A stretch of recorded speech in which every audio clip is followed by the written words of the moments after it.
Good morning. If I may call the meeting to order, please. It is 9 minutes after 9. That means we have to stay to 9 minutes after 4 in order to get the full day in. Council, we are in Budget Committee. 2018 capital budget is Saturday, October the 14th. May I please have a motion to adopt the agenda as has been amended? There's a couple of new sheets. Councillor Maraka, thank you. Councillor Perry, second. Comments or questions? All in favor? Opposed? That is carried. Thank you very much. Declarations of pecuniary interest, please, and general nature thereof. Seeing none, we'll move into, we have no delegations. There's been no one signed up to delegate at this meeting. So we'll move into consideration of items, and as we do every budget year, we're going to turn this over to Mr. Elliott. Mr. Elliott, the floor is yours, sir. Thank you, Mr. Chair. And today we're going to be looking at our 2018 capital budget. To start off with, we're going to start with tab 3 and 4. The tab 3 is just the asset management investment plan that we explained to you. We update a bit with the numbers every year, but for the most part, this gets it's intended to be revamped once every 4 years, coinciding with the term of council. So staff will be looking at this throughout the year for 2018, and then getting a nice updated and more thorough asset management plan for the next term. The province is introducing some additional regulations with respect to asset management planning, and so essentially what the asset management plan is it's a survey of your asset categories. Each category describes the expected service levels and also goes into some detail as to the methodology used for evaluating each asset and making the decision of when to replace or rehabilitate those assets. And so this really is more an administrative type document for us, but it shares with the members of the public and council the methodologies that are used and the assessment tools that are used for these assets. And so I suggest that if there's any questions on this, again, it's an administrative document more than anything, but this is the method to our madness in making decisions for capital. And perhaps I'll leave it at that. The intent of the day is to do a brief, if there's any questions on this, we'll do that. We'll look at the 10-year capital plan in the next tab, and then spend most of our day in tabs 5, 6, and 7. Thank you, Mr. Elliott. May I first have a motion to receive the asset management plan we're just receiving for information? Councillor Gartner, Councillor Thompson. Comments or questions on the asset management plan for Mr. Elliott, please? Pretty straightforward. In that case, all in favor? Oh, I'm sorry, Councillor Gartner, didn't see you. To Mr. Elliott, I mean, some of us are very savvy financially at the table and some are not. Is there anything in particular that you would like to point out that may be an issue for us as a council or for you as a staff team? Through you, Mr. Chair, no, not at this point. Again, during the 2018 year, it's our intent to, we've actually put together a working group of all of the asset managers. So this is like the IT manager, the fleet supervisor, roads supervisors, and water and sewer, and everyone that is managing assets actively, to get together around the table and share the knowledge and build the corporate knowledge around the discipline of asset management and how to document and improve this document to meet the new requirements of the province of Ontario. So it's, again, an administrative document more than anything. It does not commit the corporation to anything in that document. Thank you. And from what I understand, Aurora's pretty early out of the gate with this. Yes. Thank you. Councillor Thompson. Thank you, Mayor. Mr. Elliott, last term, Council invested in some asset management software, Maximo, and just maybe perhaps just a little anecdotal note about how that's working to help support this asset management plan, because it was a huge investment for us at that time, and there's a lot of questions then. I mean, is it certainly helping to support the organization and have better track life of these kind of assets? The Maximo system is being used primarily in the linear roads, and in my understanding is also in facilities, looking after the individual assets that are within a facility, tracking ice plants, rooftops, these types of things, and it's tracking the ongoing maintenance and operations of those as well, and those are tracking the costs so we can keep track of how much we're spending on each of these elements of those assets. And so it's being used in the initial pockets that it was intended to be used for. My understanding is it has not yet been fully rolled out to all areas of the organization, but we're looking at that through this asset management team as well. Councillor? Excuse me. If there's no other comments or questions, all in favor of receipt? Opposed? That is carried. Thank you. Mr. Elliott, the 10-year capital investment plan. Thank you, Mr. Chair. This is the 10-year capital investment plan. This is where each of the asset managers have gone through and laid out their expected needs for the next 10 years. It's actually got 11 columns in it because last year is in it as well. And so this is each area is in here. The repair and replacement, and then growth and new assets are in. And so we use this as our financial planning document. So the asset managers are using it to plan their assets and when they're coming due and when they expect to have to spend money on these assets as best they can. They focus their the details of the first 3 or 4 years are much more intensive review than the outer years. And we continue to evolve in our use of this document, but in finance we use it a lot for the long-range financial planning. And so down at the back of it you get into the graphics of how we're plotting out the life of the reserve funds that are being used to replace these assets with and purchase these assets. And so it's a blend of the asset planning together with the financial planning. And so this is where we can say to you, we need additional contributions to our R&R reserves, and we can prove it with this document. And this is the basis of our, again, our long-term plan. Thank you, Mr. Elliott. May I have a motion, please, to receive the 10-year capital plan? Councillor Marcus, Councillor Thompson.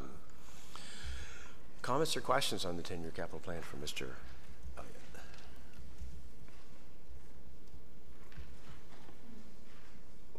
Councillor Gardner. Through you, Mr. Mayor, to Mr. Elliott, have any members of the public been in touch with respect to either of these plans with questions or particular areas of interest? Mr. Elliott. Through you, Mr. Chair, personally, I'm not aware that I've had any member of the public reach out to us. I've spoken briefly with Terry in the back here, and we've had conversations over the years with this, and also Mr. Warenberg has taken interest in this in the past, but in recent weeks or months, no. Councillor? Do you think it's because they're not interested, or they find it too complicated, or, I mean, this is so important to the public. Through you, Mr. Chair, I think due to the volume of, the thickness of it, it's not an easy document to quickly read. Of course, we use it all the time, so we're able to get our fingers into the section that we need to know. Again, it's a guidance document for the corporation. It's a guidance document and a reference document for councillors. If you're looking for, when is that parquet going to be refreshed, or jeepers, that piece of road is looking really rough, when is that coming forward? Either ask us or refer to the document, and it would be noted in there as to when that section of road is coming forward. Councillor? Thank you. I just, I guess in the best of all possible worlds, we would offer a public tutorial on these but maybe no one would show up. Councillor Thompson. Thank you. Just along those lines, while I recognize that the public may not reach out on individual specific project items, we do hear from community groups, specifically sports groups, with regards to, needing new facilities, needing new baseball diamonds, needing new soccer fields. I mean, they come throughout the year. I'm sure Mr. Downey gets inundated all year long with requests from a growth perspective. And so, we do have that feedback, and that does get incorporated into the 10-year plan. I think we've all seen that from the sports side. So, yes, they might not respond to the specific project items that are listed in here, but I think we all have heard over the years, these are some of the things we need, and then they get incorporated into that 10-year plan. Thank you. Councillor Abel, please. Thank you, Mayor Daw. So I see a relationship between the asset management plan and the 10-year capital plan, and there are a couple of moving pieces in it. One of them is identifying the replacement and repair. The other is identifying projects to get grants and funding in addition to what the taxpayers are going to pay out of our reserves. Is that a fair comment to make? Or could you expand on that? Mr. Elliott, please. Through you, Mr. Chair, I generally try to focus on getting the existing assets mapped out and planned out, also the growth assets planned out. And then usually the grants are short-lived. You can't plan on a grant in 5 years. The grant opportunity comes along in March and you have to apply by July, and the project has to be done within 18 months or something after that. And so we take the grant opportunity and look at our 10-year plan and our current capital plan and see if there's anything in there that would fit. And sometimes we even try to advance from the 10-year plan. Maybe it's 4 years out and we say, well, that would fit for this grant. If we can get the grant money, maybe we could do it now. And we confer with the asset director, and then we make the grant applications based on what we have in front of us. It's often a challenge when grant opportunities come along and then suddenly things that weren't even being planned are, call it, cooked up to say, oh, gee, there's cheap money, let's build a new splash pad. But nobody was thinking of a splash pad until that grant opportunity came along. We have difficulty affording the R&R of our existing assets that we need, never mind new assets that we didn't even think of. And so I resist doing that. I prefer to take the grant and try to fit it into what our current plans already are and see if we can't grant fund some of that. Thank you. And so I'm just sort of looking at an overall, and as your asset management plans, it's a proactive approach to what we're doing. A 10-year capital plan also is a very proactive, yes, identifying repair and replacement to establish a framework so that we can let our residents know that we are probably in a favorable position, especially in comparison to others, that we have mapped these out, that we have gone ahead with an asset management plan that identifies our complete inventory of our net worth of what the town has in roads and sewers and things under the ground. So I've always favored this sort of approach. The unfortunate part is I think at being elected, I think the residents put their faith in us to oversee this, and which is probably why we don't see a lot of people in the gallery, because they said, well, you know what, you spend your day Saturday for 8 hours because that's what you're elected for. But it's good and reassuring in some ways that we do have these positive, proactive plans in place. So I've always sort of favored this approach since we started this back 7 years ago, and it looks quite orderly. I would like to ask one question, if I can, Mr. Mayor. Do I still have enough time? Or? Mm-hmm. Yep. Okay. On page 7, funding and reserves, this is a graph showing our contributions and how spending and the reserves look as they normally go. So for 2017, our balance is in a plus, and our spending is minimal. Then for the next 2 years, next year and 2019, due to circumstances which you've identified, growth and big replacements, we spend a lot and our balance starts going down for those 2 years. And then for the next 8 years, you're going to show, okay, we're not going to spend a lot and we're going to keep contributing so that that reserve comes. And for me, this is a like this graph always looks the same to me over the 7 years. We're always looking down the road to get to that balance. Because it seemed to me when we started in 2011, this road to recovery for our reserves, it looked very similar. But here we are in 2019 and 2020 with the largest deficit in our closing balance on our reserves. So does that ever change, or is that model done this way? Mr. Elliott? This model is updated every year, and what we have seen is that a key driver on this is all three categories combined. This is all reserves combined, R&R, growth and new, and studies and other, and DCs, all reserves. And so this is just looking at the whole thing globally. What is driving this is the large community center that's in the 10-year capital plan, and it's been coming along towards us closer and closer, and it's upon us now for 2018, 2019, and so that's what's pushing our reserves down.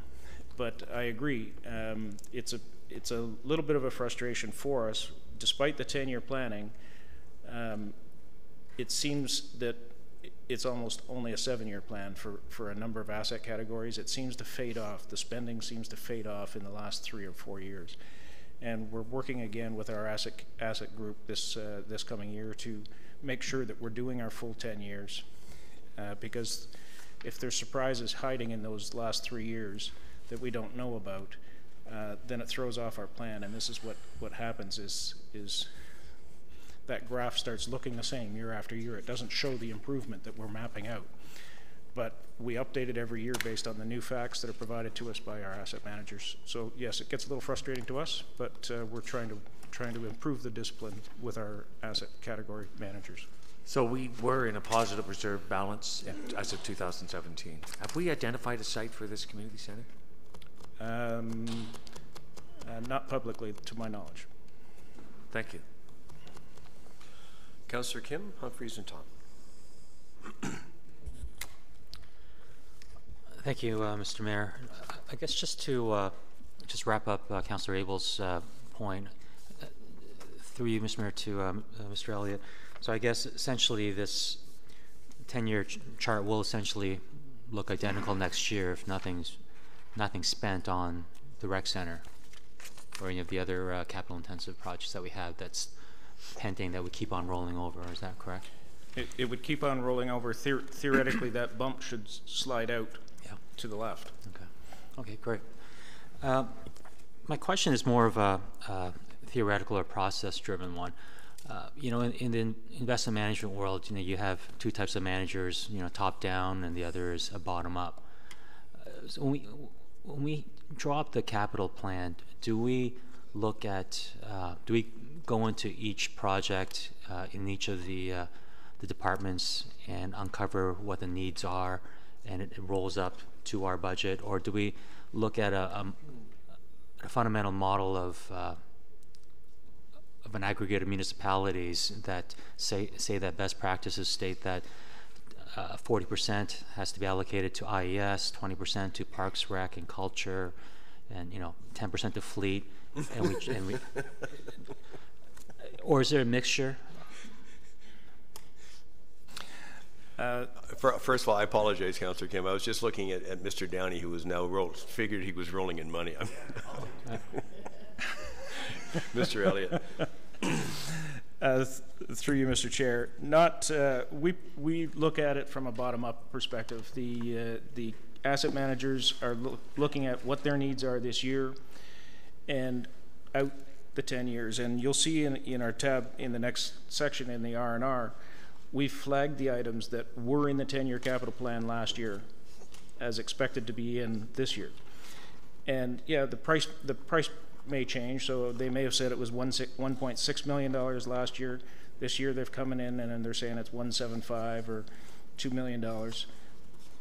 for us in financial planning, that's what we like to see, is that it was in the plan last year and now it's arrived on schedule and we're ready for it financially. And so it allows for those fluctuations. And so this year is a particularly heavy capital budget, but we knew that last year. And so we're ready for it financially. We can afford it. The real question is, can the asset managers deliver those projects? And so those are questions that you can be asking the directors today. We've already asked that question. And so we believe that this capital plan that we have before you today is deliverable and it's affordable, and we were expecting it and we were ready for it. So it's a bottom-up approach, and so the distribution of the weight changes year to year. Councillor? Yeah.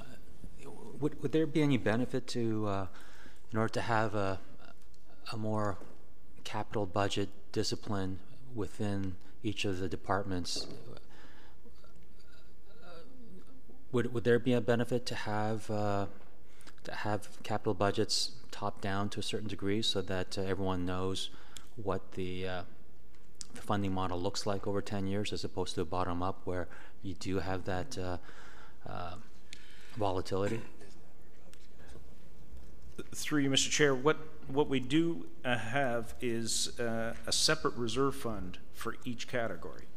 And so the fleet manager can look at his fleet reserve, and it's his job to try to balance his 10-year capital plan to end the 10 years with a target balance in his reserve. And so he's got to look at that and make the scarce decisions and say, maybe I can delay this one more year because I need the money. I need to save some cash. And so theoretically, they're looking at these graphics and managing their reserve fund with the load that's in there. And it's their job to keep from having to come in here and say, I'm out of money.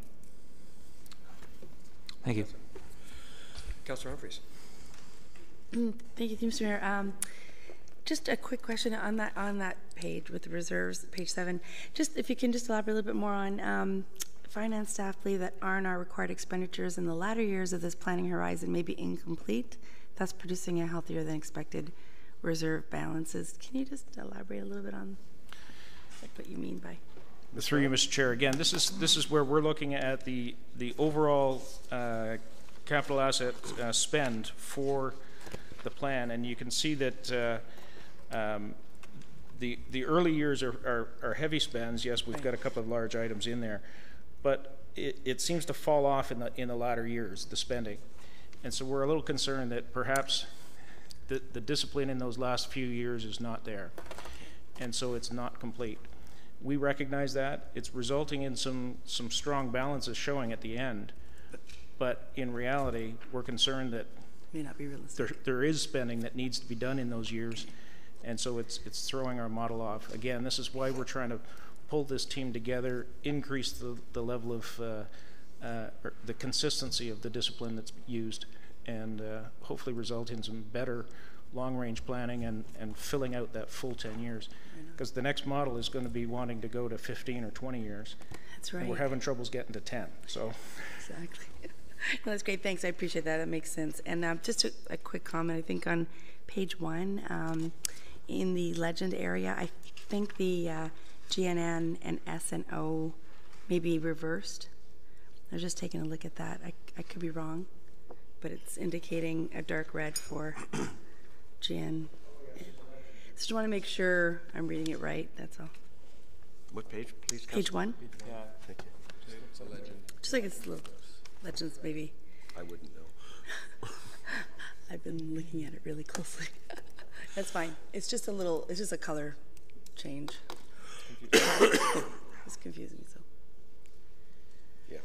That's it. Thank you. Councillor Tom, Councillor Marcus. Thank you, Mayor Daw. Mr. Elliott, I'm looking on page 11, which is just basically a more detailed summary of that graph on page 7. That's correct? It just adds the numbers in, I'm pretty sure. Anyhow, so I'm looking for 2018, and it says the annual capital spend for this coming year is $14,700,000, correct? Does that number include some of the items in our tabs 5 and 6 that indicate that they're not included in the 10-year capital plan? There's a legend at the bottom of the first couple of pages, the index pages, and a lot of the items have they're not included in the 10-year capital plan. So does that budget number that we see on page 11, does that include those items, or are those on top of that?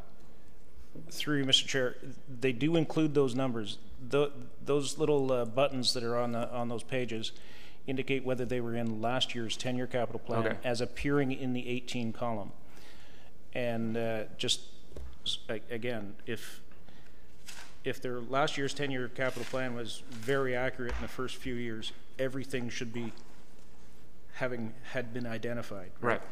So that's just a little piece of information for each of you and for us as to whether it was in the plan last year or not. They're all in this plan, save and except the fire hall, because that's being managed through the Central York Fire Services. Okay, so for instance, the $3 million for the baseball diamonds, is that included in the 2018? That's my understanding, yes. Okay, thank you. Councilor Marcus. Thank you, Mr. Chair. Through you to Mr. Elliott. Mr. Elliott, it's more, I guess it might be more of a comment, but these in essence are just requests, are they not? Through you, Mr. Chair, at this point, the 10-year capital plan, again, is a guiding document. It is approving it. Actually, you're not approving it, you're receiving it.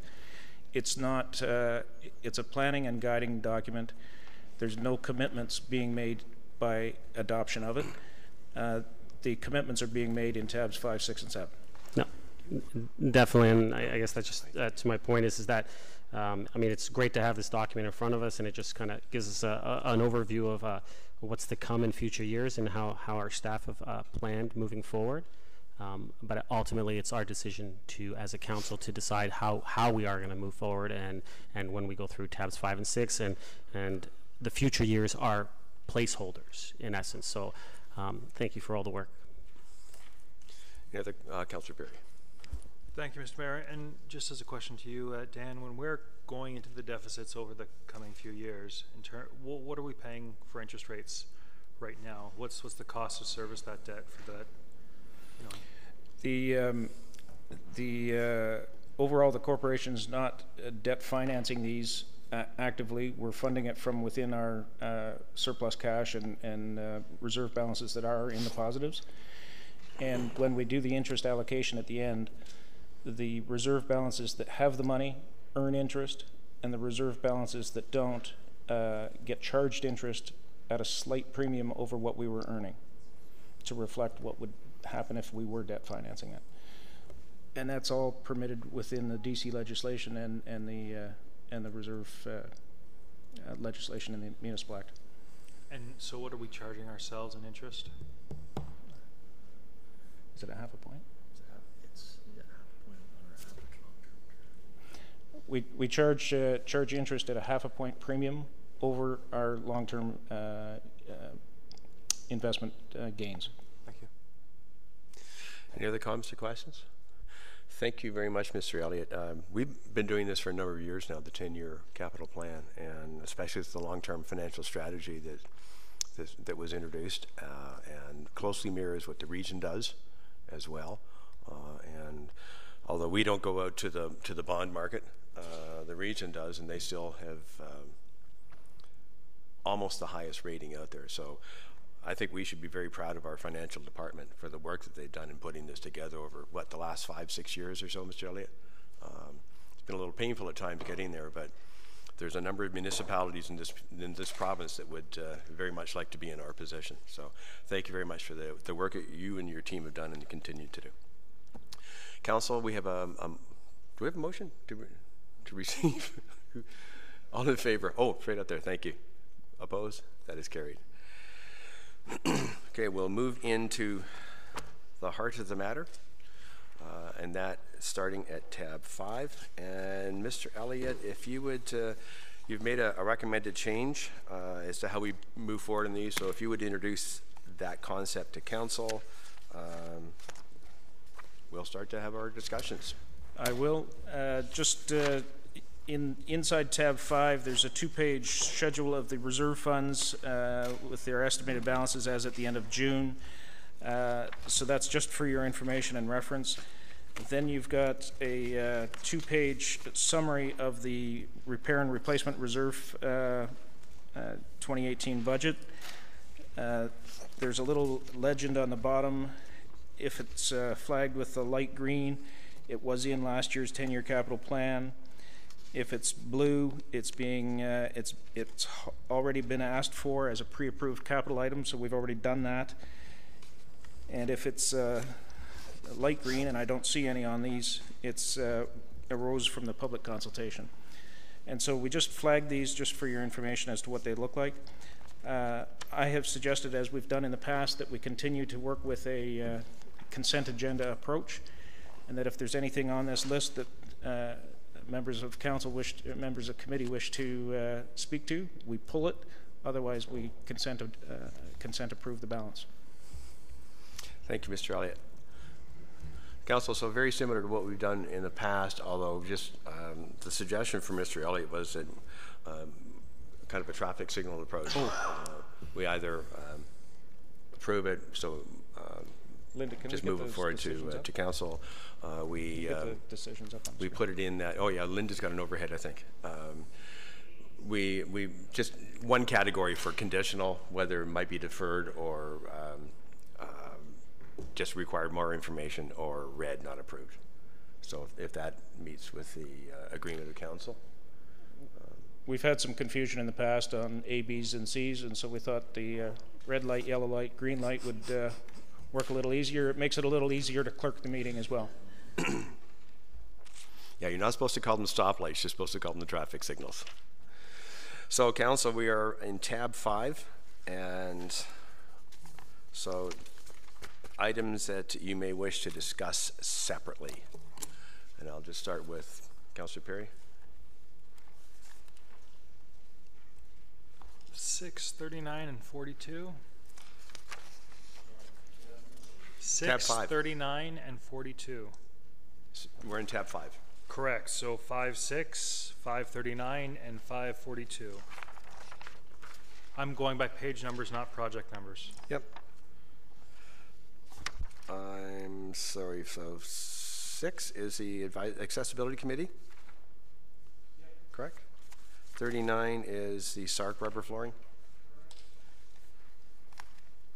And I'm sorry, what else? 42, which is the workstation refresh? Okay, thank you. Councillor Kim?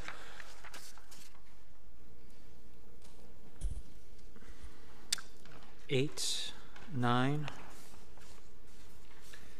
and 46.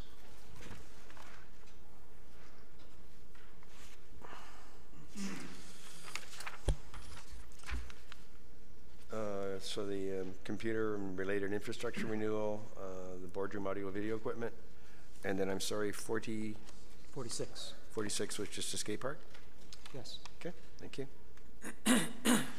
Councillor Tom.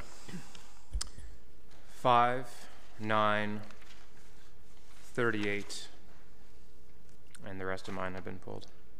9 is already. Oh, 9's already pulled? Okay. Yeah. And 38? Yeah, so 5 and 38. Church Street landscaping? Yep.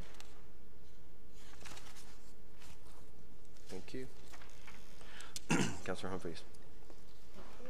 A couple might have been pulled. I would like to have, just a moment, 31, 38. 31, 38. Got already pulled. Already pulled? Okay. 40.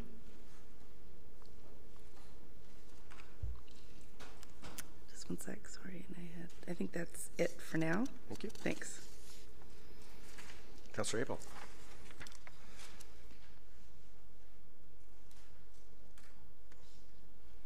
Thank you, Mr. Mayor. I just have a couple quick questions on 33 and 34. Okay, no problem.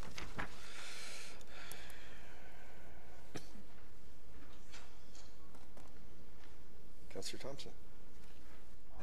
Thank you. Councillor Gartner.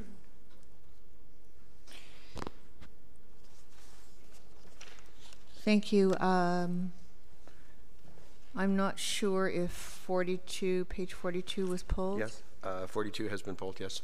Was 41 pulled? Nope. Thank you. Was 50 pulled? And 52? Okay. No, take me a minute, hold on, please.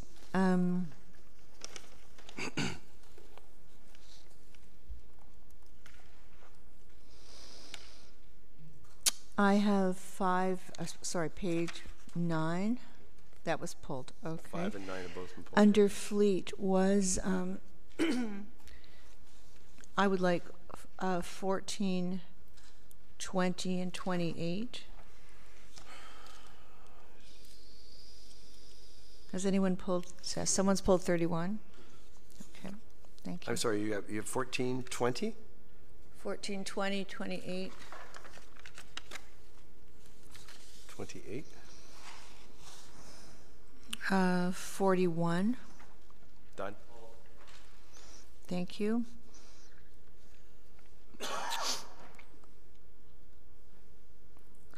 Was 50 pulled? Yeah, you've already done that. 52 was pulled, I think. You've done that as well. Oh, I just mentioned that. Okay, that's all for now. Thank you. Councillor Maracus. I don't think there's much left to pull, but I think I found one, 59. 59? Yeah. There isn't one, is it? I have a question about it. Sorry. I didn't turn my page over. Okay. Okay, Councillor Humphreys. 72. Yep, no problem.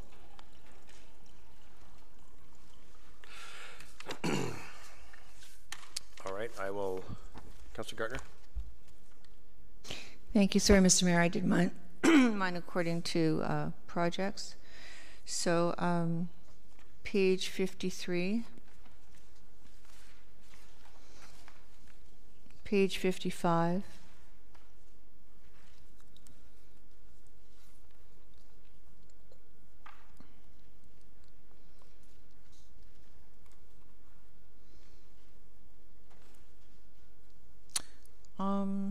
project 34613. Can someone help me with that? Oh, 69. 69? Yes, please. Am I able to add later on? I'm sorry? Are we able to add later on if we think of something? I don't Are we able to add on to this list later on if we think of something? Well, there's no capital projects if you want to bring forward something separately. What are you thinking of? Who knows? I have a long list. I think the baseball was pulled, is that correct? That's the next. Oh, we're just doing R&R, then I'm done. Thanks. Okay, I will go over the ones that have been requested. I have number 5, 6, 8, 9, 14, 20, 28, 31, 33, 34, 38, 50, I'm sorry, it's in order here, 39, 40, 41, 42, 46, 50, 52, 53, 55, 59, 69, 72. If there's no other items to be pulled, Mr. Clerk, a motion to move those items forward to council. So a motion then to move the items not pulled under tab 5 forward to council. Councillor Maracus, thank you. Councillor Kim, second. All in favor? Opposed? That is carried. Thank you. We'll just go to the start. That is 5-5. Councillor Tom. Floor is yours, sir. Do I have to move a motion, or can we just? No, at discuss this the point, item? we try and be a little more laid back because you just might have a question or something like that. So, Thank you, Mr. Mayor. So yeah, the total for this over 3 years is 90 grand. But I just want to know a couple of things. Maybe I don't know if this is better to just move for yellow to get more information back, but the sheet on the website doesn't talk about when our website was last redone. And I mean, I know it talks about response to complaints from residents and you know, the addition of new technology and everything else. But I'm just wondering, you know, number one, the cost seems a little bit high over 3 years for a brand new website. I mean, I'm not an expert on this, so I'd like maybe a little bit of a justification onto why the cost is so high. You know, when we did our web site last, because, you know, I'm not.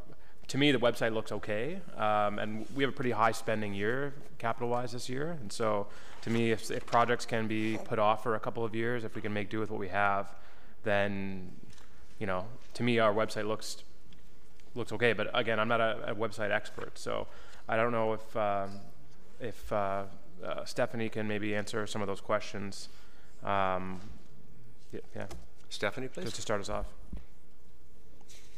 Through you, Mr. Mayor. So the last time a redesign was done of the website was 2014. And that was actually done as a joint project between the town of Newmarket and the town of Aurora. So our cost for that joint project was $40,000. And then Newmarket paid for, an additional $40,000 on top of that for a total of approximately $80,000. One of the problems with the website that we currently have is that it's actually built, it's built on a SharePoint platform.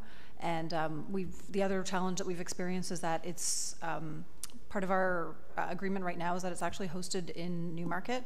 And no disrespect to Newmarket, we've had some hosting challenges with them. There's over the weekend, we had some planned outages for some technical work that was being done on the back end of the website last weekend. But throughout the weekend, I had approximately 27 notifications. It was exactly 27 notifications of website outages lasting anywhere between 2 minutes to half an hour. Which is obviously of concern for me in terms of being able to ensure that our residents are able to access information on our website. So we want to be able to move to a solution that is hosted externally, where we know that we're going to have stable hosting solutions so that residents aren't going to be experiencing those outages. So that's a concern for us. The SharePoint technology has been somewhat problematic for us in terms of what is currently out there in content management system-wise. It requires a higher level of skill from staff in order to manage. And so then that ends up being centralized. All of the work kind of ends up being centralized with staff, causing a lot of extra work and time. What we would like to do is ideally move to a more modern content management system that many of them do exist out there. I've worked with them previously, and they really allow other departments to be able to manage their own content. So that would relieve a lot of time from IT and from corporate communications right now, where we're spending a lot of time manually having to add information simply because of the way the back end is actually built out. So our goal would be to move towards a lot more modern content management system that's easier for staff to manage.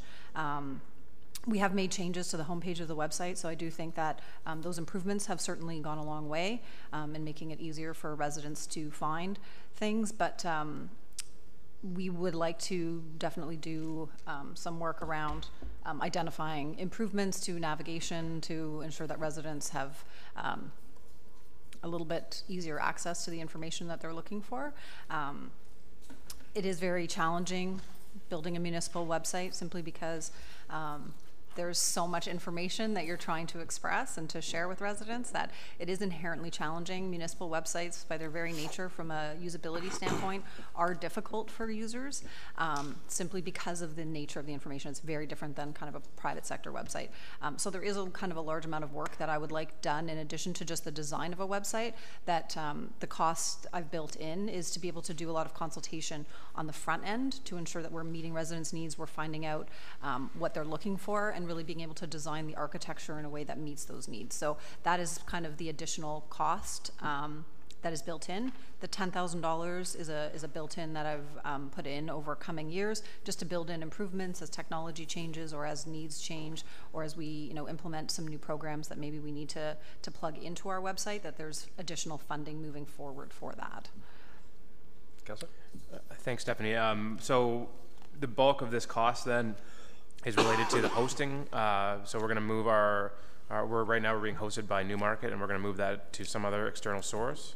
That would not be necessarily the bulk of the cost. The bulk of the cost would be around the consultation process, the design, and moving content management systems from SharePoint to a more user-friendly content management system. So we would be outsourcing the design. We don't have the resources in-house to be designing designing the site. So the goal would be to really rely on the experts and outside organization to provide that expertise.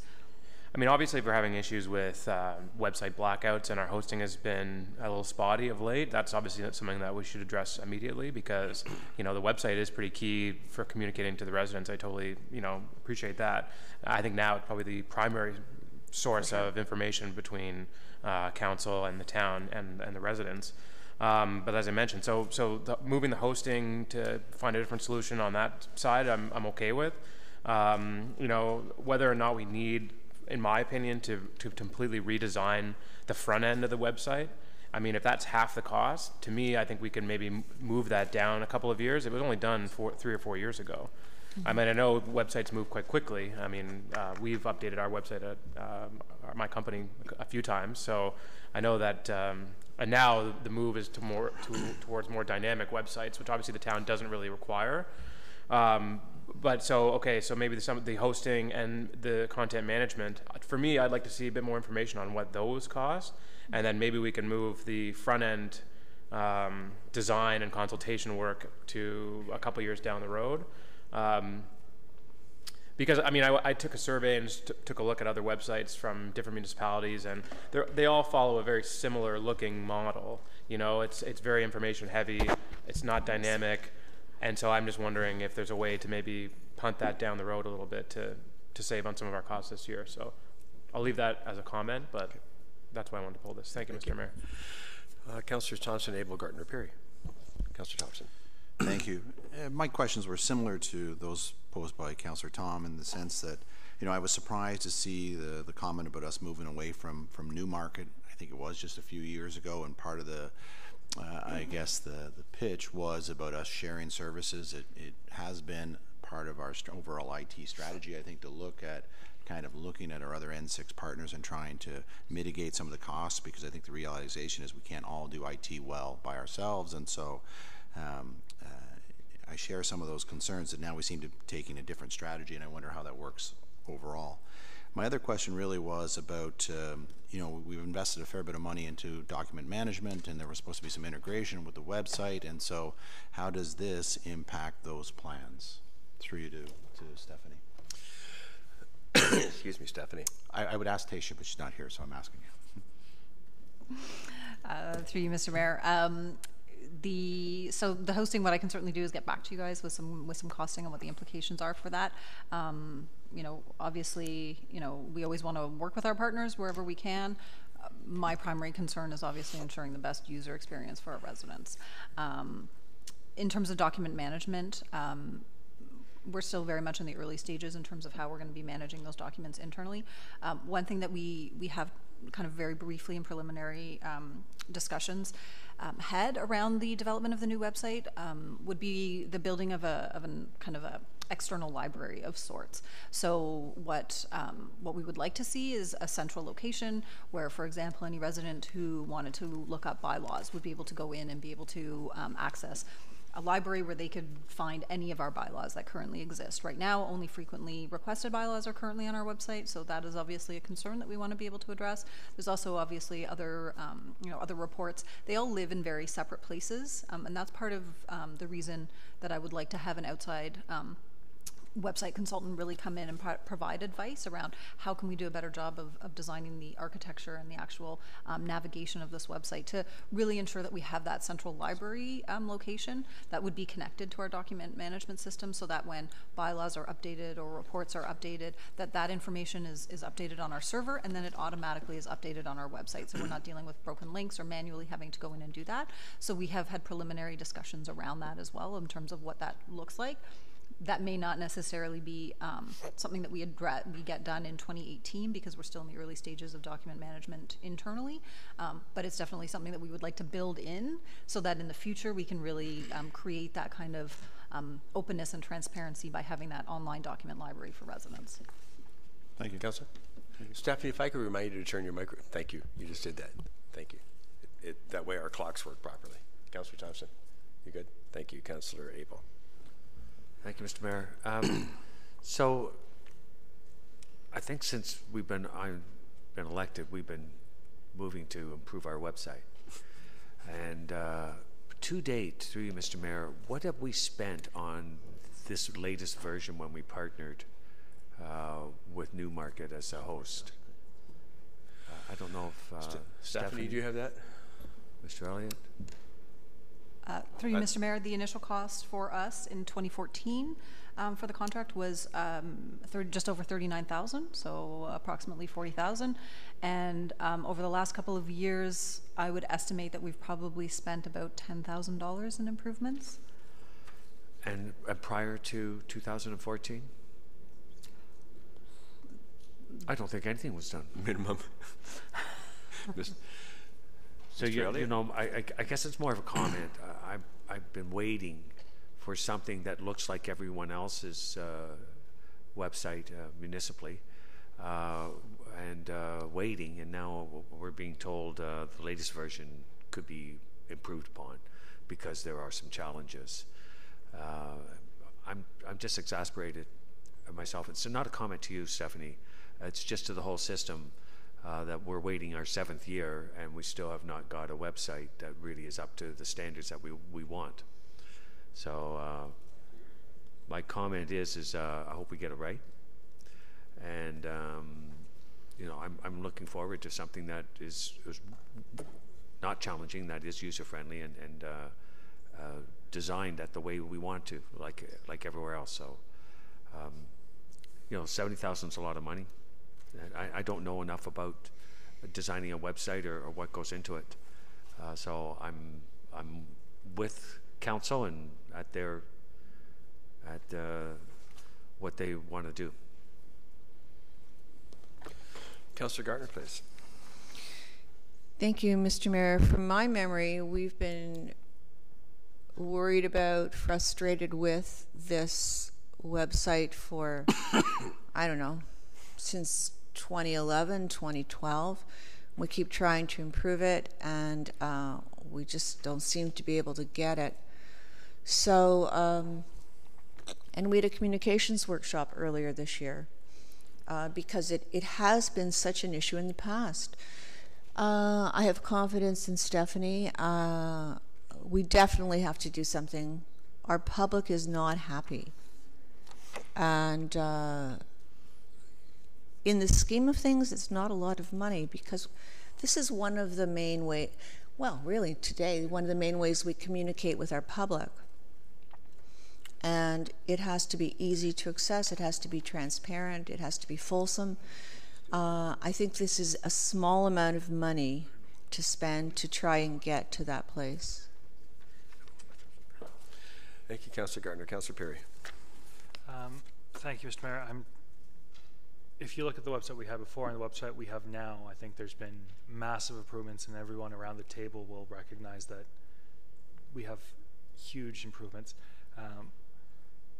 I don't want to get sidetracked by some of the other comments that were made, so I'll just go back to my question. With regards to hosting and a new hosting solution, through you, Mr. Mayor, to Stephanie, are we looking at having something hosted in Canada or something hosted somewhere else? Stephanie? Through you, Mr. Mayor, we would have to host in Canada as part of legislative requirements. We can't host any information that may contain private information on a server outside of Canada. fantastic. That's what I wanted to hear. Got another question? Stretch it out well, Councilor Marcus. Thank you, Mr. Chair. I just got a quick question for you to Stephanie. Stephanie, you mentioned about the library and creating an archives for residents to look through and be able to search items. Will that also include agendas and minutes? Because I know that's a very frustrating part for a lot of our residents, where they want to look up something that's more older than just a couple of years. Because I know right now we currently just put up, I think, about 2 or maybe the last term of council as far as agendas. Are we going to go past that and further in time? Stephanie? Through you, Mr. Mayor. Certainly, that is something that we would want to look at. It's always a balance in terms of, how that may also require an additional hosting solution. That's something that the IT experts would look at. Obviously, the more data that you're storing on your website, the more that can affect speed and things like that. So we would want to ensure that we really have the back end in place properly to be able to manage that. So, ideally, we would want to build a solution that's really able to kind of grow with the organization and store as much information as we can. Thank you. You're welcome. I'll go to Councillor Thompson for a second time, sir. Councillor Humphreys just stepped away from the table. Thank you. A year ago, we were presented with a corporate communications review report that talked about a number of things, including, the development of a social media policy, a website improvement plan, enhanced benchmarks, metrics, all of these things designed to help us evaluate the success of our communications programs.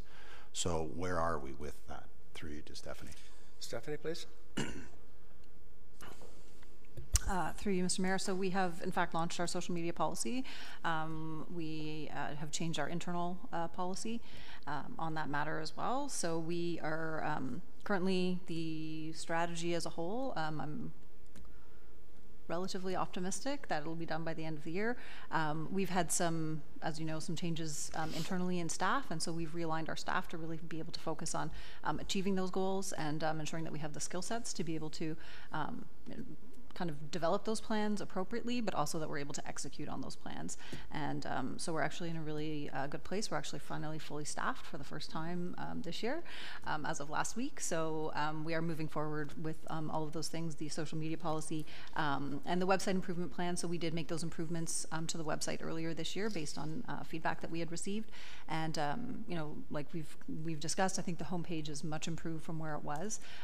We've definitely received some positive comments on that. And really the goal with the website improvement plan would be to get capital approval so that we can really work with a consultant as well as the community to do those focus groups and to do that data analysis to be able to make the ongoing improvements that we want to make to the website. So would we have, though, any current benchmarks or metrics or any sort of data that speaks to the effectiveness of our website as it is today, and also speaks to what you're looking to do to improve it, to show us, numerically, that this money would be well spent?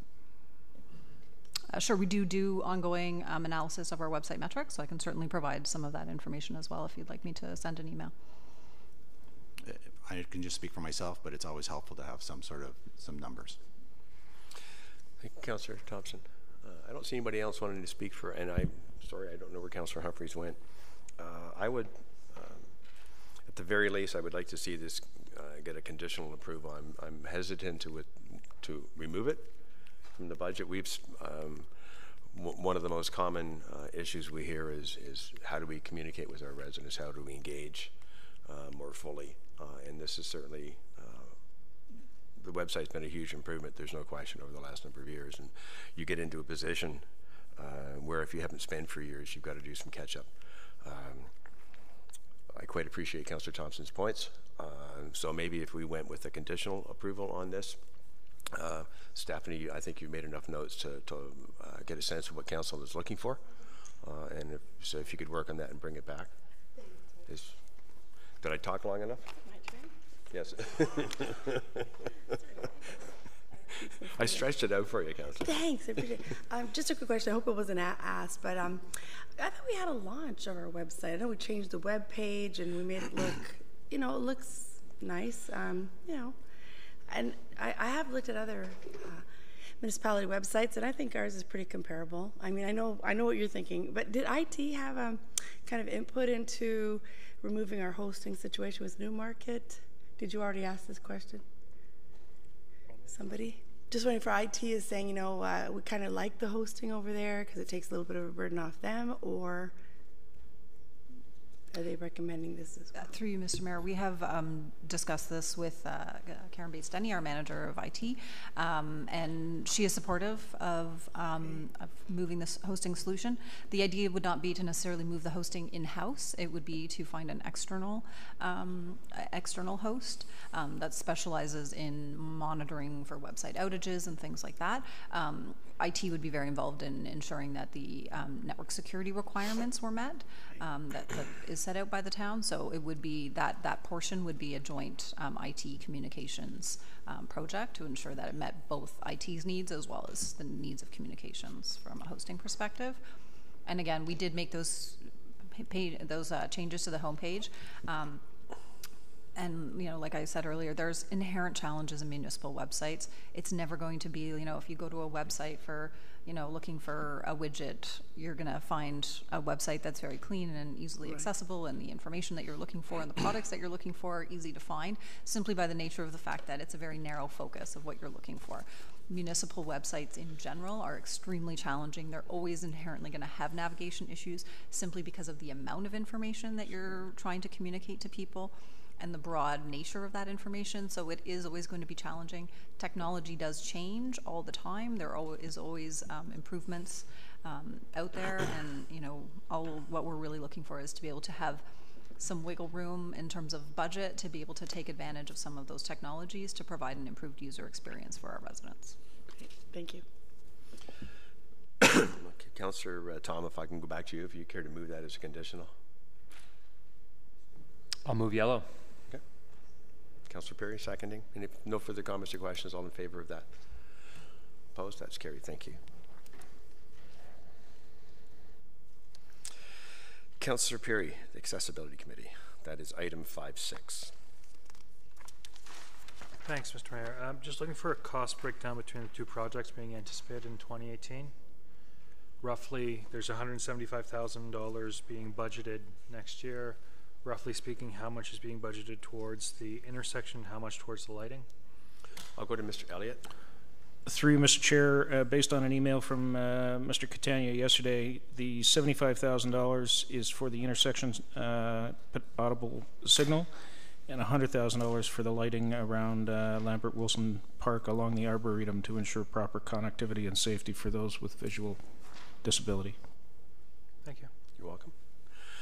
Anyone else on this item? Councillor Perry, would you care to move it then?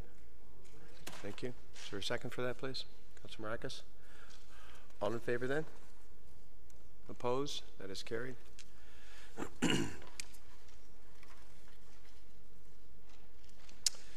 Councillor Kim, item 5.8. The computer refresh. Thanks, Mr. Mayor. Just a couple of questions. I think they've been touched on in the web page item to a certain degree, but through you, Mr. Mayor, to Stephanie, in terms of we do share our IT services with Newmarket, and when we are investing into refreshing our servers, I'm assuming that it's being done at the same time as Newmarket as well, because we share that service, do we not? Stephanie, can you handle that? Through you, Mr. Mayor, that would certainly be a question for IT. From what I understand, our website, our external website, is hosted externally on a Newmarket server, but there is certainly plenty of our data that is actually stored here on our servers. Okay. We do have a server room here that's really quite extensive. IT is Ms. Van Leeuwen's department, and unfortunately, as we know that she wasn't able to be here today, Mr. Nader Rosny may be able to help. You're on. Through you, Mr. Mayor, to my knowledge, the only actual shared service is the web service with Newmarket. The rest, we're independent with our own server base. Okay. Okay. No, my question was I thought we shared the servers as well, and so I'm just wondering how that cost breakdown would be with Newmarket, but seeing that that's not the case, I'm good with everything as is. Anything else on this item? Councillor Kim, would you care to move that then, please? Councillor Humphrey, second. That's a green. All in favor? Opposed? That is carried. Councillor Kim, you had 5.9, the boardroom audio video equipment. Yes, through you, Mr. Mayor. Just had one question regarding this statement here that if we don't approve this item, one of the negative consequences is for staff to drive off-site for meetings. I'm wondering why, because why audio video, what that has to do with staff going externally to have meetings.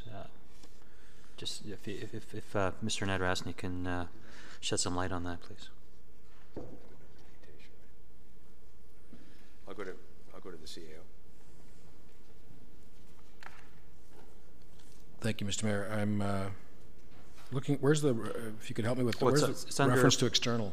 Project justification, capital service level impact, middle of the page. Yep. With new technology, the time spent finding a free boardroom, driving to another off-site meeting, and setting up portable equipment can be reduced. I just wanted to shed some light on what that means exactly. Yes, Mr. Mayor. I'm sorry, I can't. I'm not quite sure what that reference refers to. In terms of the driving off-site to meetings, I'm sorry, I can't help you with that. So okay. I'll have to get back to you. Again, that would be Ms. Van Leeuwen. Okay. I don't know if Mr. Elliott could perhaps take that, and if not, we could just defer this for Ms. Van Leeuwen when she gets back. I've got got a whole slew. Councillor Thompson. Thank you. Similar to the concerns expressed by Councillor Kim, I mean, you know, the total project has a $500,000 cost. I'd like to know why there's such a concern with staff driving to offsite. Is that going to equate to $500,000 over the years? We also had a fantastic tour of the JOC. We saw their facilities, their boardroom, the training facilities. I mean, we made a significant investment. I don't see why we wouldn't utilize that space more as well. So I'd like to get some more information when Ms. Van Leeuwen comes back about this one. Councillor Abel. Thank you, Mayor Donnelly. My concerns are similar in that we put money into this council chamber like I think at the time we had some concerns about recording votes, and you know, I think we just wanted to sort of upgrade. And to date, we have spent. I want to ask you through you, Mr. Mayor, how much have we spent to date on what we've done here and in the Holland Room? Because Mr. Elliott, would you have that? I'm sorry, I missed the question. I'll rephrase it. We approved expenditures for investment in the council chambers audio and video. Yes. We put it at $250,000. That came back for additional funding at $250,000. My question was, how much have we put into the chambers on that project to upgrade so we could do recording and the screens, etc.? I think it was done over the summer. It's fairly significant, but I'll get back to you, and perhaps at the break I'll be able to provide that information for you. If I may, Mr. Mayor, our financial services staff, Karen, who's been working with our client departments on this, is suggesting that one of the elements with respect to this and the driving back and forth between sites is that the intent is to include video conferencing in several of our boardrooms so that we can conference between facilities here within town, as well as video conference with other municipalities. Thank you. Councillor Abel? I saw something similar to that in the Chats boardroom when I was visiting Chats. They had a boardroom, and they showed me, it was not a huge room, but they showed me that, and one of the things was that they can teleconference within other locations for that organization, as well as video conference with others. And it looked quite modest, but it looked, with today's technology, quite effective, because we've come a long way with that. My concern is I don't want to fall into what I feel is what we've done here at the council chambers, and that's put a lot of money in. And for a councillor myself, my microphone, I have to, it's not the streamlined approach. I still raise my hand for a vote. We've added things, we've taken away. It's just a lot of money. I'd like to know what that dollar figure was. It seems to me it's $500,000. So I'll wait for your reply on that. Councillor Tom. Thanks, Mayor Daw. Yeah, I would like just a better cost breakdown as well when we get this back, a little bit more information, because we also just did renovations and updated the equipment in the Holland room, so I don't even know. I mean, I know there's the Lexan room and then some smaller boardrooms upstairs, but I'd just like to know what boardrooms we're talking about, and yeah, it's $500,000 to me. I just like a better understanding of the cost. And my other comment would be, Councillor Abel hit the nail on the head with our council chambers. It's been a really frustrating process, so I don't want to get into that again. And so I'd like to make sure that if we deem that these improvements are necessary, that we do everything we can to basically not be the guinea pig for a vendor moving forward, because there's been a lot of problems with our community or with our council AV equipment, and I feel like we're still not out of the hole, and this was supposed to be done at the end of January. Thank you, Mr. Mayor. Councillor Thompson. I'm sorry, I had Councillor Gartner on here, not Councillor Thompson. Okay, Councillor Thompson for a second time then, sir.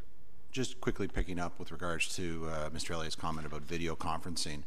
I've seen a lot of companies out there pitching software-related solutions for video conferencing that really doesn't cost any in terms of hardware or infrastructure. So I assume a report will come forthcoming with more details, but I'd like to see more of that, because I've seen a lot of different advancements when it comes to video conferencing. And so if you're saying that a large portion of that $130,000 is related to that, I think I have some concerns specifically to the video conferencing. I'd like to understand that. Councillor Gartner. Thank you, Mr. Mayor. I'm having a little trouble with the funding source. Obviously computer-related equipment, but why are we putting this under building, furniture, and fixture R&R repair as well? Mr. Elliott? Through you, Mr. Chair, these are a number of our boardrooms that we're referring to, and that's part of our facilities budget.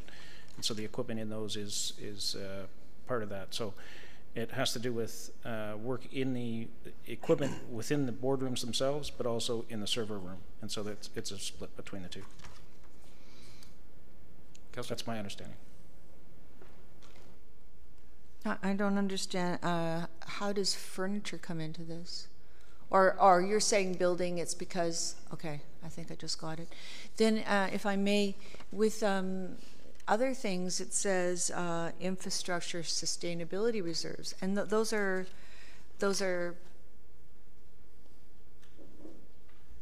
they're not capital costs. Through you, Mr. Chair, we're talking about replacing some of the equipment that is in these rooms already. A number of projectors are in these rooms.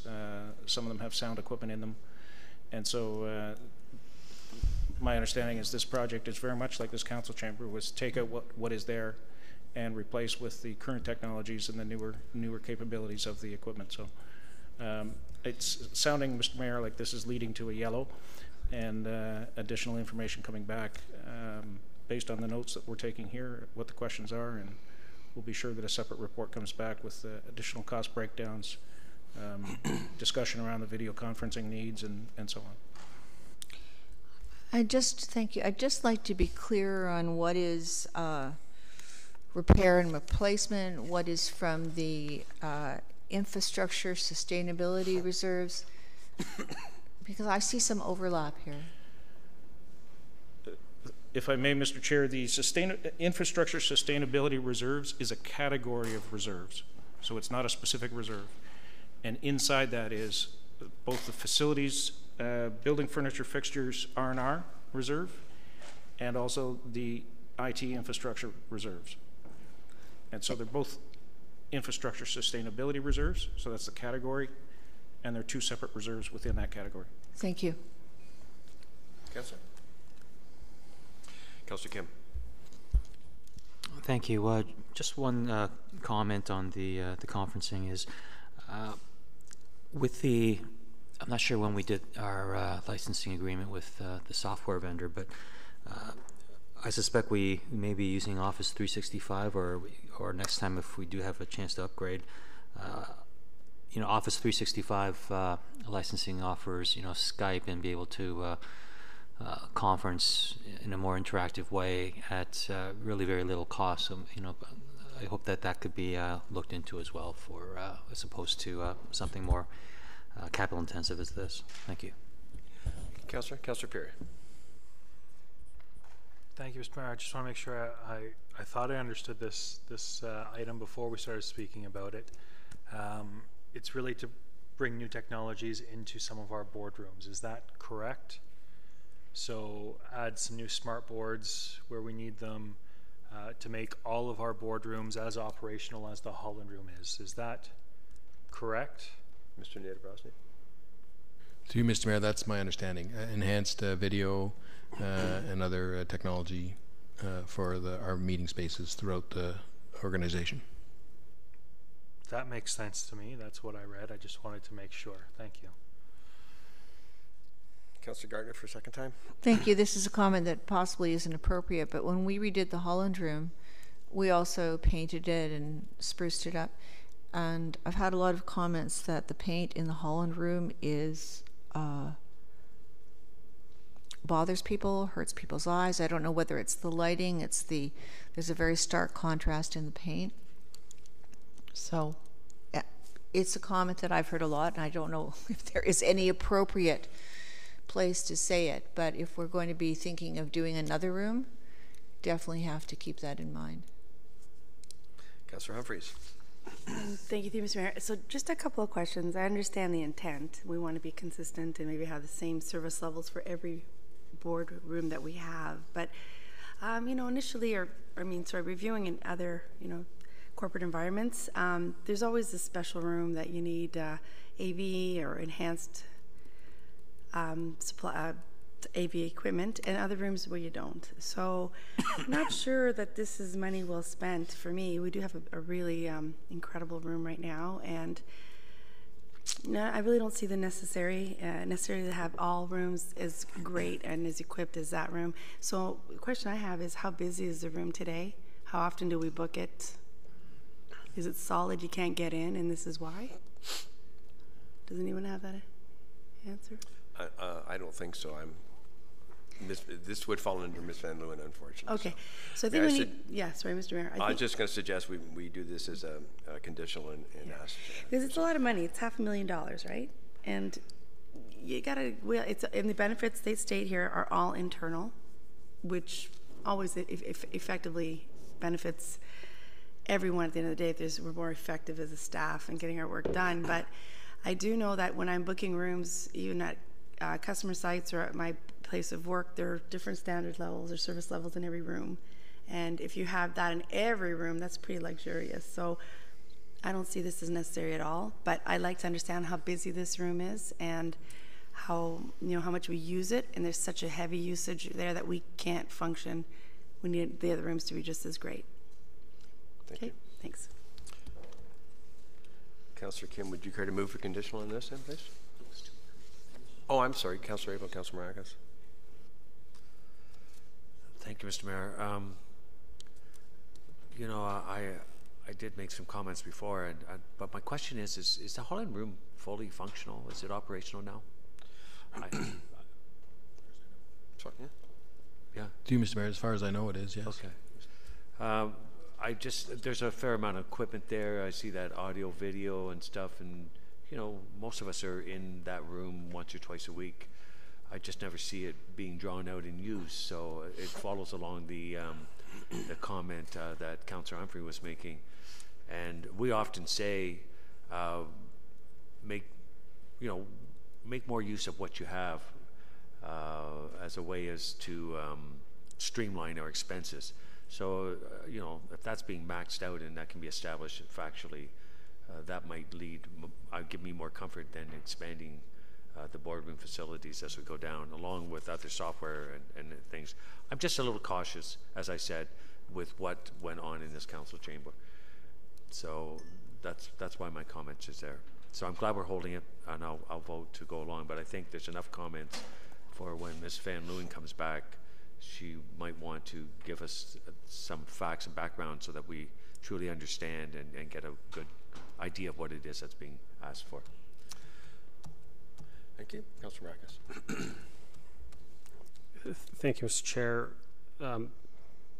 Under the project description, it mentions that this project provides the necessary money to make equipment changes in the boardrooms as identified by the consultant. So, I mean, the way I'm reading it is that there is a report already that explains what changes, what rooms. I think that would have been useful information, I think, as a few of us have mentioned. So maybe if we could get that consultant report when this comes back. And quite frankly, hearing the comments around the table, I don't think I'm comfortable with giving conditional approval before we get this information. I'd much rather maybe say it is not approved until we get that additional information and we can make a decision, because I just don't think, in hearing some of the comments, I don't think most of us are comfortable with giving conditional approval on this. That's just a comment I just throw out there.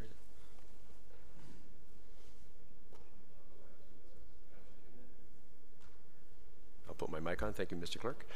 Councillor Kim, do you want to, and I appreciate Councillor Maracus's point. It's, I would think conditional approval would give us the same thing. I appreciate your point of view. Councillor Kim? And I appreciate Councillor Maracus's point, because there's been a lot of questions unanswered, but because I suspect that some of those questions could have been answered if Taysha was here, but because she's not here, I can't say whether there are 6, 7, 8 items that could not be answered. So for that reason, I'm fine with going ahead with conditional approval. Councillor Perry seconding it. All in favor, please? Opposed? That is carried. Thank you. If I may suggest, Council, we take a short recess now. We do have lunch scheduled for 12 o'clock, so this makes a little bit more sense rather than the 11 o'clock. Councillor Maracus, thank you. Councillor Gardner seconding. 10 minutes, please. All in favor? Thank you. Contrary? We're carried.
I think we have enough people we can reconvene.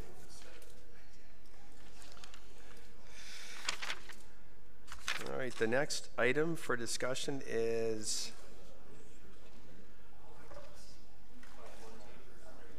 5-14, excuse me.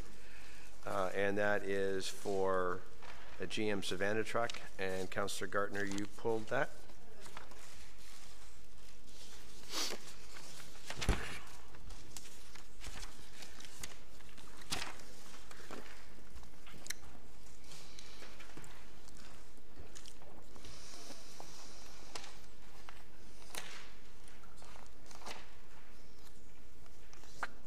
I may have pulled that in error, but perhaps not. So it seems to me that we're using a large van for something that may not be, we may not be requiring such a large truck. I may be wrong on that.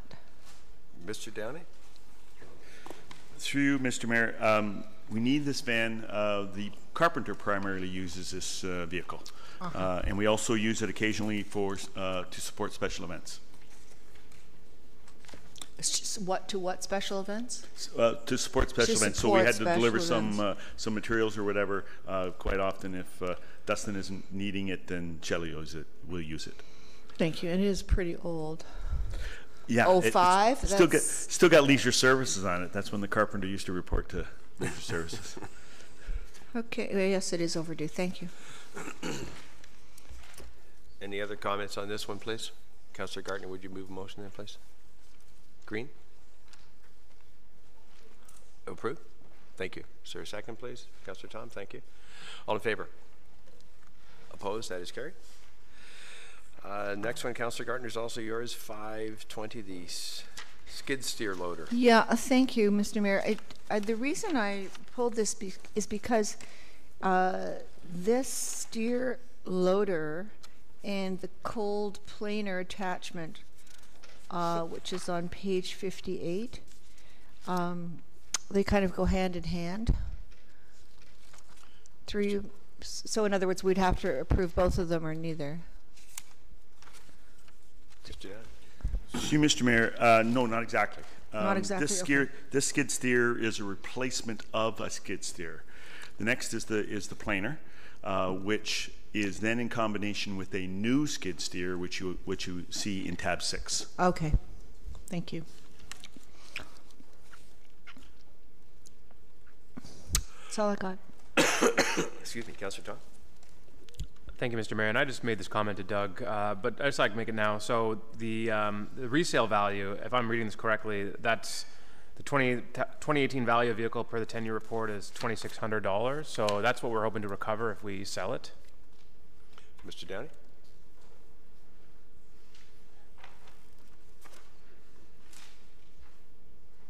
It's on the longer sheet. That's on the breakout sheet. Yeah.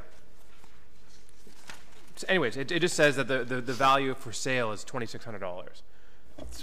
That's correct. I'm sorry, I didn't see it on that sheet. That's correct. So a couple questions just on that. I know this comes up on pretty much every one of these breakout sheets. Do we have is there a budget figure for how much we get out of these auctions, like on a yearly basis? If we sell 10 vehicles, how much money do we get? Is that captured somewhere? So that's one of my questions. And then just a comment, $2,600 just seems low. I don't know what we spent on this skid steer however long ago that we bought it, the one that we're replacing, but it just seems low that if you're going to be reselling it to some other municipality or someone else. So I don't know if we lowball that figure or, you know, if it's based on different metrics or whatever, but yeah, so I don't know if there's a line item there for our anticipated revenue from these auction sales. Through Mr. Mayor, yes, there is. It is in the vehicle operating budget, okay. And so we can certainly mark that for you when we discuss the operating budget. With regards to the value, that is estimated by our mechanics. However, it is a public auction. We do publicly sell these, and so if we can get more, that's great. But it's simply a cost estimate, a placeholder, and we do identify those costs in the operating budget. Thank you very much. Councillor Thompson? No? Okay. Okay. Councillor Marcus? Thank you, Mr. Chair. Just a quick question through you to Mr. Downey. Mr. Downey, is there a reserve on the bids at the auction? Okay. Dan? Through you, Mr. Chair, normally there's no reserve bids on these. They just go to auction. You hear them on the radio every once in a while, municipal equipment auctions and that kind of thing. These pieces of equipment go. Last year, our proceeds of disposal of assets was about $40,000. Okay. So just realistically, so this item could actually go for $1 if no one else. Theoretically, I suppose it could. I'll give you 2. Councillor Gardner. Mr. Mayor, I didn't pull the item that I wanted to pull about appropriate use of car. Would I be able to speak to that at some point today? Sure, because that's the kind of people we are. But in the meantime, would you care then to put a motion forward on this item 5-20? Yes. Green. Second, please. Councillor Perry, thank you. All in favor? Opposed? That is carried. I'm sorry, so do you have a reference number, Councillor Yes, Gardner? it's on page 13, and it's a bylaw vehicle. 513. 513, thank you. It's a bylaw vehicle, and I'm wondering why we need an SUV for a bylaw vehicle. Mr. Downey? See, Mr. Mayor, that's actually a request coming from bylaw. Quite often they are required to pick up signs, and so they need a vehicle, either a pickup truck or an SUV, and so this is as a request of theirs. I can certainly follow back with Tasha and find out exactly what why an SUV as opposed to a pickup, but that's my understanding. Thank you. And I haven't heard for a long time. At one point, we bought a smart car, or I don't know, tiny little car, maybe 2012. Has it just disappeared off the face of the earth? No, we still own it. Through you, Mr. Mayor, no, not at all. It has been transferred, though. It's no longer a bylaw vehicle. It's an IES vehicle, and it's being primarily used by one of our staff who is responsible for our monitoring our HVAC systems throughout our buildings. So it's a vehicle that we have dedicated to that individual, and he uses it to go from facility to facility monitoring our HVAC systems. Okay, we're straying a bit here. You'll see it often parked in front of the old library. Thank you. I'm just, we're talking about right sizing. I'm just, you know, with respect to the budget in general. But yeah, let's not get into a discussion on smart cars. Thank you. No, I mean the SUV for $40,000. Yep. No. Understand. That was 520. If we could move to 5. What are all you people wishing to speak about? This item. Pardon me? Oh, thank you. What item? 513. Not the one. Bylaw. Bylaw. Okay. I didn't realize we were actually putting it back on the table. I thought Councillor Gardner had a quick question. Councillor Maracas, Thompson, Humphreys. Thank you, Mr. Chair. I guess this is more not just specifically to this one, but to all of them. I mean, a lot of them you see that under the benefits is increased efficiency of fuel. So I'm just wondering, when we look at purchasing these vehicles, are we looking more towards the a hybrid model, if available, or electric? Mr. Downey? Through you, Mr. Mayor, not that I'm aware of. I can certainly check into that, but not that I'm aware of. Those are generally more expensive, and I don't believe our budget reflects hybrid vehicles. Okay, thank you. I think maybe it's just something that we should be looking at, considering, I mean, that is the standard that most, I think, municipalities are moving towards, but I think it also makes sense for us to maybe move towards hybrid models or electric, full electric. So I think maybe that's just something that we should look at. Councillor Thompson?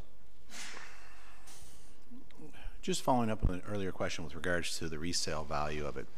So I look at this Ford Escape, and I understand it's got a lot of mileage, 140,000, but yet it's only a 4-year-old car. And so we only think we would recoup $2,000. And so I get about going out to using those municipal auctions. But have we ever thought about, I guess, giving Aurora residents first crack at it? have we ever thought about posting it on our own website? I don't know if there's something about our procurement bylaw that prevents us from doing that or something like that, but I just thought it's taxpayers' money being used to buy that. I mean, you know, if a taxpayer wants to spend the $2,000 we think that this vehicle is worth, then, you know, so I don't know who best. Perhaps I just want to know whether there's anything that prevents us from giving, I guess, first right of refusal to our residents. Would we take the bylaw enforcement sign off it? I think that would be wise. Okay. Mr. Niederosny. Or Mr. Downey? I'm not sure who. Through you, Mr. Mayor, I would say there's nothing that prohibits council from offering it. Generally, to avoid any perception of favoritism, or, you know, we gave someone a deal or that kind of thing, as a rule, most municipalities send assets to auction and get the highest and best value they can as a matter of practice. But there's nothing stopping council from offering it anyway. Sure. But we could, as an example, we could let people know when it's coming up for auction, and they could go through that process. Sure. That still maintains that impartiality. And my second point, really, again, going back to this resale value. So just looking at Auto Trader, you pick up 2013 Ford Escape, you know, from 130,000 kilometers all the way up to 200,000 kilometers, and not a single one under $10,000. So somehow, perhaps we may need to revisit how we are establishing a value for them. Now, again, conditions may not be apples to apples, but you know, an Auto Trader kind of reflects market price. And so, for example, here's one with 207,000 kilometers, and it's $10,000. So, again, you know, we need to look at our policy of how we're doing it. If our expectation is only 2,000, then obviously either there's a significant issue about this value of this vehicle that we don't know about, or we're underselling ourselves. That passed. Councillor Humphries, Councillor Abel. Quickly, please, and we can get super fast. Just really quickly. It is only a 4-year vehicle, and I'm looking at the expenses at $7,600 over the last 4 years. Transmission was recently replaced. I know I asked this question before. Do we have warranty on these vehicles, and are they covered? Like our transmission? Well, I guess it depends on the purchase agreement. Yeah, I'm not positive. Mr. Mayor, it's exactly right. It's if you purchased a vehicle, yes, there's warranty, but this is past the warranty, and we are experiencing some drivetrain issues with this vehicle, and it's not reliable. And when it's not reliable, we generally hear from the bylaw services that they're not happy because they haven't got a vehicle, and so we're off renting a vehicle or whatever. So we feel that this is the best move to get rid of this one and look at a different one.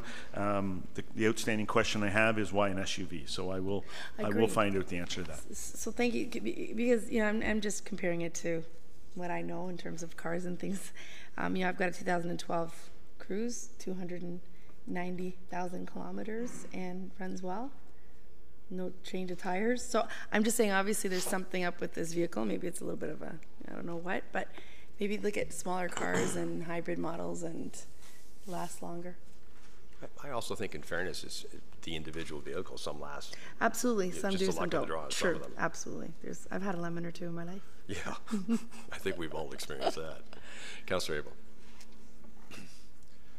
It would seem if everyone drove in a consistent manner, it would probably be easier on the vehicle. But with different people's driving habits, it might compromise it. But perhaps it's just basically modifying user guidelines. I don't know if it needs to be warmed up or you accelerate slowly, but two things that were brought out and I just wanted to support. One, the green initiative. I think that's very important. If it costs us a little bit more but costs less to drive, and obviously if it costs more, it's probably going to be worth more at auction. I think it's important with our strategic plan and all things being green and environmentally there, we should be leading the way. And we should be, with all the vehicles that we purchase, we should always have that green factor in there. Whether it's diesel, heavy equipment, whatever, we should be looking along those ways. And secondly, you know, I think Councillor Thompson brought out something very important, and that is that we're well below what the market value is when we're writing these things off, especially when you consider they're maintained on a regular basis and they're not that old. So someone's making or going to make a lot of money at the expense of the taxpayer. I would like to see a different way of getting what is a fair market value. And also I would encourage that we open it up for non-for-profit community members, those that are in need of it. So some of the churches or some of the support groups may need such a vehicle to move chats or any of those things that move seniors or people to the hospitals. That's where we should be within our community rather than out into a municipal auction where there are people that are professionals in recouping and make a good living, I presume, at auctions for something that is significantly undervalued and that they can then resell. So, and that would put more money into our coffers as well. So, can I make a suggestion? These are all good ideas, but it's not to the specific item. And I would suggest that we ask Mr. Downey to look into these exact same things. What is our disposition? Come back to council. What is our disposition process? What's our policy? Look at the possibility of green or more green vehicles. We did have that experiment with the smart card that didn't work so well, so we might want to look at this up front as opposed to after the fact, and to take those factors into account as we look through our leasing or purchasing policy for fleet. Mr. Downey, can you do that for us? Certainly, Mr. Mayor. In fact, I just mentioned that, Jason. I'm going to have to come back with a report, and I think the report needs to identify how we spec vehicles, what the advantages, pros and cons with regards to hybrid vehicles are.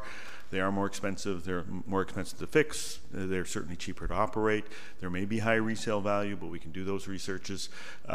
We can also look at our procurement process with regards to the release of these vehicles, and come up with some options that council may want to consider, amending the procurement bylaw in order to permit certain activities to take place. But that will be subject of a report, and I'll do my best to have it to you before the end of the year.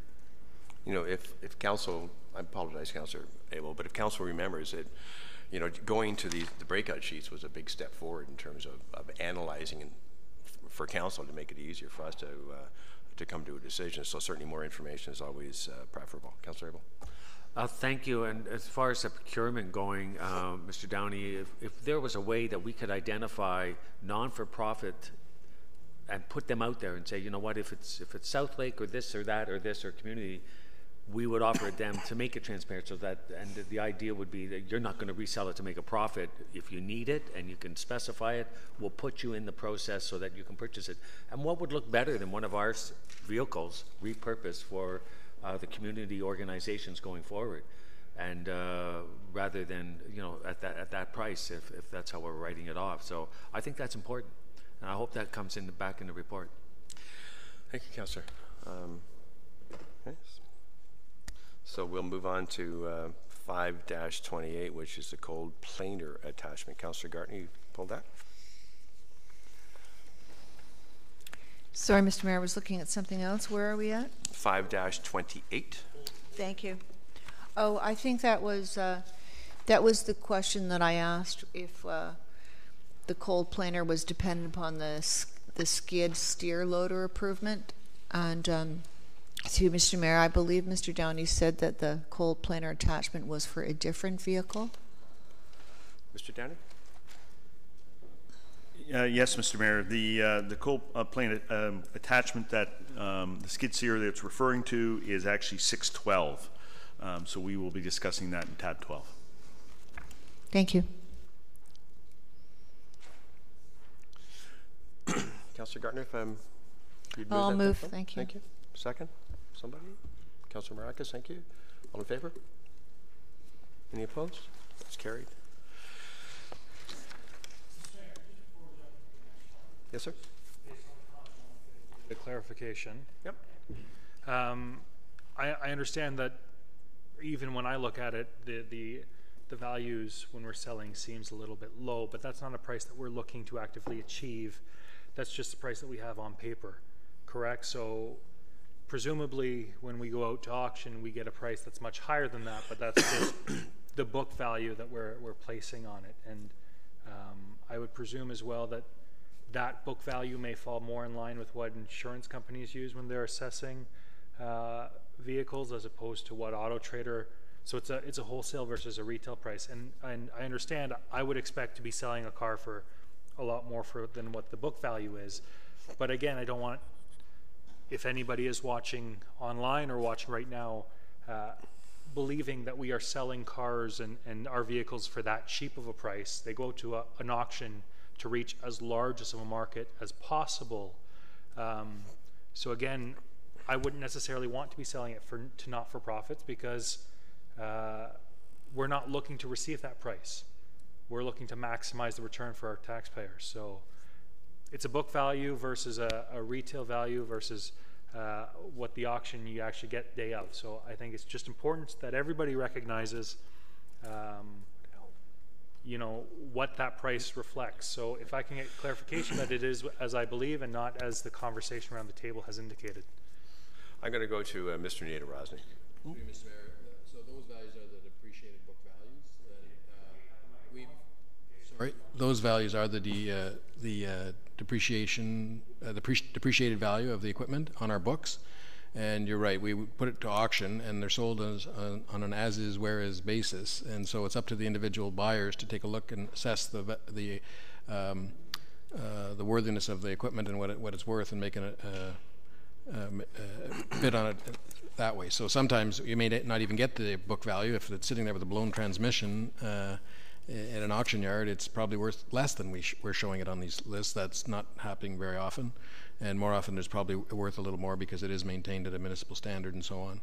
But most of our equipment, when it's by the time it reaches 10 years, it's well used. So it's showing signs of wear, and it gets a value accordingly. Mr. Downey, did you have something to add to that, or? Just it's actually from the budgeting perspective, it's to our advantage to keep the prices as modest as possible, because those numbers are then reflected in the operating budget. So it actually would be to the departmental advantage to say it's worth $10,000, and then put that $10,000 in the revenues for that particular section. And so we are looking at as modest a price as possible.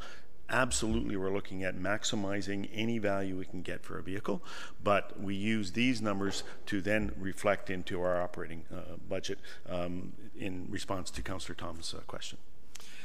If I may suggest, I'm not sure who's responsible for preparing the breakout sheet, but I appreciate Mr. Nader-Rosny's comment, this depreciated book value, so perhaps that could be just put in there as a footnote to, so we have the, as an example on the GMC Sierra, the 2018 value is $1,023.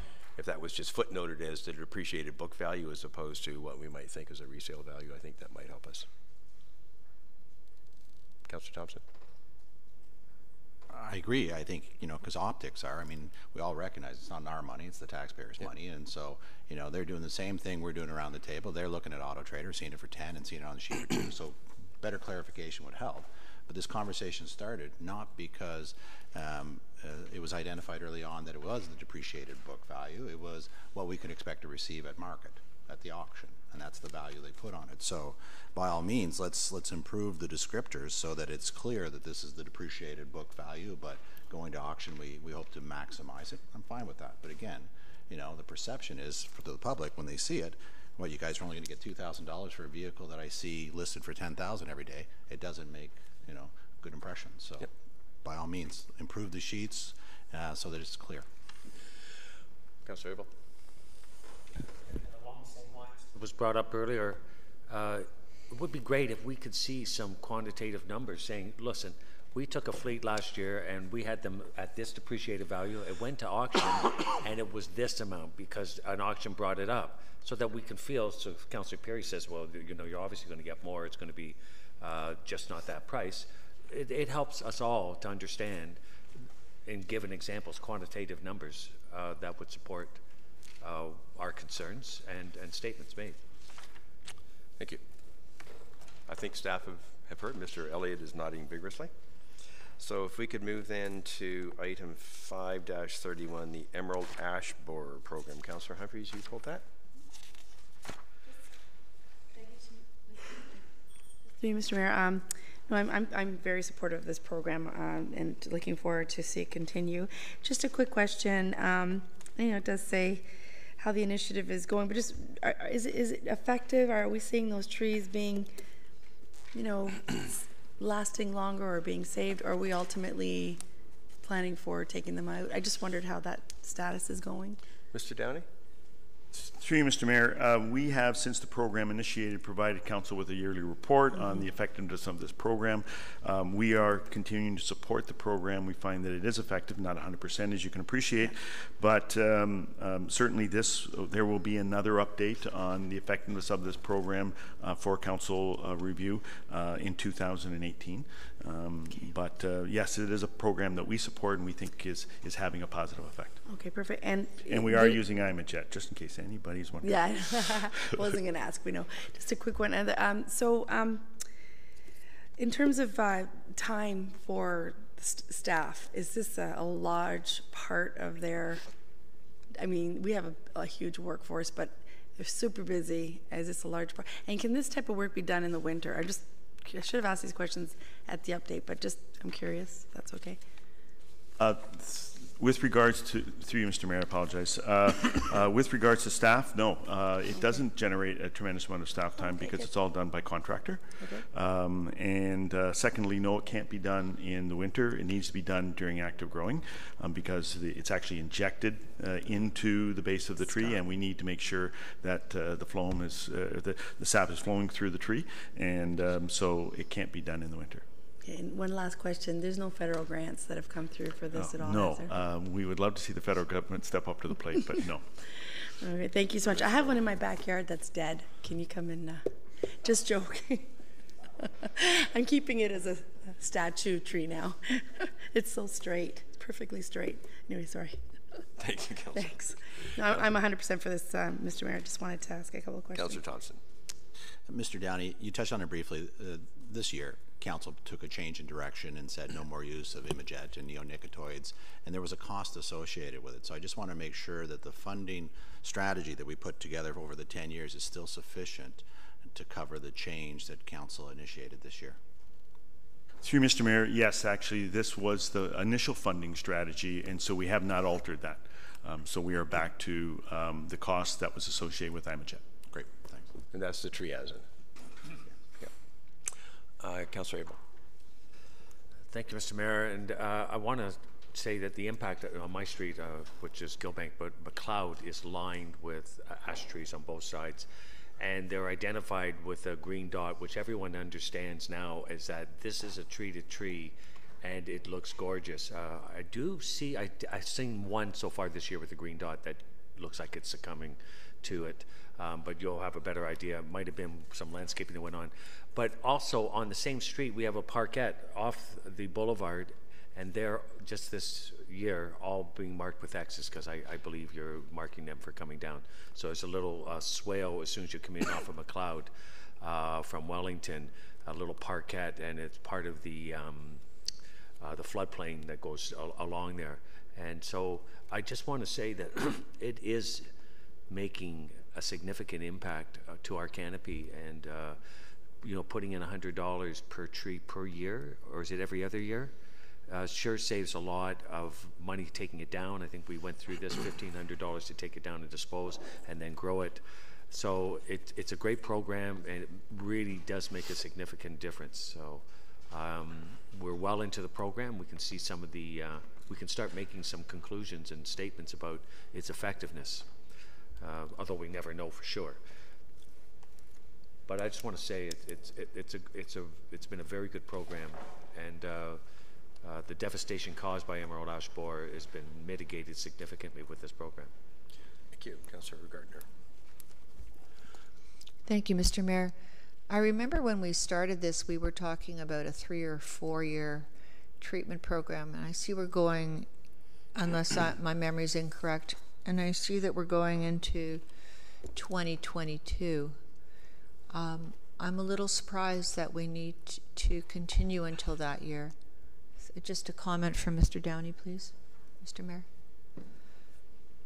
Through Mr. Mayor, with regards to the program, it has actually modified from our original report to council, and we have actually informed council of that. It's one of the reasons that we were looking at a different chemical. The best information we had when we initiated the program was that Imajet was the chemical, and that it, as long as you treated the tree every other year, that you had effective protection. That's subsequently changed, and Imajet is now recommending yearly treatments. So we have now had to extend the program because it is something that we think is effective, but we now have to essentially double up what we originally had estimated, and that's why we had started looking at some research at, is there something else we could use? Is there something that was more effective? And that's when we came in with a different chemical. However, as you know, council asked us to continue to consider Imajet, and we are now looking at a yearly treatment as opposed to a treatment every other year. Thank you, Mr. Downey. As a follow-up, up until the end of this year, will all of the trees have been treated at least once or twice? Mr. Downey? Through you, Mr. Mayor, yes, is the answer to that. Thank you. And it's your opinion that it's just going to have to be a continuing process? Through you, Mr. Mayor, yes. We haven't got any information that tells us that we are now free and clear. Emerald ash borer has come and gone. We will more than likely have to continue on that treatment. One of the problems is there's not really good science with regards to this. We know if we don't treat them, they die, for sure. I do appreciate Councillor Abel's comments that the treatment program certainly has helped our boulevard trees. As you know, we had not extended the program into our parks or open spaces, so you do see the decline in our parks and open spaces. In fact, I think it was last week, the Conservation Authority went into the Mary Street area and cut out 89 trees as a result of the emerald ash borer. So it is having effect on our woodlots.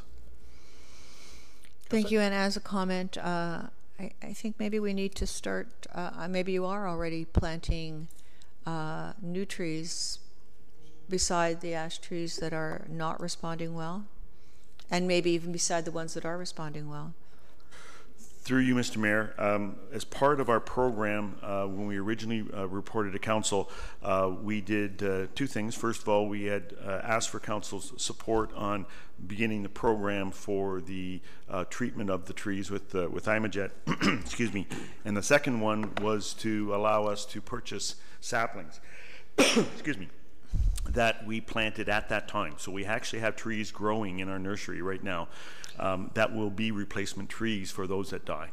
And so we aren't suggesting they be planted in the boulevard at this time, but they are planted in the nursery, and when they get to a sufficient size, then we can go in and cut the tree, cut the stump out, and then plant a tree that has already been grown on the town nursery at a much reduced cost. Thank you for that reminder. And how many years do they need to grow from saplings to be able to be planted? So all depends on the type of tree, as you can appreciate. But if we had a 10-year-old tree or an 8-year-old tree, that would be, I believe, an acceptable size in front of a person's house. It would be about this big around, 2 inches around, 2.5 inches around. That's generally the size of tree that we would like to see in a boulevard. That is the best chance of surviving some of the activities that happen on a boulevard. As you can appreciate, smaller trees have less of a chance. So it's generally within the 8 and 10 year period. Thank you. Councillor? Councillor Humphreys, would you care to move that for me? Green? Second, please. Councillor Tom, thank you. All in favor? Any opposed? That carries, Mr. Clerk. Councillor Abel, you've got the next one, playground equipment for Hamilton Park. Thank you, Mr. Mayor. I would just move and approve them. But my comment is that we are talking about making them more accessible for those with disabilities, and are any of those features going to be considered for these two projects? Mr. Downey? Through you, Mr. Mayor, there are accessible features, I believe, in all playgrounds, but certainly the one in Hamilton Park, and I'd like to state, next time you're going to see a site plan, you're going to see where these actual parks are. And we're going to take a picture of the playground. So, this is at the end of Downey Circle. So you'll see it off of, so yeah, name dropper. So anyways, you'll see it at you'll see it off St. John's Side Road. It's a park that we would normally not put a tremendous amount of attention to accessibility within this playground. However, the next project you're going to look at is Copeland. Now that's a larger park. We know that there are daycare providers within that vicinity. It's a much larger playground. That's why you see it's a larger budget. And that's the type of playground that we would start looking at much more accessible features within that park. Generally, we are going to be looking at fully accessible playgrounds within our major parks, such as Stuart Burnett Park. We have an item in the next tab for putting in playground and moving forward with a fully accessible playground in some of our larger parks. So yes, those elements are going to be considered. Councillor? So Mr. Mayor, I appreciate everything you said, and that's good. But would this be something that the Accessibility Advisory Committee could have a look at? They may have two things, a suggestion, and secondly, they may have a budget for a special feature that they may want to put forward within their advisory committee budget. So, Mr. Downey? Through Mr. Mayor, we have no objection to that. We generally go through some type of consultation process, so it certainly could be vetted through the Accessibility Committee.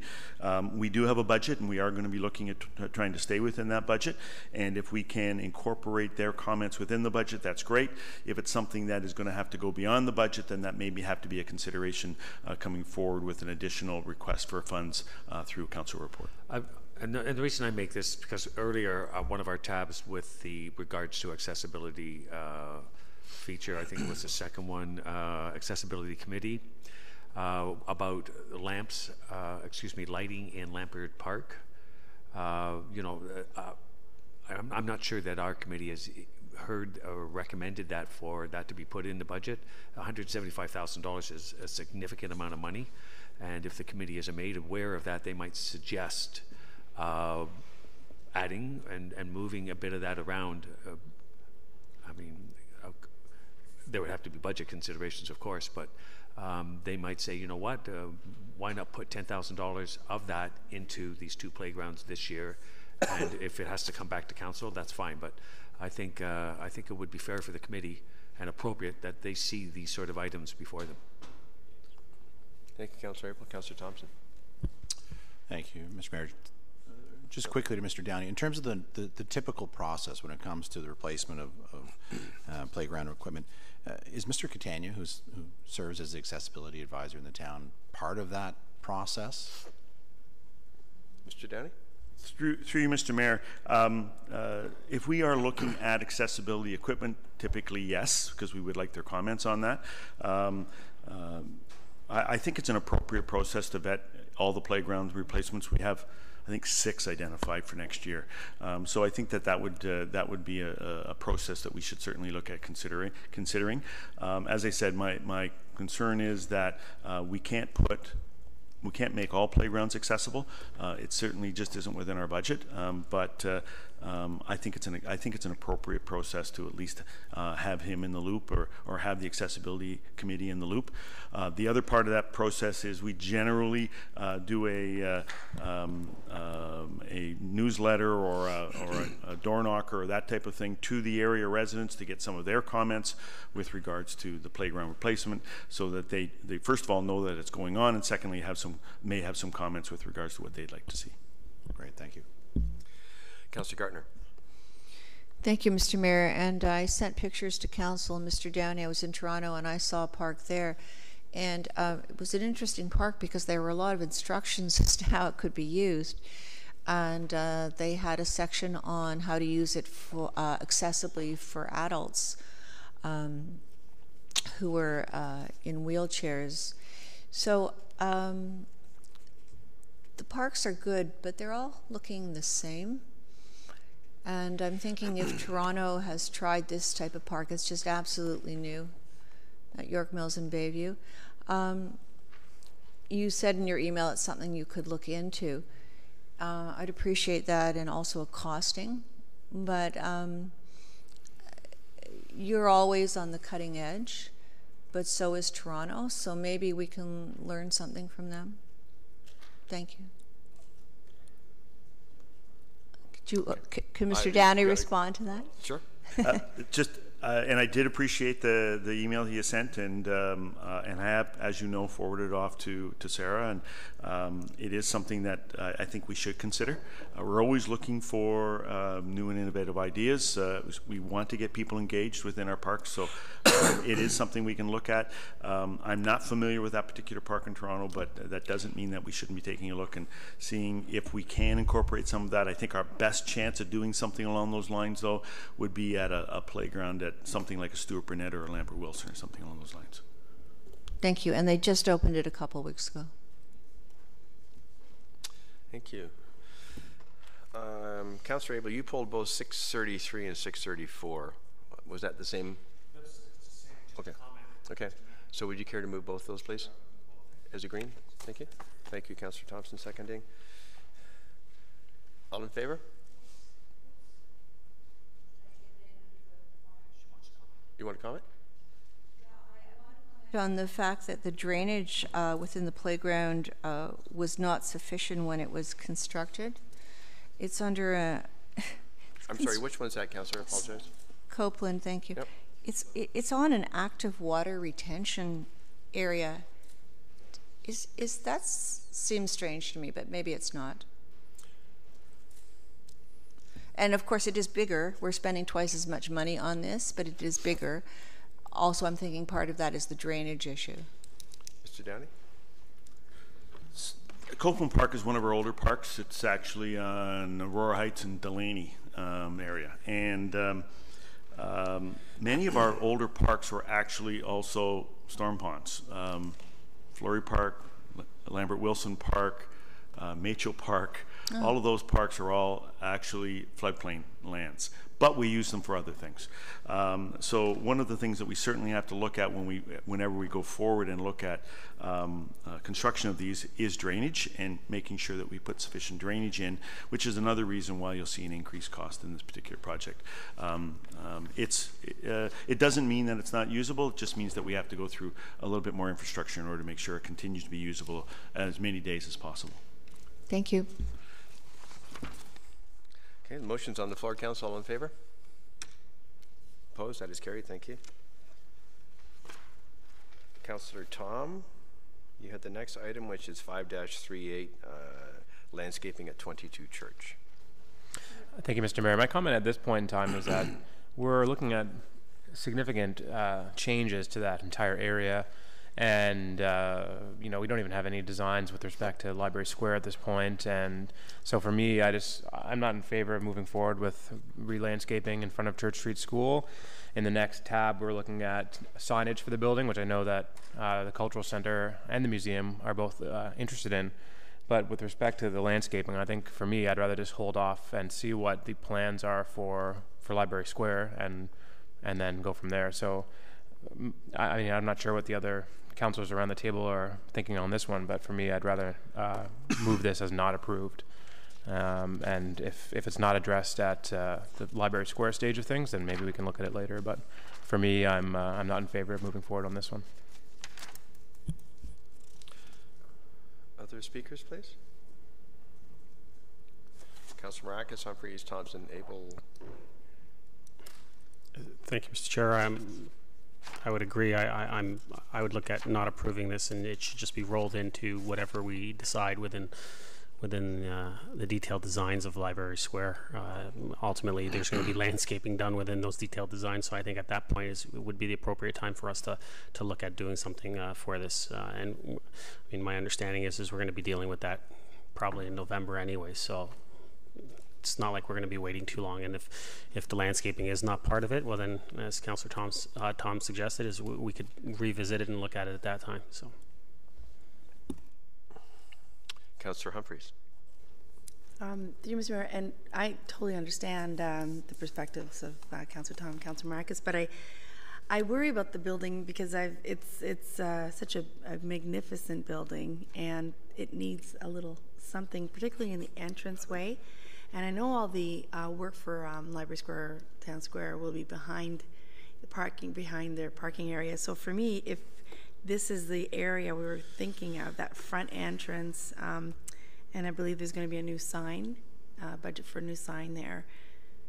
I could be wrong. I think I saw something about a sign. But I just feel that here I don't mind. And can we do it conditional approval rather than not approved, if that's okay? Because I do think I want this done sooner than later. There's going to be a lot of work in Library Square, and it'll take a long time. But I believe the entranceway to the cultural center won't be that changed. I could be wrong. Who knows what the future holds? But I'm thinking about the beautiful doors going up to the schools. And if you guys look at that in the spring and summer, we owe it to look a lot nicer. That's how I feel. It's $30,000, and I think it probably will, I don't believe it'll go to waste.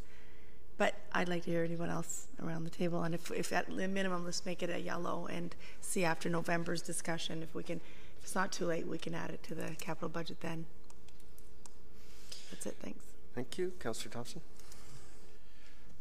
I share the same concerns about, we have some other plans on the table that still have to be decided with regards to Library Square. One of the ideas that was thrown out and keeps getting talked about is building an expansion onto this building as well. And so, I'd like to see that finalized one way or another before approving this, because I think that it could have implications.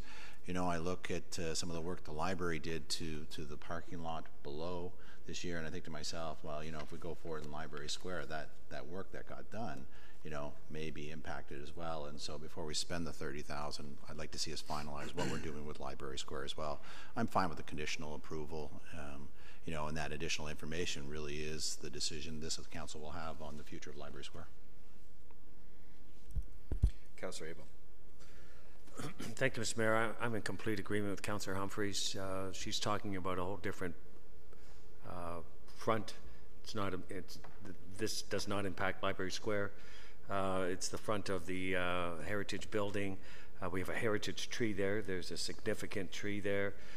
There will be no construction vehicles bringing in booms or anything along that. That is all activity that is on the other side. For me, the concern with Library Square and the front, it's like adding a coat of paint, putting in some new pavers and a sign, creating curb appeal. It goes along with much of that's there, and that's the plaque and the sign and the flag. And so I'm all for moving ahead on this, but I will go along with the conditional approval so that there is clarity on this. If hopefully the other councillors that don't want to, if they understand, and if it comes forward that there is no direct relationship to where this is occurring and to the activities that are going on, perhaps we can all move forward on this together. Councillor Gardner. Thank you. Is this just for the front of the building, the south? Mr. Downey. Through you, Mr. Mayor, when they first brought this forward and asked us to consider it, it was primarily for the south as well as the east side of the building. That seemed to be their biggest concern. So the views from Victoria and the views from Church Street were important to them, so we were in agreement that we would put something forward. But I think we're going to be looking at putting the 150 presentation up. You are going to be looking or considering a sign for the building. I do think it's appropriate that we probably be looking at landscaping as well in order to certainly enhance both of those features. Councillor. Thank you. So I would like to have approval. Yellow is okay for more information, but I think we're talking about. I'm not interested in the area that would be to the east of the building, particularly because I'm not sure what's going to be happening there, but probably nothing. But definitely where the sign is and the 150th, and yeah, it needs it. Councillor Perry. Again, as a comment, we're looking at paving stone access, plaza sitting, and some foundation painting, foundational planting, sorry, along the southern border. I think this is work that probably should happen, but I agree with Councillor Thompson and Councillor Humphreys. It would be appropriate to have a streamlined approach to make sure that we factor in the work that's taking place through through all the other works taking place. So I am in favor of yellow, just to make sure that every work that we're contemplating falls in line with what we're doing with the precinct and Library Square. So I think we should, be moving in a direction as opposed to saying no, but let's continue considering it, and see how it all shakes out. I would much rather have a placeholder of 30,000 just in place for that work, but make sure it's all streamlined. So I'm in favor of a yellow. Thank you, Councillor Perry. I'm going to go to Councillor Kim for the first time. Thank you, Mr. Mayor. I'm in favor of the yellow as well. There certainly does need improvements on the south side. It's just that on the east side, just being more exposed to where the two buildings that are to be demolished because of the proximity, I'm wary of approving any kind of budget for the east side. So I'm fine with the yellow, but as part of the information, and I would hope that the budget allotted for that would be far less than the 30,000 just for the south side. Councillor Maracas for a second time. Thank you, Mr. Chair. Through you to, I guess, I don't know, Mr. Ramuno or Mr. Downey, but is the cultural center, is the building not within Library Square? Mr. Ramuno? Yes, it is. We want to get you in the morning session. I told you I'd ask you at least one. That's the most succinct answer that Mr. Ramuno has ever given. So just, I mean, it's within Library Square. It's within what we're looking to achieve within that area. We as far as a budget and putting this as a placeholder, I don't feel we need to do that because we've already put a placeholder for the redevelopment of Library Square, and within that redevelopment, would landscaping of the area be not part of that? If you want to see this happen, when you speak to the design firm, the consultants about this, which we will be meeting with them, bring those concerns to them at that time and say, listen, I'd like to see some landscaping be done within the for the Church Street School, and have that as part of the components. So we have a placeholder already as a budget for that redevelopment of that area. So I think we're almost duplicating something. So I just don't see why we would have this as conditional when we already have that placeholder. I think too often we look at things in isolation, and here we have something where we're going to be duplicating those things. So we need to, I think we need to look at this on a bigger scale, which we have and which we are doing. And yes, will it get cleaned up? Will it get fixed? Yeah, it will get fixed throughout that whole Library Square redevelopment. And then through you, Mr. Chair, to Mr. Downey. Mr. Downey, even if, let's say we did approve this, would the work even get done before the winter season? Or would it start in the spring? Through you, Mr. Mayor, this is a 2018 project, so it wouldn't start until the spring of 18. So then, I mean, it goes to another point, is that why are we rushing to do it, considering we are going to be making those decisions as far as the redevelopment of Library Square? And so to me, I don't see the need to put a placeholder for 30,000 when we have a placeholder of 5 million already. Councillor Humphrey, excuse me. Thanks to Mr. Mayor, and I appreciate that, absolutely. And you're right, we have to think of all projects going on and specific to items in parallel. In this case, I just need a little bit more clarification then. There is a sign that we're landscape. It's the next tab, right? Number 6. And there's a tab that I know that the Cultural Center has been waiting for years, since it opened maybe. And I totally appreciate that. So maybe what we do is we take this and the item on 6 and stick it on to the work that we're going to be doing with the Library Square. I don't want to lose sight of it because it is the south side of the building. And the eastern view that they're talking about, it's just when you're driving along Victoria, you're seeing the southern view from the east part of the street, east part of the building. So it's absolutely part of Library Square, and we have that budgeting set aside or a placeholder for it. I just don't want to lose these two specific ones because these could be quick hits for Library Square. And if there's phases as we move along, if there's phases with Library Square, once we determine the design and then what we want to do first, second, third, fourth, this would be a quick hit in terms of a nice look as long as it aligns to Library Square's overall design. So I still would like to leave it as yellow, but we'll see what happens at the vote. Thank you, Brenda. Yeah, so my only point in bringing this up was that, we're talking about a sign in the next tab, which is a $50,000 investment. This is a $30,000 investment. With the contribution that we made to the Maple Leafs, what was that, 10 grand or something? 2? So anyhow, we're talking about $80,000 in the front of the building, and I agree. We're not talking about the sign, so I'll save my comments about that for later.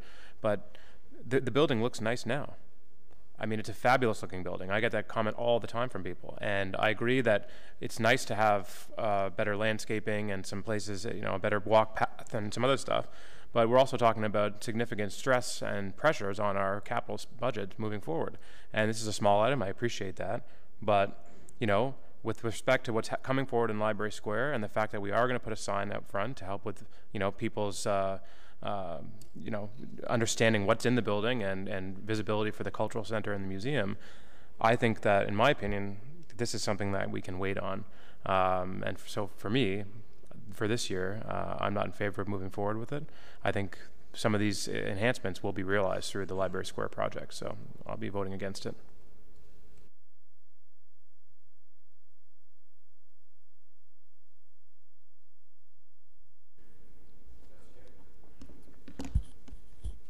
Yes, I just want to say that I'm going to do a 180 right here, and I was being very narrow-minded, and I think Councillor Marakis and what Councillor Thomas suggested is correct in that you do have to look at the whole block as a whole. I can't just say the whole demolition's happening and that's just one phase of the project. 30,000 is 30,000. So whether it's not approved or whether it's a yellow and we're going to allocate the capital to Library Square budget, whether it's red or yellow, I'm into moving into the Library Square budget and not make any further improvements until Library Square design is confirmed. Thank you.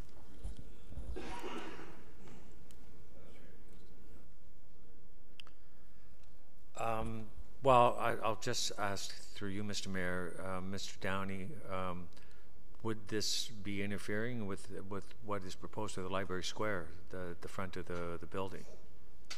Mr. Downey? And I'll just preface that because you said there's artwork going, a sign going, and so there's several things going on there. Either we do one or we don't do any of them, but is there going to be an impact with what's going to, the activity? Mr. Downey? Through Mr. Mayor, I don't believe the landscaping that they're proposing in the south end of the building is going to have an impact, but I haven't got a crystal ball. I'm not quite sure what council's ultimately going to come up with, but council has committed to putting up the 150 mosaic on the south face of that building. So we already know that there is some work going on there. I'll be interested in the discussion with regards to the signage, and because that will more than likely also go on the south side of the building. And as I stated earlier, I think it's appropriate that we at least look at some landscaping that incorporate both of those features. So I guess once we have a project manager on site and the design is complete, and they can make the overall comment at that time whether there is going to be any impact. Until then, I guess all activities should cease or any consideration. So myself, I sort of get the feeling that, or I would be comfortable with something going on in the south, and so that's why I will still be in support. But I mean, we're at the pleasure of council as a whole, so I'll be voting in favor of the yellow. Councillor Gartner, you were on the list. And did you put yourself back on? And the art design are going on the southwest lawn, if you can call it that. And the other side is the southeast. I think they use it as programming space and would like to have a different kind of a surface so that if the grass is wet, they can use it. But I'm not in favor of anything going on the east part. I think we need to see what else is going to go on in Library Square. So maybe we can have a compromise somewhere, but I'd like to see it as a yellow. Thank you, Councillor Gartner. I'm going to speak if I may. Thank you. You're nasty this morning, aren't you? I'm in favor of this going ahead as it is because we've been talking about doing something on the south side of this building for years. And my sense is that the rest of the Library Square would go on around that building, and if anything happens with that building, would be on the east or the north side. But I do appreciate the opportunity to maybe reflect on this a bit with respect to what might happen in the rest of Library Square. So I would be happy with the yellow, but I'm shading to the green side of yellow, which makes some kind of weird combination, I'm sure. Councillor Tom, you pulled this motion? I'm going to move red then. Okay. Is there a second? All in favor of not proceeding? Opposed? That fails. Another motion, please. Councillor Perry? Yellow, please. Seconded by Councillor Humphreys. All in favor? Opposed? That moves forward as a yellow.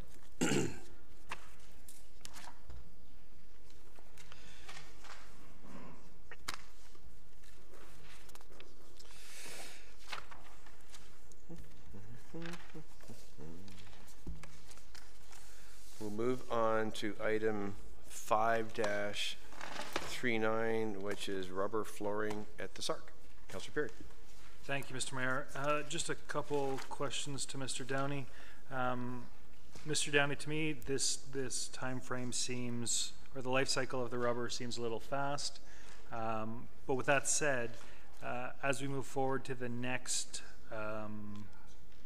stage of this rubber flooring, is there an opportunity to look at rubber floor tiles so that the spots that are most often used can be removed and the spots that are a little bit less often used can stick around? Sitting on the library board, that's what we've got at the library. I know that we have those in other facilities throughout town, but just to do a wholesale replacement, I'm not sure. To me, if that's the most cost-efficient way to do it in the long term. Mr. Downey? To you, Mr. Mayor, I can certainly talk to staff about tiles. I know they do have them. So whether or not that was actually a consideration, whether to put in tiles in the replacement of this floor, I know I walked it myself yesterday, and it is bubbling up, and it certainly is showing some wear areas. So that is something I can certainly ask staff to give strong consideration to. Thank you. Councillor Tom, I'm sorry, Councillor Perry? So,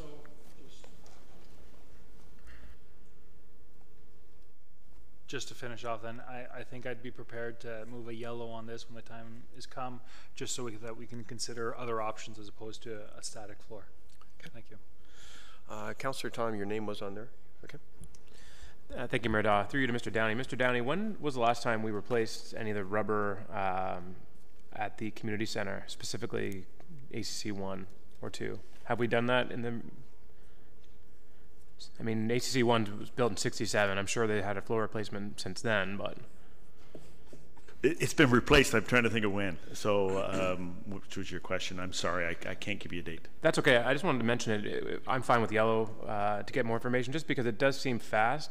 And I mean, I used to play in ACC 1 as a kid, and I don't think it's changed since then, and which is fine. And so, as long as the rubber is, as long as you don't nick your skates, it's good to go, right? So, I just want to know if it's been 20 years since the ACC 1's had it done. Why has it been, you know, maybe there's more people using the SARC. I just want a bit more clarity on why the SARC has come around this fast. I know Councillor Pierre really asked that question, so maybe some context with respect to some of the other facilities and their replacement of their rubber flooring would be nice for context for this. Through you, Mr. Mayor, I can certainly do that. I have been informed that we are looking at tiles, so we are doing tiles. But when I bring back the report, I can certainly talk about use patterns within this particular facility and also rubber flooring in the other facilities. Councillor Gardner. Thank you. I appreciate the comment about the floor tiles, the carpet tiles, and they've been amazing. My concern with doing rubber tiles is that a lot of these areas are very moist, and we want to have a surface that is, I would think, continuous, so as moisture wouldn't be able to penetrate and cause mold. So if you could just keep that in mind when you bring back the report. Thank you. Thank you. We've got Councillor Abel. Thank you, Mr. Mayor. So in the future, if we know that there's probably going to be a tendency to have high traffic areas, and I can see where that is in arenas, instead of replacing all four corners, could we not sort of set it so that we could outline so that if we do have to replace those high traffic areas, you just remove those well-worn areas and then replace them so that the pattern matches and it still looks to a high standard? Mr. Nani? So you, Mr. Mayor, we're in complete agreement with you, so that's why we're looking at tiles. I think it's a great idea, so that's what we should be doing. It's also something we should be looking at and considering when we look at our budgets and design of our facilities, so that quite often we do make some determinations that from a capital perspective we're saving some money, but from an operating perspective we're now visiting or revisiting something that a little earlier than we need to, or we have to replace it all in order to address some wear patterns. So that's one of the advantages of going with tiles. So yes, I will certainly make sure that it's addressed within the report. Thank you. No other speakers, Councillor Perry? Thank you. Second, Councillor Tom. All in favor? Oppose? That is carried. Councillor Humphreys, you have 6-40, the AFLC Dasher Board System. Yes, Mr. Mayor, I'm very much in support of this, and I think we need to get it done quickly. There is some hazard here, potentially can injure. It says injury can happen due to this failed board system. So I think I'd like to move this and maybe not wait for final approval or a budget, because it worries me just the way this is written. So I just want to understand from staff if the urgency is there because it poses a health and safety risk. Perhaps we can go to Mr. Downey for a sense of urgency. Perfect. Through you, Mr. Mayor. The system, the board system that's there is a wooden system. It's been was put in 1986, so we've got our money out of it, which is a good thing. So we've come back with an aluminum system that most Dasher boards are made of at this point. I'm not overly concerned about someone banging into the boards and the boards giving way. That's because the rink is primarily used by figure skating at this time, which is good, but that doesn't mean that we don't have hockey playing on there as well, and this is an issue. We have integrated the removal of these Dasher boards with our permits for 2018, and so we've coordinated that approach. So I believe the timing has already been determined if this gets approved. I'm sorry, but I can't tell you what that is. And we do it at a time where it has minimal impact on our user groups. Okay, perfect. Excellent. Thank you. Then that's fine, and I'm green. Let's move it forward. I had other speakers, but they went away. We're all good. So, Councillor Humphreys? Move it forward. Going green then? Yep. And Councillor Tom is seconding that. All in favor then? Green. Yep. Opposed? That is carried. Thank you. Councillor Gardner, you've got the sign, item 5-41, the SARC signs. Thank you. I really would like more of an explanation. I find $50,000 for new wayfinding signs at the SARC to be expensive. Through you to Mr. Downey? Through you, Mr. Mayor, this was a project that we were dealing with the accessibility committee on. So Mr. Catania has been involved in modifying or changing our signage in all our facilities in order to meet OADA standards.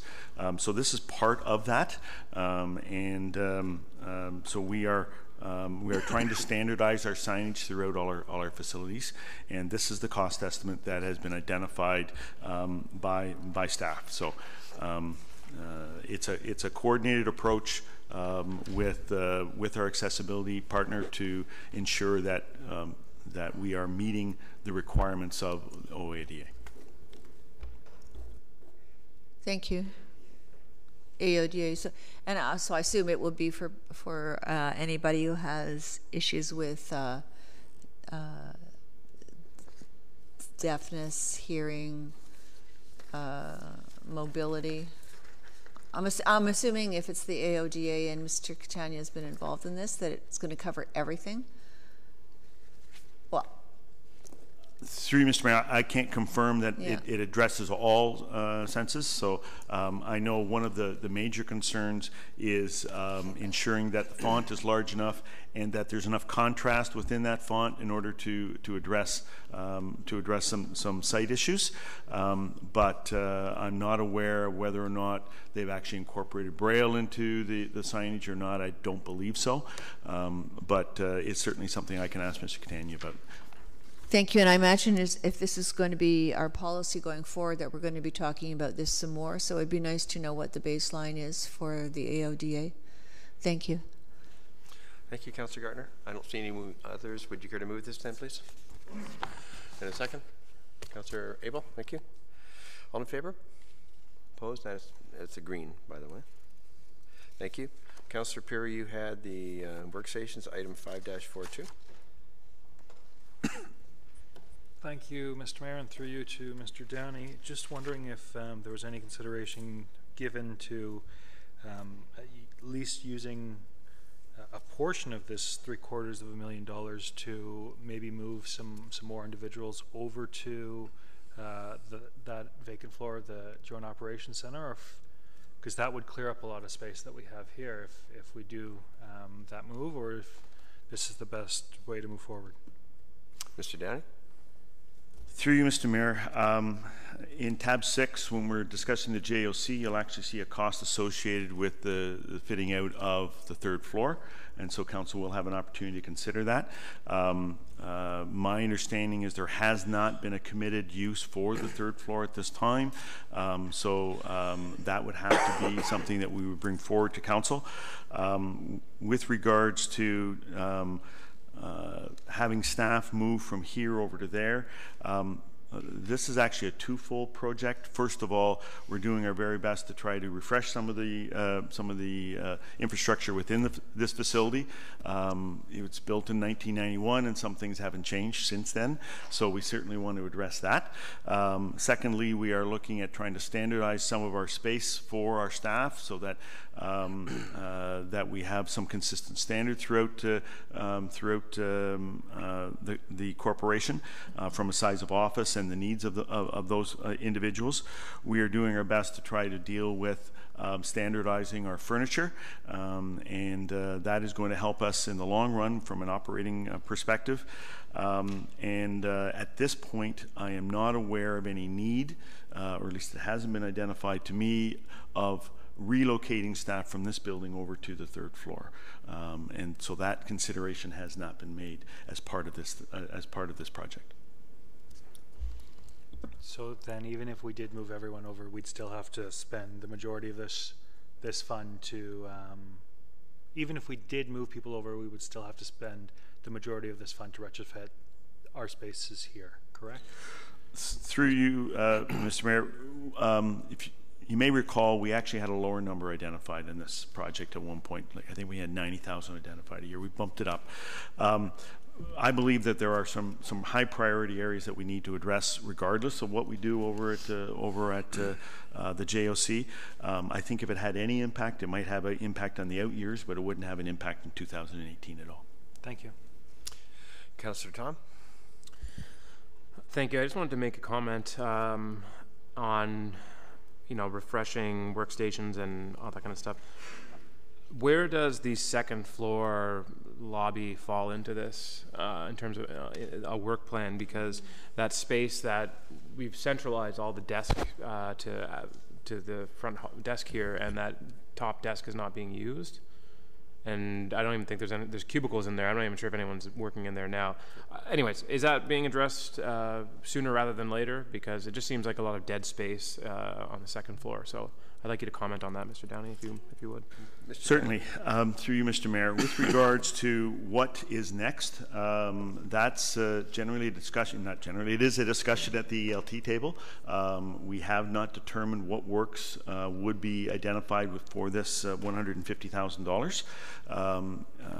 And certainly consideration can be given to that, but it's generally a discussion that department heads have, looking at our priorities, looking at our future plans, determining where we're going to get the biggest bang for the buck, where our priorities are, what we need to address. So I can't make a commitment to the second floor at this time, but when we do have a plan of how we're going to move forward, we certainly will communicate that to council as to how we plan on spending this $150,000. Thank you, Mr. Downey. I'll rephrase. I think if we're going to spend $750,000 over 5 years, I'd like to see the second floor addressed. So that'll be my comment. Thank you, Councillor Thompson. Thank you, Mayor Daw.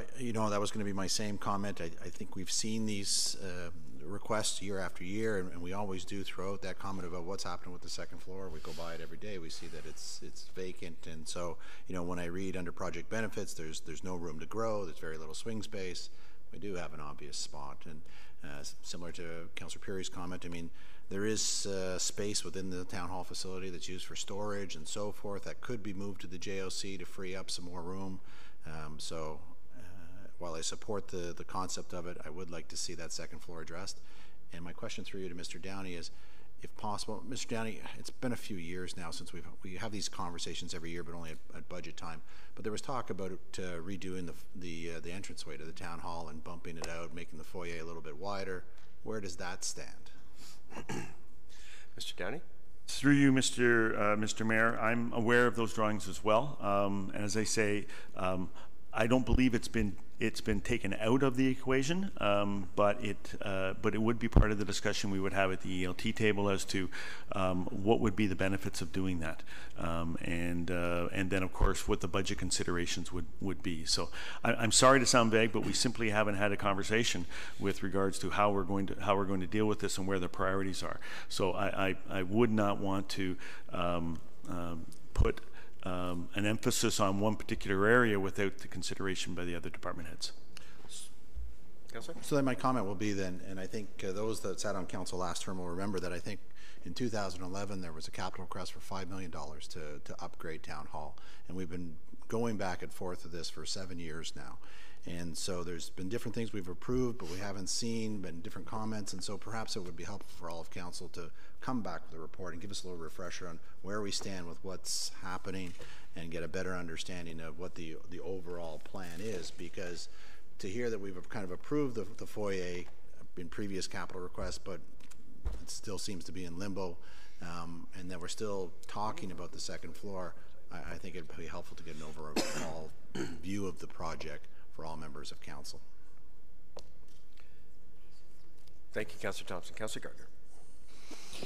Thank you, Mr. Mayor. And the comment was made that we don't know we're going to spend the $150,000 this year. I am going to lobby on behalf of the communications department. I was in there last week. It's being done, actually. Okay. We're sure of that. See, you are so good. Yeah. I didn't have to speak. And with Stephanie's permission, if anybody wants a tour of our wonderful communications room. Yeah, former everything. Yeah. Right. You know, the point about the second floor lobby area is well taken. I walk through there several times a day, and I look at it and say, you know, this is not particularly effective use of this space. But then when we have either the art show or a reception up there, you think, wow, what a great use of this space. Yeah. So it's a bit of a catch-22. Could be still. If you turned that fully into office space, you would lose a lot of that capability. So maybe you need to just put some more creative heads together as to a more effective. And there are 2 workstations actually, and Mr. Catania's in one, and I can't remember who's in the other. So there is some usage in there. So maybe just a bit more creative thinking as to how we can use that and move forward more effectively on that space. But I would hate to lose it in terms of having that as a reception-capable area. Oh yeah, so Chris Catania and the bylaw in there as well. So. Zilda, I think. Yeah. Councillor Peary, you pulled that. Okay. Green, thank you. Is there a second, please? Councillor Humphreys, thank you. All in favor? Green. All in favor? Refresh. Sorry? Which one are we doing? We're doing Green. Oh, sorry. All in favor? Opposed? Thank you. That carries. Okay, we have 3 more items that'll finish tab 5, and then I did see lunch being delivered. Pardon me? Wait. Yeah, there's way more than 3. There's like Well, 1,000. 3 on this page. There's 3 on Oh, 3 on this. Michael, I'm still on.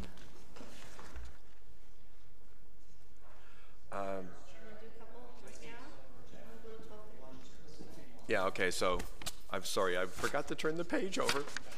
I've just gotten a signal that lunch is ready. If we wish to finish facilities before then, we could do that. Okay, so we'll take our lunch break. If we could be back here by 1 o'clock, please. 1. I'm sorry? You slave driver. Because I got to run into the drugstore and get some cough syrup. I'm channeling my inner Lauren Green.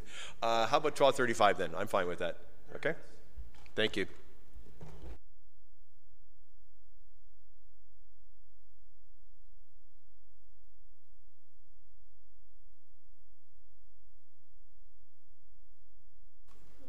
Council, we left off at, and thanks to Stephanie for the cough drops.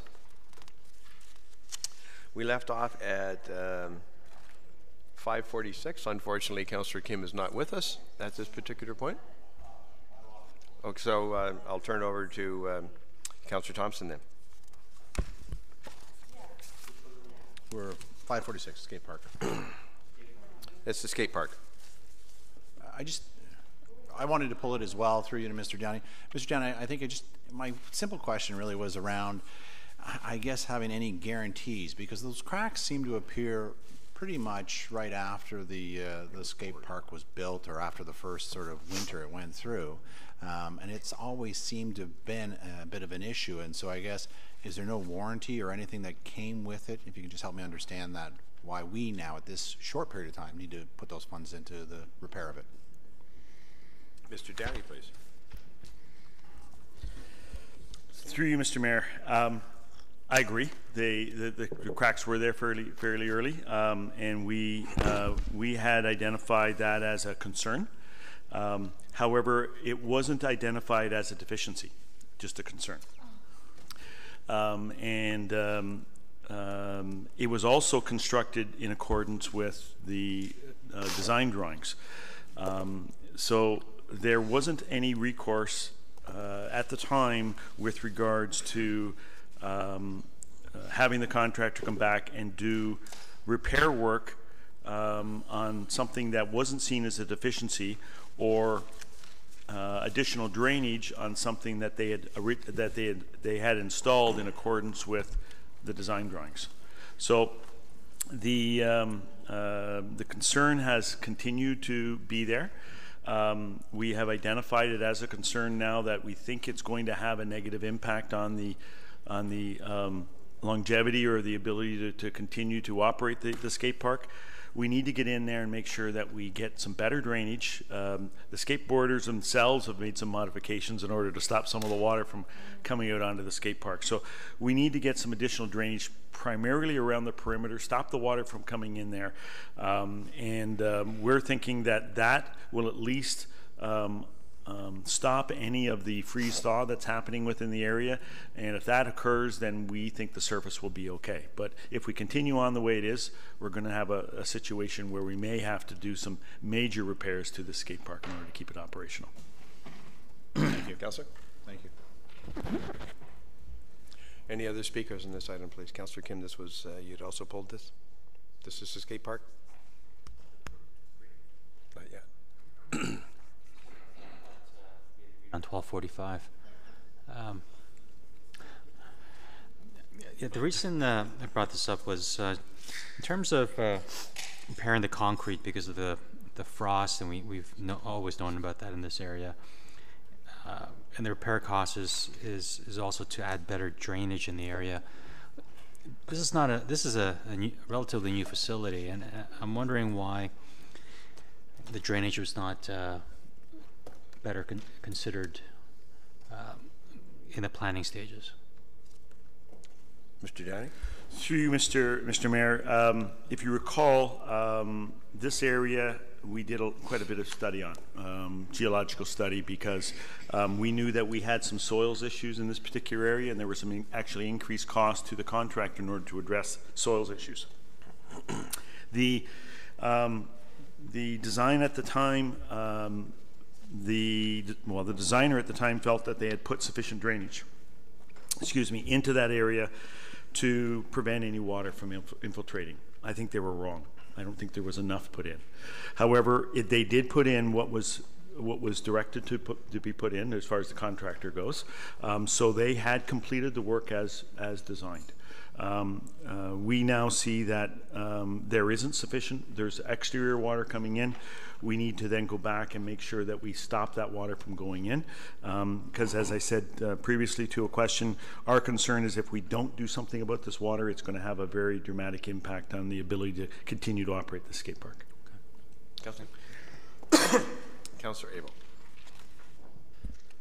Thank you, Mayor Daw. And the structure, through you, Mr. Mayor, the structure is okay. It's just that the surface water is now infiltrating in cracks, and that is having an impact.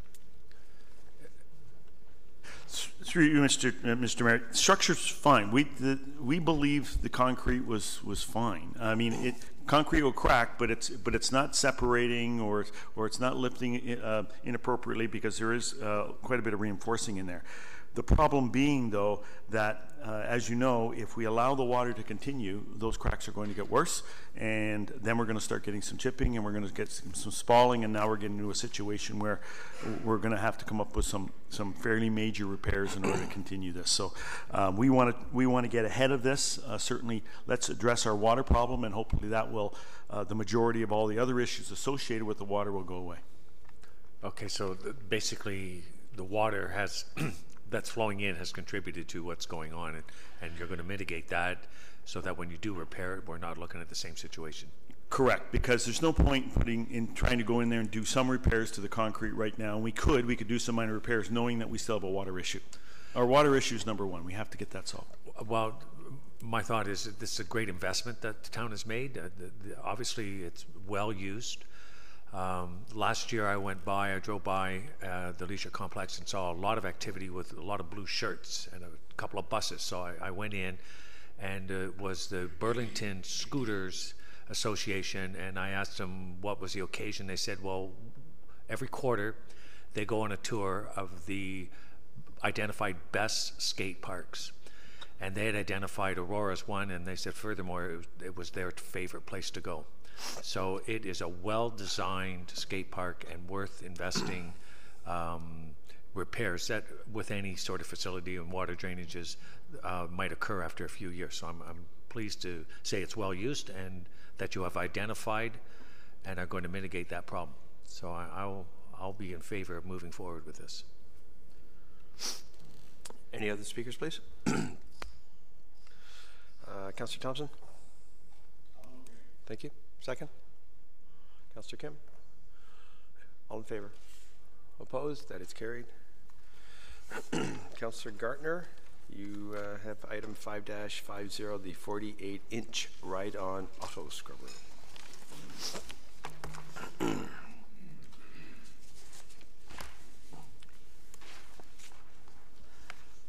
Mr. Mayor, could you come back to me, please? Could we go to the next item first? Well, you've got the next two, 550 and 552. Okay, then you're going to have to give me a minute because I was already in 6. Could you give me the one again, please? The number, the page number? 550. Thank you.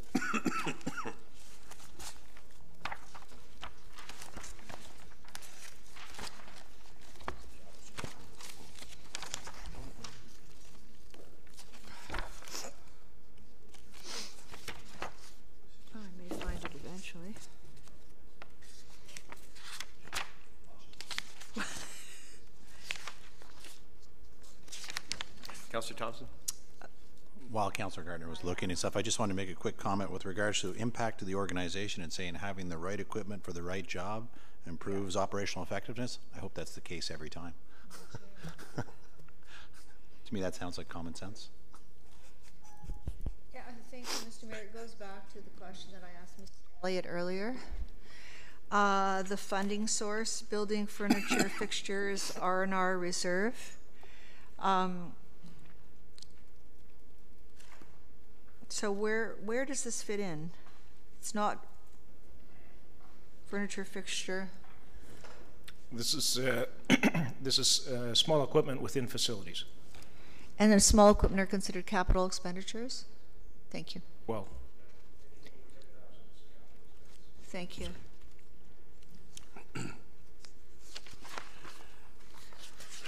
Councillor Gardner, anything else on this item? No, thank you. Care to move it then, please? As a green? Thank you. Is there a second, please? Councillor Thompson. All in favor? Opposed? That is carried. Councillor Gardner, you have 5-52, the AFLC fitness equipment. Thank you. Because I go to the fitness area here, I noticed that we've put in I would think it might be 4 new pieces of equipment. One is very substantial.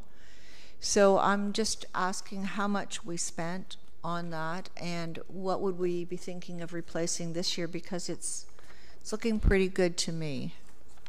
Through you to Mr. Downey. Mr. Downey? Through Mr. Mayor, I apologize. I would have to talk to staff about the equipment that was been recently replaced, because I know we've done some different pieces of equipment, but that one specifically I'll have to ask and then find out how much we actually paid for it. With regards to this year, we've identified in the report that we're looking at replacing 4 treadmills, 2 bikes, a functional trainer, and a Smith machine.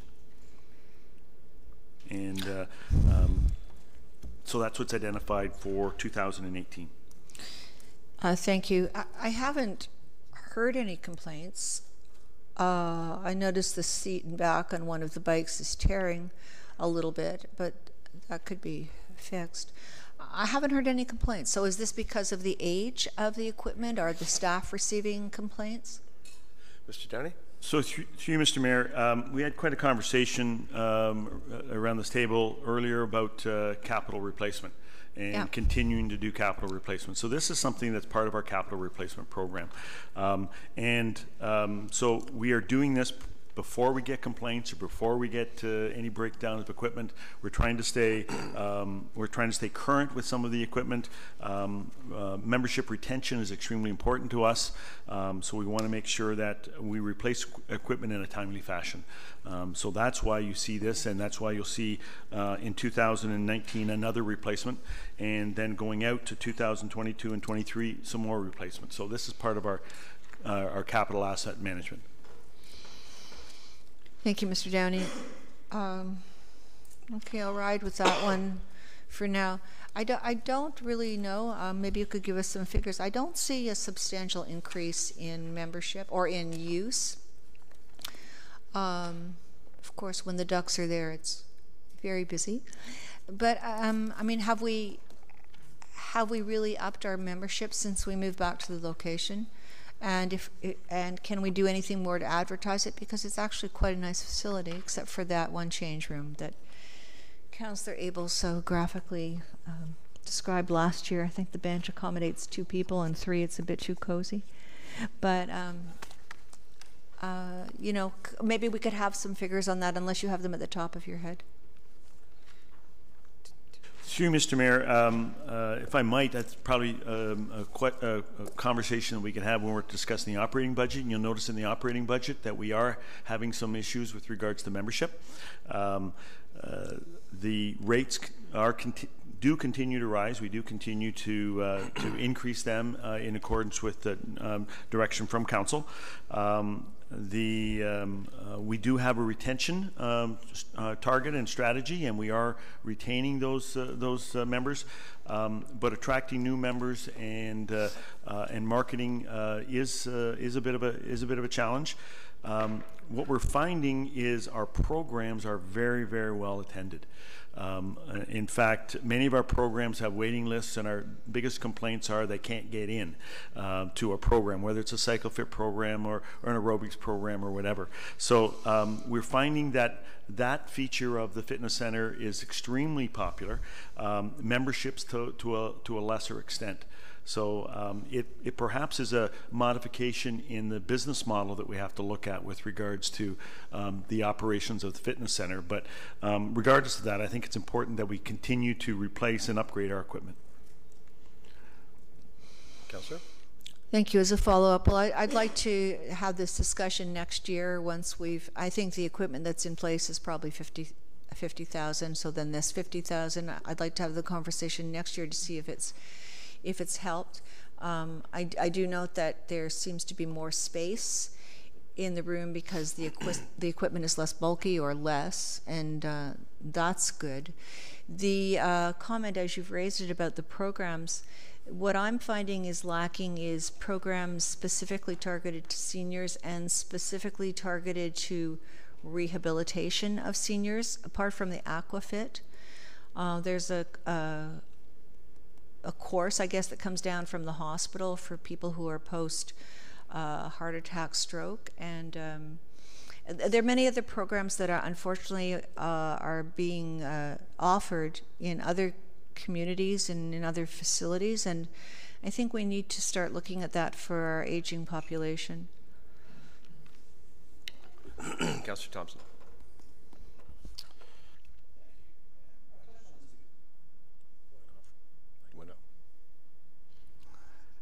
I've touched on this before, but and Councillor Gardner mentioned as well. I think that whenever we have a multi-year project like equipment replacement, because capital project 74007 has been going on multiple years now, I think that the capital sheets should reflect what's been spent to date. So, for example, a couple weeks ago at GC, we got the capital project listing, and the project's there, and it says, to date we've approved 170,000, we've spent 120,000, we expect to spend the other 50 in 2017, but we get multiple projects like this before us when we're in the budget, but it never really says that, hey, you've already spent 100,000, 500,000, whatever that number is to date. This is an ongoing project. And I think that's valuable information for me, and I suspect for other members of council to know, hey, the sheet in front of me still wants to spend another 230,000, but to date we've spent 130. So I know the total cost of the project. And so I think that just, I've said it before, and I'd like to say it again, that I think that it should, anytime you have let's call it a multi-year or an open project, have whatever the costs spent to date are. I'll just get an overall comment from the CAO. To Mr. Mayor, I don't see any difficulty in adding that to those multi-year projects. We can include those in the next round of budget sheets. Thank you. Anything else on this one?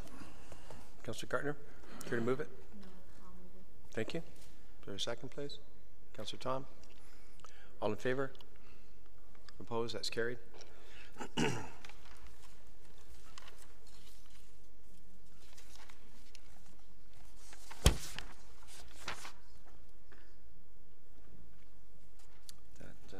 here. Okay, the next one is item 553. Councillor Gardner? And that is the, pardon me, the reconstruction of Kennedy Street. Thank you. There's the mention in link to the strat plan, maintain and expand, full depth. And on the following, we're talking about full depth too. But the descriptions are quite different. So could, through you, Mr. Muno, finally, Mr. Muno, could you talk about full depth, and maybe you could compare the two projects if council will allow the liberty? Certainly, through you, Mr. Mayor. I'm sorry, Councillor Gardner, which is the second project that you're The referring second project is the one that's following it on page 55. Okay. So the 5-53 is the Kennedy Street and Temperance Street. So that is a full road reconstruction. So full depth, removing the existing asphalt pavement and the base, replacing all the underground services, the water, sewer, and relaying the road base and pavement and curbs as well. We're adding an old grit separator as part of the storm system to help the stormwater flows into the creek on this project. In some of these other projects, it's titled M&O, so it's mill and overlay, so it's really shave and pave, where you're not removing the road base, you're just shaving off a couple inches of the asphalt and replacing the asphalt. So you're not doing any underground work. You're keeping the road base as is, you're just shaving the existing pavement off and re-asphalting. So that's what the M&O refers to, mill and overlay, or shave and pave. So a full depth asphalt replacement is digging down to the bottom layer of the road? So you're removing the entire road base because we're doing the underground, replacing the underground water main and sewer. Yeah. So you're relaying a completely new road base and then paving over. So new road. Is any of this road work we're going to do on Kennedy Street have anything to do with interfere with the speed bumps? Good question. There are speed bumps in that location, and they would be replaced as part of the program. Are these the speed humps that we did last year? Yeah, I think so. There are a couple, but there are some on that stretch of Kennedy Street. Because I'm sorry, on the next one, which I don't think I pulled, it goes from Murray all the way to Bathurst. Mm-hmm. So we would be removing the speed humps we put in place recently? That's correct. They'd have to be, my understanding is they would have to be removed and the asphalt be relayed, and those speed bumps or traffic calming measures would be reinstalled. Yeah. Thank you. It's kind of shocking that we didn't realize at council when we approved this that we were going to be doing a reconstruction of that road. But saying that, I think we should do a survey, or certainly get information on how well those speed humps were received and how well they operated, because are the residents going to expect us to put the speed humps back down? And if they are, do we want to do that? It's almost like it was a pilot project. Thank you. Well, we're not, at this point, we're not talking about speed bumps per se. No, we're talking, I'm sorry, I didn't pull it. It's the next one that's talking about let's full depth asphalt. Fair enough, but let's deal with 553 at this point. Is there any further comments on that one, which is reconstruction of Kennedy Street, Temperance, and then Murray and Pinehurst? Oh, did you? The only thing through you, Mr. Mayor, is that it doesn't say what the pavement index is at the moment. I believe the other reports do, but this one doesn't, that I can see. Mr. Elliott, do you have that? Mr. Chair, I just wanted to add a comment. Earlier this year, ANCA came to this room and spoke about road pavement service levels, and had a lengthy discussion about that. And this whole section here, there's really three things that they do. There's crack sealing as the first step that you take to a road. Then you do a shave and pave, and then you do the full depth reconstruction.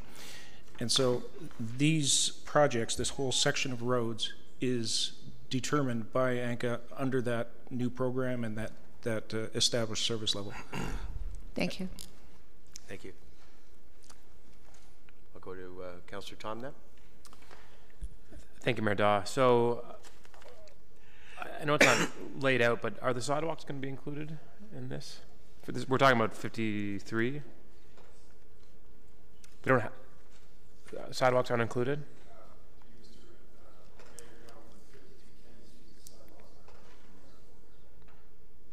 Sidewalks aren't included.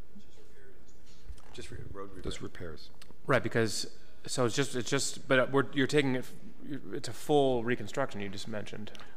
That for the road base and the underground services, and Right. there would only be sidewalk repairs done where required. Okay, but that's not part of this capital spend. No. Okay, because I just that section of Kennedy, actually from Kennedy, from pretty much Yonge all the way to Murray, the sidewalk is in atrocious condition, and I actually think the sidewalk is not even those pavers or panels. It's like poured asphalt or something, and it's like in absolutely like really bad condition. I don't know. I know it's the well-heeled part of town, or one of the well-heeled part of town, but the sidewalks are in like absolutely rough shape. So I don't know, is that something that's going to come forward in a future year for council consideration, the sidewalks along Kennedy Street? Mr. Ramuno? Well, my understanding is as part of this project, we're looking at only repairing those sections of sidewalk that actually need repair, Okay. and not redoing the entire stretch of sidewalk. But I can certainly go back and take a look and let council know what the future plans are for sidewalk replacements in that area. That would be great. And I guess my next question would be: is the remaining part of Kennedy from George Street to Murray in a future year from a replacement? Like where does that street fit in the pavement? It's next year. Mr. Ramuno? Through you, Mr. Mayor, the Project 55 does include the westerly stretch of Kennedy Street, but that is just shaving and paving the asphalt. Right. I'm talking about there's a section of Kennedy in between Murray and it goes east to George Street. Into George Street. And that section of road, and the sidewalk on that section of road is even worse. So I'm not sure. Maybe it's next year in terms of the pecking order. I'm not sure. So that would be fabulous. Thank you. Excuse me, Councillor Thompson. Thank you. Through you to Mr. Ramuno. Mr. Ramuno, in the project description, it says that design will be done in 2016, and that the construction will come forward and stuff. But when I go back to that capital project list that Mr. Elliott provided, it does seem to indicate that we've already done the design, that we've spent funds on it. So if you can confirm that. And also, as part of that whole design process, would we have done our typical open house and shown the residents in that area what is anticipated to happen? Through you, Mr. Mayor, I can confirm that the design was completed in 2016, so that the design work is done, and that estimate that we have of 1.4 million is based on the consultant's estimate. I'll have to get back to you with respect to whether we went out and did any staff engagement on the road construction project. Is it not our typical process, though, that I often see them in one of the Holland room or the Lexan room showing those open houses, showing the designs? Is that not typically our process? I'll have to confirm. I'm not sure if that's the case for all just road reconstructions. It is if we are changing things up, if we are removing storm sewer or ditches and replacing them with storm sewers and adding sidewalks. I think we do go out, but on just a road reconstruction, I'll have to confirm whether we've actually gone out or not. Thank you. That's it. Councillor Abel. Thank you, Mr. Mayor, and I do believe that process did take place in the design with the residents, but I'm sure the director will confirm. So it was stated that the speed bumps that we put in the pilot project on Kennedy Street West, those bumps would have to be removed for this road expansion, and I just wanted to clarify that we're talking about Kennedy Street from Yonge to George Street. The pilot project bumps that we put in last year are west of Murray, so they're not impacted whatsoever. Yeah, we're confusing items here. Okay, any other? Oh, that's Kennedy as well? Yeah, Kennedy is 5-55. So if we could then finish off 553, if there's no more comments or questions, Councillor Gardner, would you move that before us, please? Thank you. Second, Councillor Marcus. All in favor? Opposed? That's carried. Now we'll go to the famous 555. Councillor Gardner? 555.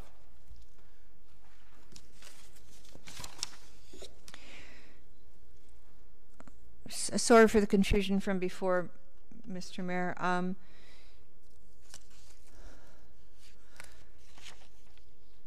So I was very unhappy to see actually that this stretch of road from Murray to Kennedy was being redone, because we've just done some work, and I don't know how much it costs, but we did it. So the question is, do we really need to have to redo it in 2018? And if we do, let's find out how these speed humps are doing. Are they doing what we hoped they would accomplish, what the residents hoped they accomplished? Are the residents going to be expecting us to replace the speed humps? Could we treat it more as a pilot project if residents aren't happy?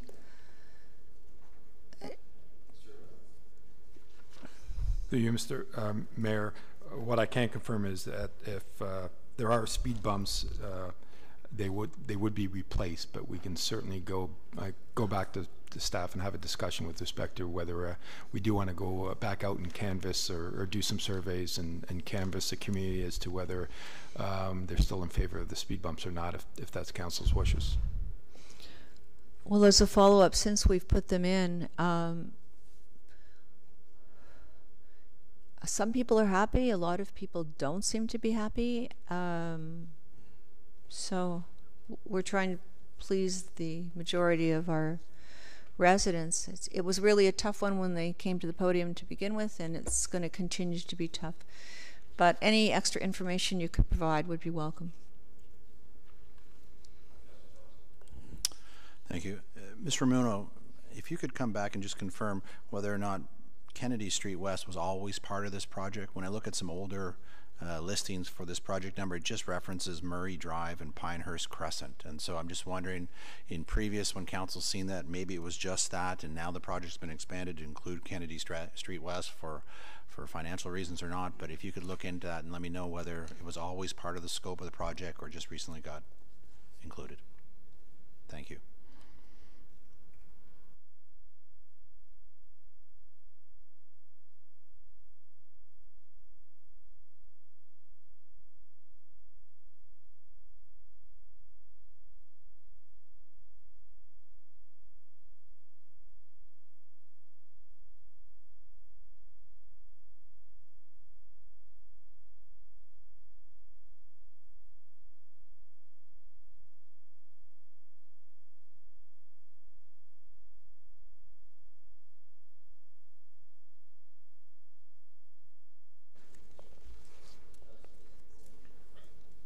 Thank you, Mr. Chair. Through you to Mr. Ramuno. Mr. Ramuno, just had a couple of residents that live within that area ask why this one in particular has been bumped. I think it was bumped once, and the time frame was changed. And so the questions were, they've seen other areas within the town that are much newer get reconstructed over this area. And so their thoughts were, and their questions were, is why was this not done at the time? And maybe if you can give an explanation as why it was not done and it's taken this long to get to this point. I can certainly look into it. Okay, thank you. That's it. Councillor Abel. Thank you, Mr. Mayor. I'm getting all choked up there.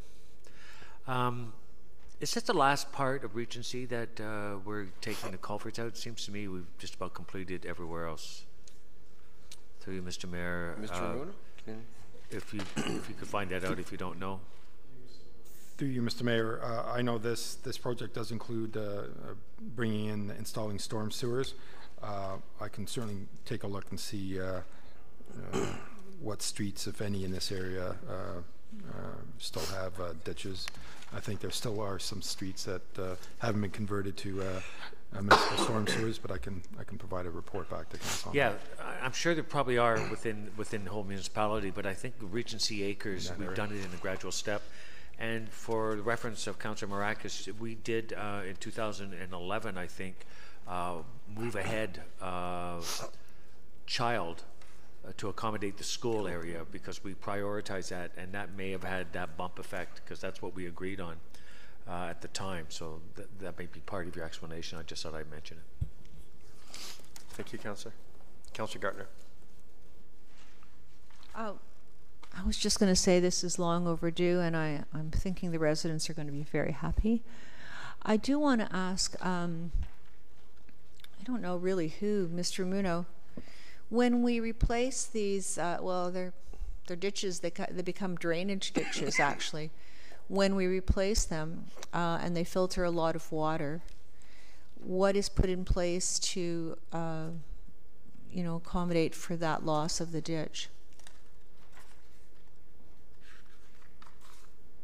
Through you, Mr. Mayor, when those old ditches are replaced, I mean, the area is regraded and storm sewers are installed and curb drains are installed underground to direct that stormwater runoff directly into the storm sewer system. Sorry, my question wasn't very specific. I'm thinking that all the water in that area, because of the ditches, is being filtered, but we're not doing any filtering mechanism when we replace those, do we?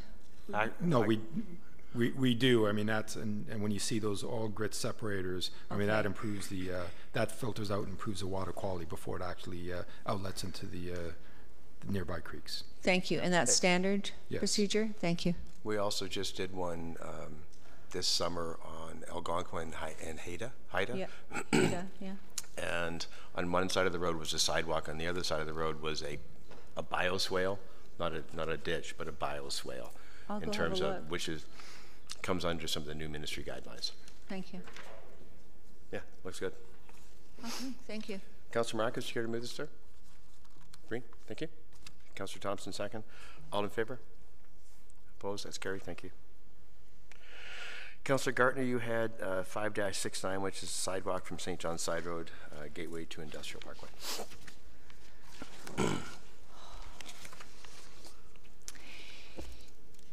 Okay, this is just a general comment. We put in sidewalks along Vandorf, along Bloomington. We've put in sidewalks, Industrial Parkway South.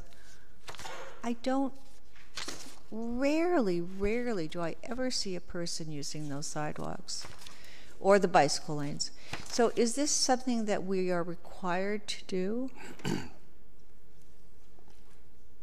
Mr. Muno? Through you, Mr. Mayor. So yeah, we do have our sidewalk policy that requires, you know, sidewalks when we're reconstructing roads throughout town, even on local roads and on arterial roads on both sides. With respect to the sidewalk here on St. John's, there is a problem with that sidewalk with respect to drainage. So we've got to install a retaining wall because the area is the sidewalk ices up because of poor drainage. Yeah, Thank you. Anything else on this item? Councillor Gartner, would you move this for us then, please? Oh, I'm sorry. Pardon me, Jeff. Councillor Tom. I have a general question. Do we replace sidewalks on regional roads? What is in the region? Isn't this for St. John's? Sidewalks are our response. Sidewalks and boulevards are our local responsibility. Okay. There is actually a whole discussion at the region if sidewalks and boulevards will be uploaded to the region. But that's still in discussion. Okay, thank you. Councillor Marcus. Well, thank you, Mr. Chairman. But to that point, then if there are responsibility, why do we need to get their approval? I'm sorry? It says we need to obtain the region's approval. So I'm just wondering, why do they need to approve it if it's our responsibility? Are you trying to confuse logic? Well, next thing you know, they're going to charge us that administration fee. So. It's kind of like you have to get approval from your wife to do stuff. That's just the way it goes. Well, I do anyways. Councillor Gartner, will you move this for us? Oh, you did move this for us. I'm sorry. All in favor? Opposed? That's carried. Yeah, well, whatever. Pick somebody. And the last one is Councillor Humphreys, the water meter replacement, item 5-72. Mr. Mayor, I'm fine. It's green. I pulled it and I I don't have any questions. I'm happy it's moving forward. Okay. Well, Councillor Sorry, guys. Abel does. Excuse me. Councillor. Thank you, Mr. Mayor. When these meters are replaced, are they done externally? I'm working with a resident that is saying things have changed with their washroom facility since the meter was changed, and I don't know how to respond to that. I know it's just a bit off, but I just thought I would ask, Mr. when they change a meter, do they go inside and Through you, Mr. Chair, the water meter is located inside the house to prevent freezing. And so when we change the water meter, we need an appointment to get into the house, and we go in, take out the old meter, put in a new meter. There's no change to the household plumbing. In fact, the new meters are less restrictive to water pressure than the old meters. Then outside we connect a device to the existing reading device that's there, and so that we can read it with a radio receiver instead of having to walk up to each house. And you would turn off the water at the outside by the sidewalk where it enters the property, do the change, and then... Through you, Mr. Chair, I believe that for the most part we can just use the inside water shutoff, because that's normally before the water meter. Got it. Thank you very much, Mr. Elliott. Councillor Thompson. Usually when it comes to the water meter replacement program, I make a similar comment. Part of the justification really is around the fact that, as it states here in the project benefits, reduction in accuracy has a negative impact on the revenue stream and increases our water loss. To date, according to our capital project list, we've spent $1.5 million replacing water meters. Have we noticed any uptick in terms of the accuracy of reporting and water loss? Because at some point we're going to get a water loss report, and it always seems to have that same percentage figure, and that doesn't seem so. Mr. Elliott. Through you, Mr. Chair, with the change in the director, I am participating more in the development of the water budget, and water loss is one of the items that we're trying to button down a little tighter. And what I can say is, just based on some comments received from clients, is that after the water meter, they do see, in some cases, they have noticed a slight increase in their water consumption, because the accuracy of the meter is now 100% instead of 90%. And so that is in reality what we're striving for, is 100% accuracy. And we know that the old meters are a mechanical meter, and as they wear through just the water erosion through the device, the hardness of the water, it opens up the tolerances and allows water to freely flow through without being measured. And so the new meters are much more accurate, and the new style that we're using are not subject to the same wear, but in 20 years they need a new battery. And I appreciate that, and I certainly hear all the time about we hear words that, you know, it's working, and I just like to see it in terms of numbers and data, that, you know, we spend a lot of money on the relining and on water meter replacements, and it'd be good to get a report one time that actually says, as a result of all this money we've invested, you know, water loss is this and revenue is that, and the program's working. We'll see what we can do. Councillor Gardner. Thank you, Mr. Mayor. Perhaps I should know this. When it says it increases our water loss, are we talking about actual water being lost, or are we talking about financially that we're losing money from having less accurate meters? Through you, Mr. Chair, I'll take this one as well. Changing water meters reduces water loss, and it increases revenue, because that loss is now converted into revenue water instead of lost water. So the old meter is allowing water to go through it without being captured. It's like getting free gas at the gas pump. You squeeze the lever and nothing moves. That's what would be happening. Now we change the meter, and now it's exactly what you dispense is what you're buying. And so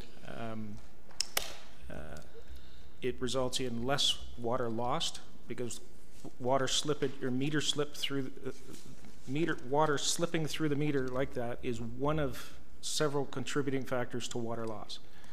And so we reduce water loss by changing the meters, and we gain revenue on the accuracy side. And at the end of the day, everybody in town should have an accurate meter. They deserve to have an accurate meter. Nobody should have, you shouldn't have feel that you have an accurate meter, but half the town have inaccurate meters, and they're paying less than you. We want fairness in the system. We want accuracy in the system. Thank you. Councillor Humphries, will you move that for us, please? Thank you. Second.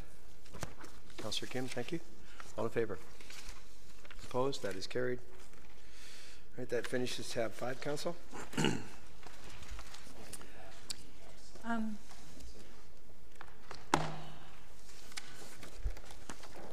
Mr. Mayor, could I just ask a question, please?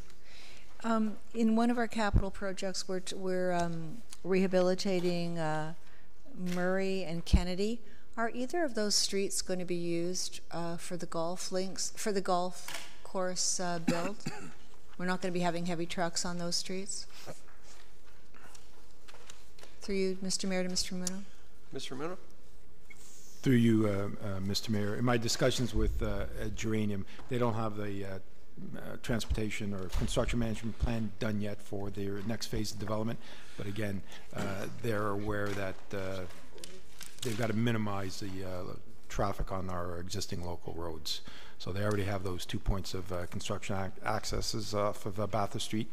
So I don't think Murray Drive is going to be heavily used because most of the traffic, construction traffic will be coming in off of Bathurst Street, perhaps using Timber Lane, Trillium. But I don't think as part of this phase 1 they're going to be using Murray Drive that far east. Thank you. Through you, Mr. Mayor, to Mr. CEO. Mr. CEO, could I put that one on your plate just to make sure that we're not going to be rehabilitating Kennedy or Murray and have the construction trucks use it, because that will certainly hurt the road. Thank you. Excuse me, Councillor Thompson requested that we do tab 7 before tab 6. You want to move that forward? Second, to move that forward? Councillor Humphries? All in favor? Opposed? That is carried. We'll go to tab 7. Linda, just to mess you up.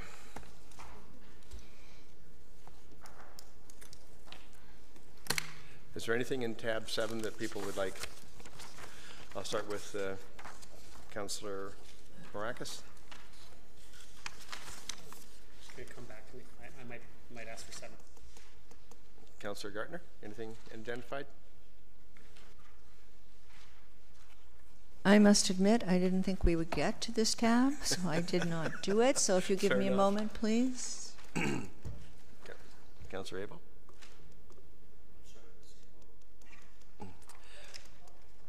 Councillor Humphries? Councillor Thoms? Councillor Kim? 3, which is the employee engagement survey. Okay. Yep. Well, we just moved 7 forward. 7's good. Councillor Perry? Nothing. Councillor Gartner then? Well, I'm always interested in anything that has to do with the emergency response plan, so I'll pull that. It's 7-2. Okay, very good. May I please have a motion to adopt? Councillor Maracas? Oh, I just wanted to say 7-6. Okay. 7-6? We have a motion for the other items. Councillor Thompson, thank you. Councillor Abel, good for seconding that? Yes. Thank you. All in favor? Opposed? That's carried. Councillor Gartner, item 7-2, the emergency response plan. Thank you. We're only talking about $20,000 here.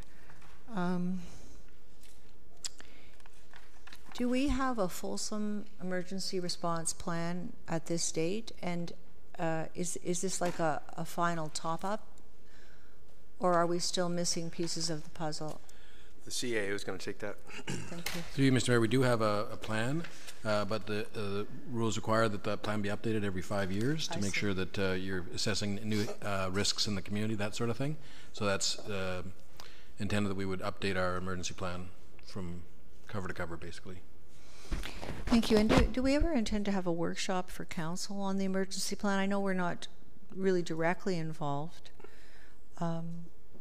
But I've read the emergency plan. I'd kind of like to have a show and tell in practice of what we are supposed to do as council, because the residents would be calling us in an emergency and not staff. I only see one other head nodding at the table. So. Mr. CEO. Through you, Mr. Mayor, in the event of an emergency, if we have an EOC operational, council typically isn't involved in the actual EOC activities, but I appreciate that the communication part would be key for council, and of course we'd have a strategy around crisis communications and making sure that council's informed.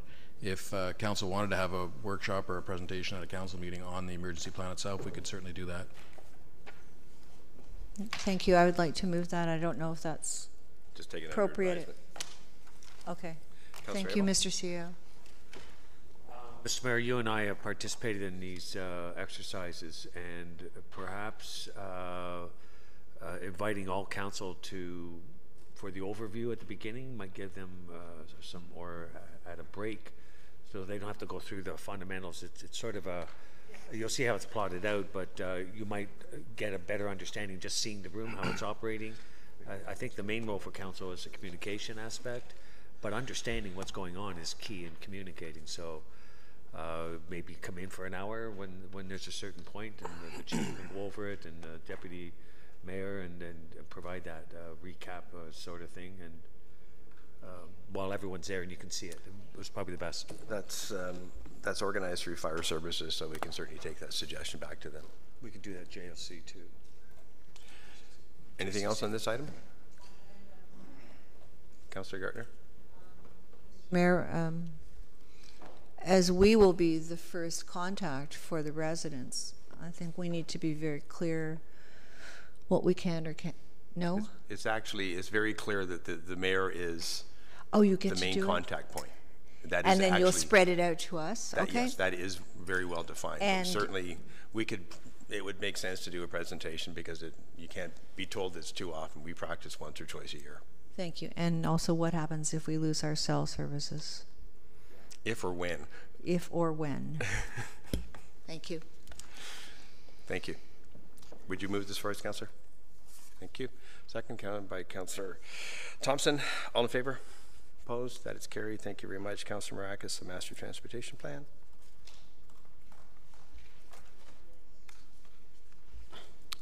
Thank you, Mr. Chair. Through you to, I guess, Mr. Ramuno. Mr. Ramuno, I read through this, and nowhere in it do I see anything that we're going to be looking at any bike lanes as far as for transportation, and maybe integrating and working with the Trails Committee as far as the work that they're going to be doing on the cycling master plan. And I'm wondering, is that something that we can just add to this while we do this study update, to look at how we're going to integrate bike lanes and the cycling master plan within our transportation study?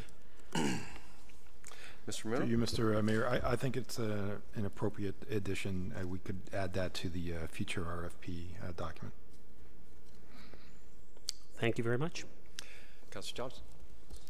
Thank you. Just for clarification, Mr. Ramuno, is there not some reference already in the Master Transportation Plan to the bike lanes and those kind of other avenues that Councillor Marakis is suggesting? Mr. Ramuno? Through you, Mr. There's definitely are references to our Master Transportation Plan. Okay, yeah, no question. Because it's not that long ago we did it. I think it was only, what, 3-4 years ago? True. Active transportation, right? Councillor Marakis? No, and I would say to Councillor Thompson, and I agree there, it does reference it, but I think that we're going to be undertaking a more extensive work within that cycling master plan, and so I would like to see that even maybe part of this study maybe kind of gets put over to the Trails Committee at some point for them to take a look at and see how we can integrate the both. Because I mean, I would hate to think that we're gonna look at these, as we say, in everything, piecemeal aspect, where we're looking at one and then looking at the other, and then when we, after a while, we come together and say, hey, you know what, we should have looked at these together. And so that's all I'm saying is that maybe it's an opportunity for us to put them all together and roll them into one package. Councillor Abel.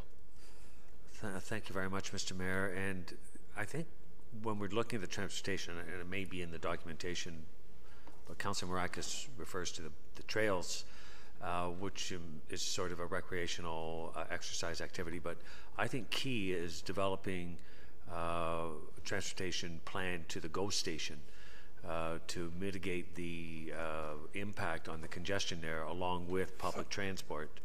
It might be good that both those are aligned. This council did approve a shuttle service to get to the GO station to mitigate. And if you created bike lanes, Aurora being such a place that we're all basically 3 to 4 kilometers to the GO station or closer. You know, I was attending downtown at 5 in the morning a couple of weeks ago, and I was really impressed with how many people are on bikes in Toronto, and that's just in the last 5 years. So it's sort of one of those things. And of course, we know in other cities in Europe and Vancouver and other places, I mean, people are on bikes all the time.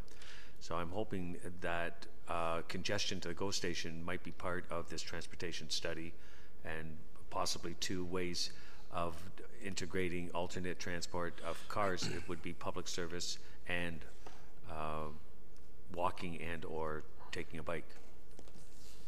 So just a comment. Thank you. Councillor Gartner? And yes, of course, our trail system is recreational, but part of it is meant to be active transportation.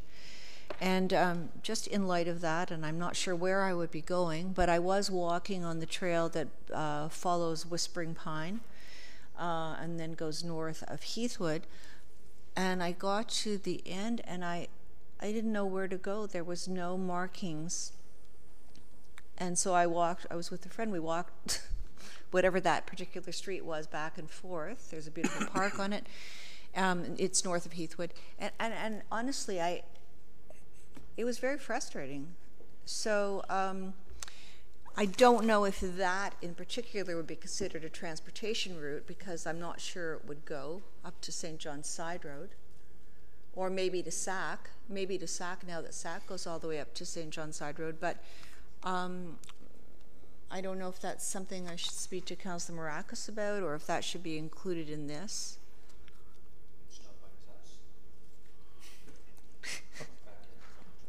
We got a lock on our gate. Can't come in. Trail signage. No, I'm serious, because I mean, it's me. I'm a counselor. I was with a friend, but if it was kind of funny and frustrating. But if it was somebody who really wanted to take our trail system and was trying to get up to St. John's Side Road, they'd have no idea what to do. So how does that get addressed?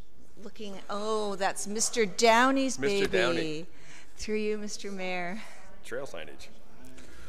Through you, Mr. Mayor. If you go to page 529, Council just approved $96,350, which is the next phase of our park signage. I couldn't agree with you more, but we can't do it all at once. So we're doing it in phases, and you have seen the results of some of our wayfinding signage, but you just approved an additional $96,350 towards. And thank you. As a follow-up, I'm assuming that's going to go first to the transportation parts of the trails.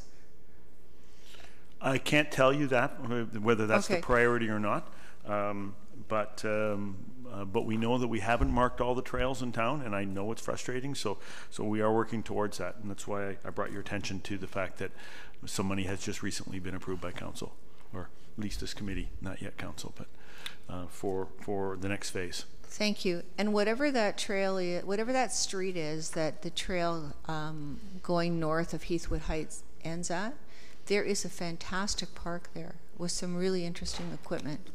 So thank you. Okay. Councillor Maracas, you move this for us, please. Thank you. Second. Councillor Thompson, all in favor? Opposed? That's carried. That finishes tab 7. Yeah. Slightly. I just wanted to raise one issue that I think it's relevant because we're dealing with studies and stuff. In 2016, we approved an official plan review, and I understand fully that we've delayed that official plan review because we're waiting for the region, but it does sound like it's going to be a few years now before the region will complete their process. And so, I guess, would it be appropriate for us to consider just even updating our current official plan as some sort of interim step? Because I think that you know, waiting 4 or 5 years to engage in our own official plan review, I think is too long. And so, you know, we have funds approved. It's 2 years now already. And so I don't know if Mr. Ramuno would like to comment on that, or maybe perhaps bring a report to council speaking to the official plan review, because I know everybody around the table has certain concerns with regards to the official plan and some of the zoning, and we keep having these questions, and it just seemed like the most appropriate time to have dealt with it was during that official plan review. So can we do an update?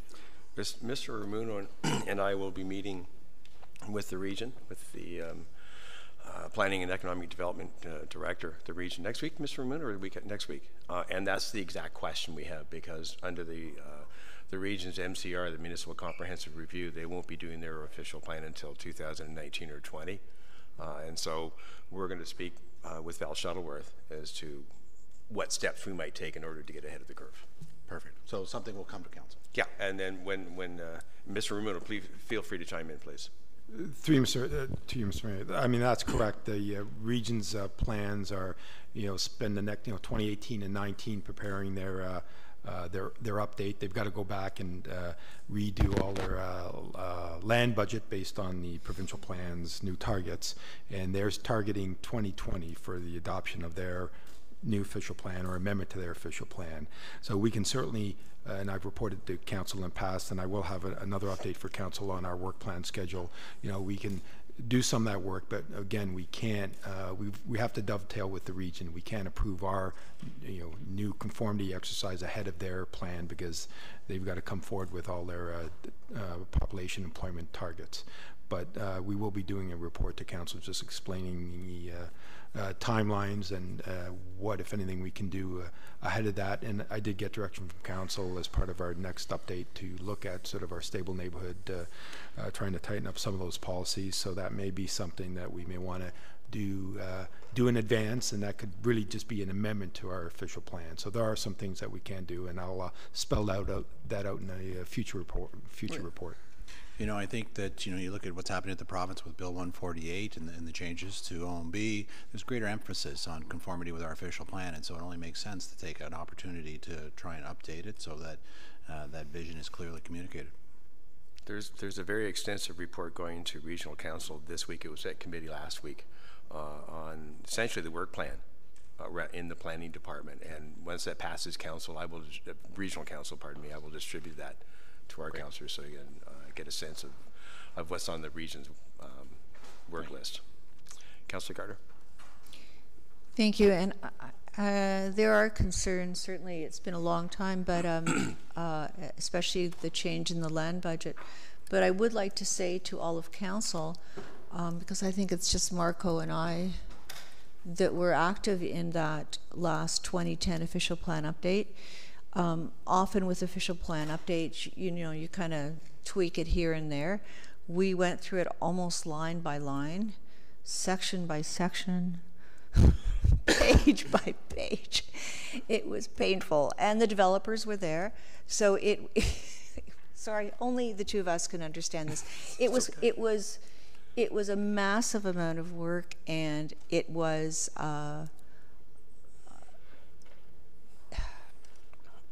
I think we did a really good job for the town, and many of the things, the environmental policies and all the other policies in it were thoroughly updated. It's mostly the land budget, the population figures that we need to look at this time.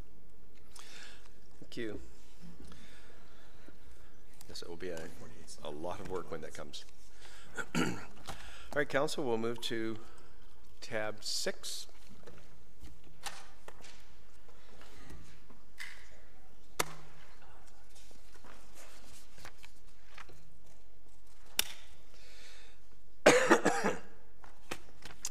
Councillor Perry, I'll start with you.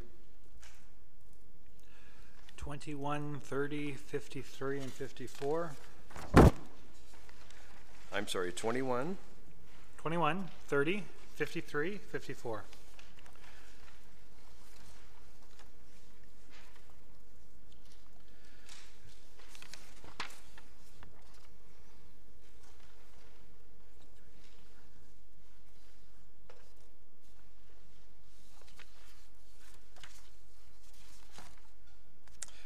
Okay, 53, 54.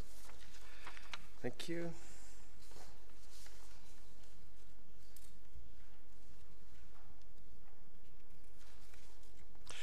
Councillor Kim? I'm sorry? 3, 32, 36,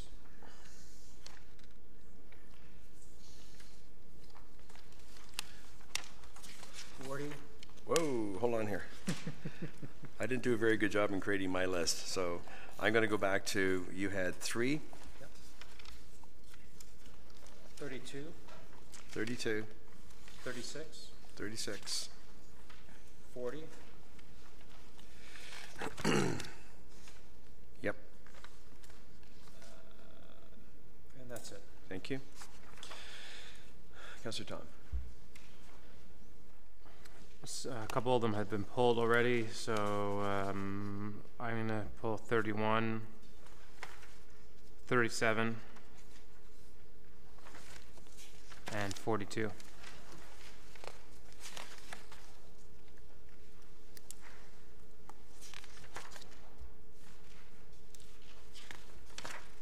Okay.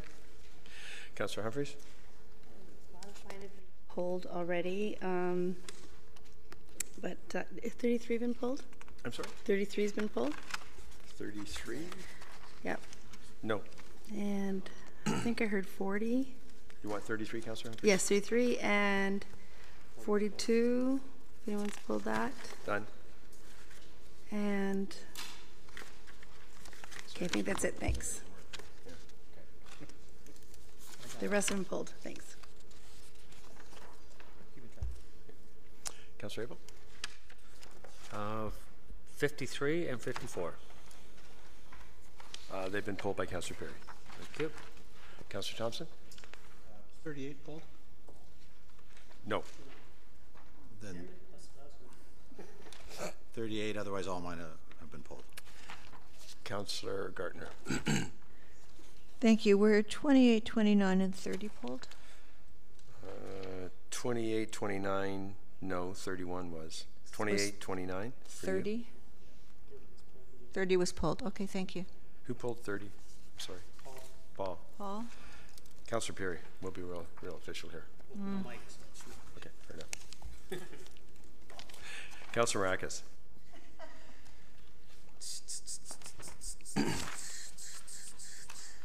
No, I think they're all pulled. Thanks. Thank you. Just give me a minute to get caught up here.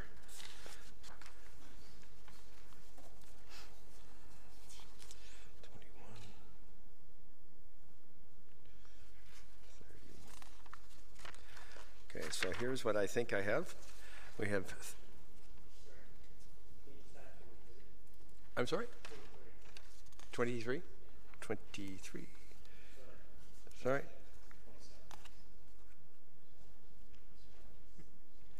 For you, Councillor Thompson?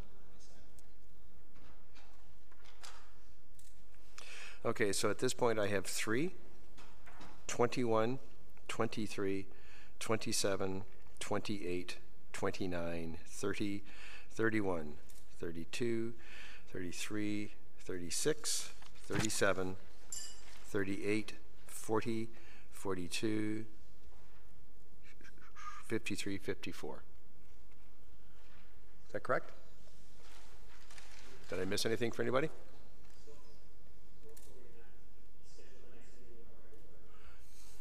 We'll see how we do, okay? All right, so could I have a... Yep.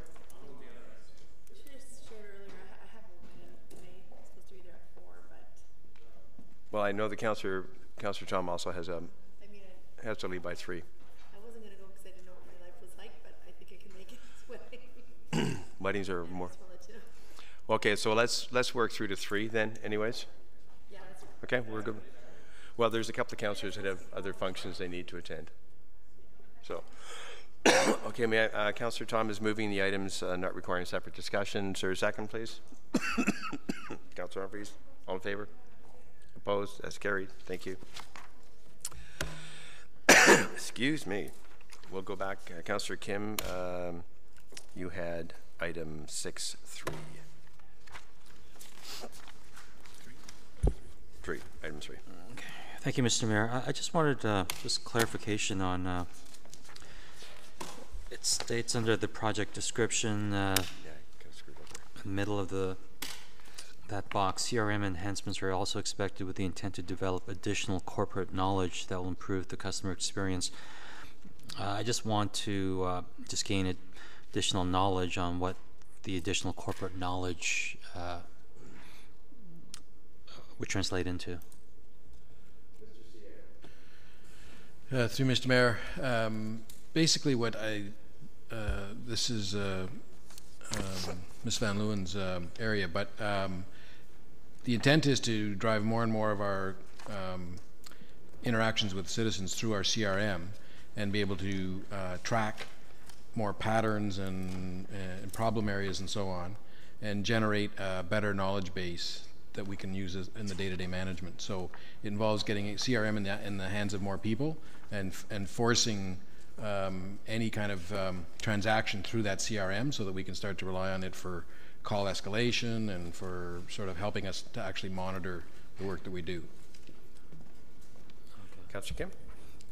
So will it be able to track trends in terms of what parts of the town residents are calling from, and like other similar type of patterns that might help us in terms of increase our service levels? Or To you, Mr. Mayor, that's exactly right. We'll be able to have geographic information. We'll have trending information on problem areas or issues within the community, and we'll be able to actually use the CRM as an active dashboard, so we know exactly what's going on and where our high priority areas are.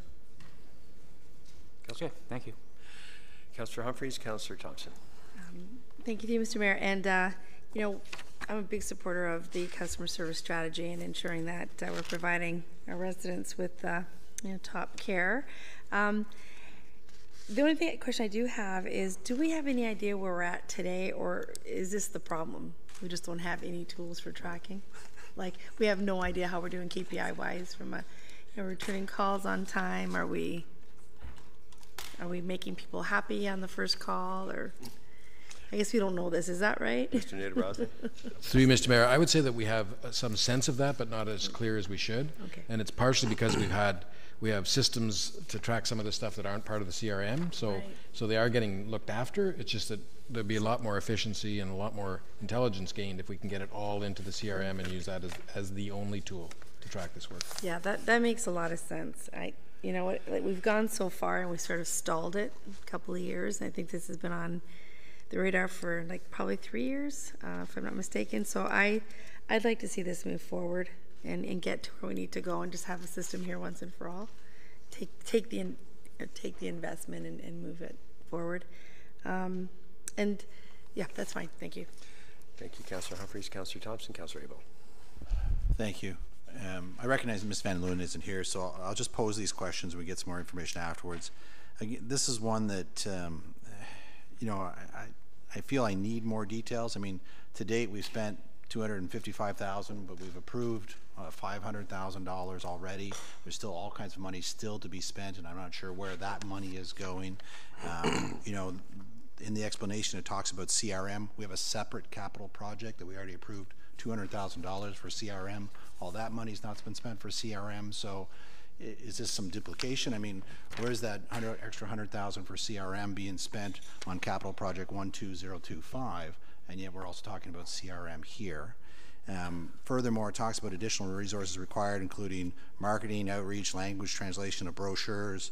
To me, that stuff's operational. It's not necessarily capital. We heard earlier from the finance department saying that, you know, capital's over $10,000, and then I see all kinds of minor numbers as well. And so, you know, I guess I'd like to see that, you know, the money that we've earmarked already is, you know, making significant enhancements. I don't know, again, going back to metrics and benchmarks and some sort of KPIs to indicate that customer service here at the town is dramatically improved, and that we continue to make sense spending this money. And I'd like to get some answers around the duplication, it seems like, as well. So I'll leave all that out there, and I look forward to getting some answers in the end. Councillor Abel. Thank you, Mr. Mayor. Just help me out here. CRM stands for customer relationship management. Thank you. And, you know, I like all these sort of subjective things that we talked about at the website. You know, this is keep our community better informed, communication is key. So these enhancements, you know, I don't know anyone that would say no at this table. Of course, what we have to do is balance it with the cost. I appreciate some of the issues or concerns that Councillor Thompson brought up, but for me, although I would like to enhance and to develop additional corporate knowledge to improve the customer service, that's just great. But I'd like to know what sort of gaps, quantitative gaps, numbers that would substantiate and make me say, okay, you know what, I'm going to commit $200,000 to that. So, for example, if there was an additional staff member and a higher upgrade in computer services or a software program, and this is the cost, and that's because we miss so many and we have so many complaints, and that makes the quantitative numbers that makes me sort of understand. But really, you know, like the website, I have no idea of what it is we're talking about, except from the overall, like, let's make it better and let's get our you know, a better customer service experience. I get all that. But, you know, that's $250,000. We're going to spend $200,000 next year on what? So I'd like to know, and then the why. The why is because these are the numbers that we missed and some numbers that substantiate that.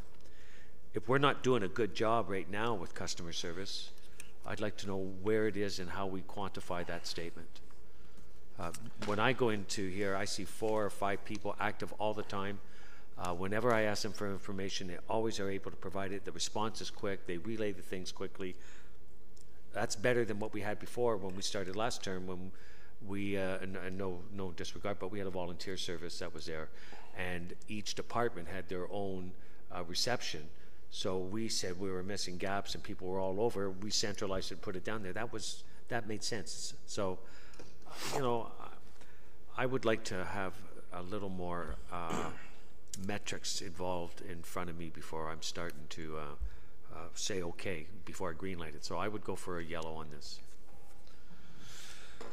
Thank you. I have, I'm sorry, Councillor Perry. It's right in front of me, isn't it? Thank you, Mr. Mayor. I'd just like to point out that CRM systems are used to track, and they're the tools used to develop the numbers. So if Councillor Abel is looking for numbers, CRM systems are a great way to access them and track people, see who's calling, see how quickly the follow-up time is. That's the purpose of the tool, is to get those quantitative inputs so that you can create the reports that Councillor Abel is looking for.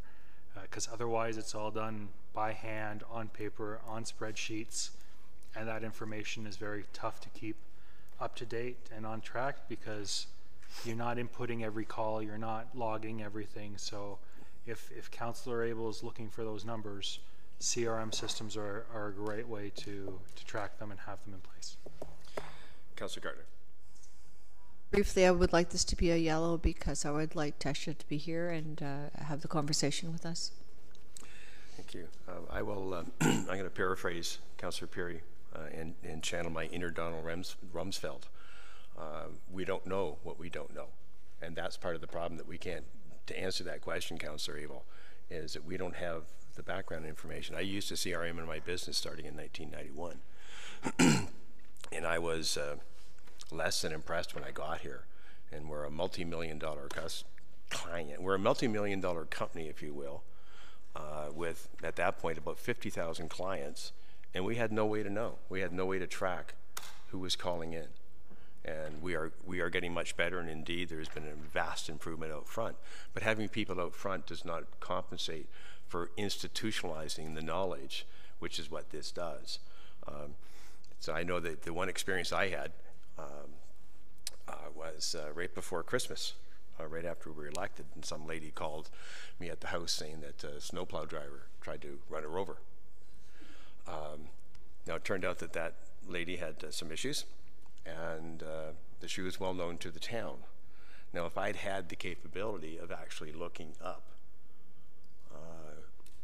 this person and getting a bit of history, I probably wouldn't have gone crazy and called all sorts of people in senior staff demanding to know what's going on.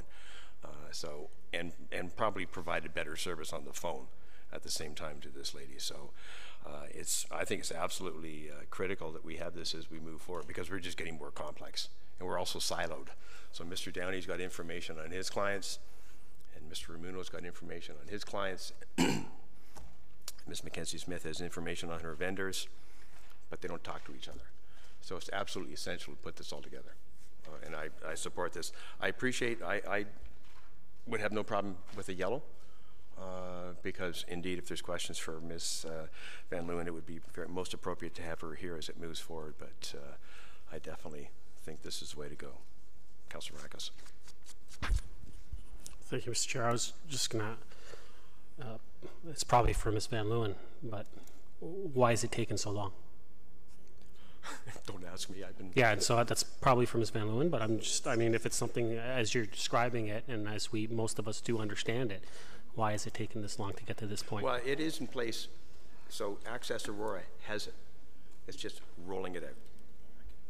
Mr. Nader-Rossi. Through you, Mr. Mayor, we are using a CRM, and the calls that are coming into Town Hall are all logged. The next generation of this is to, rather than somebody looking at a list and then calling someone over at the JOC and saying, oh, there's got 4 calls related to this such and such an issue, and then off they go and they resolve the issue.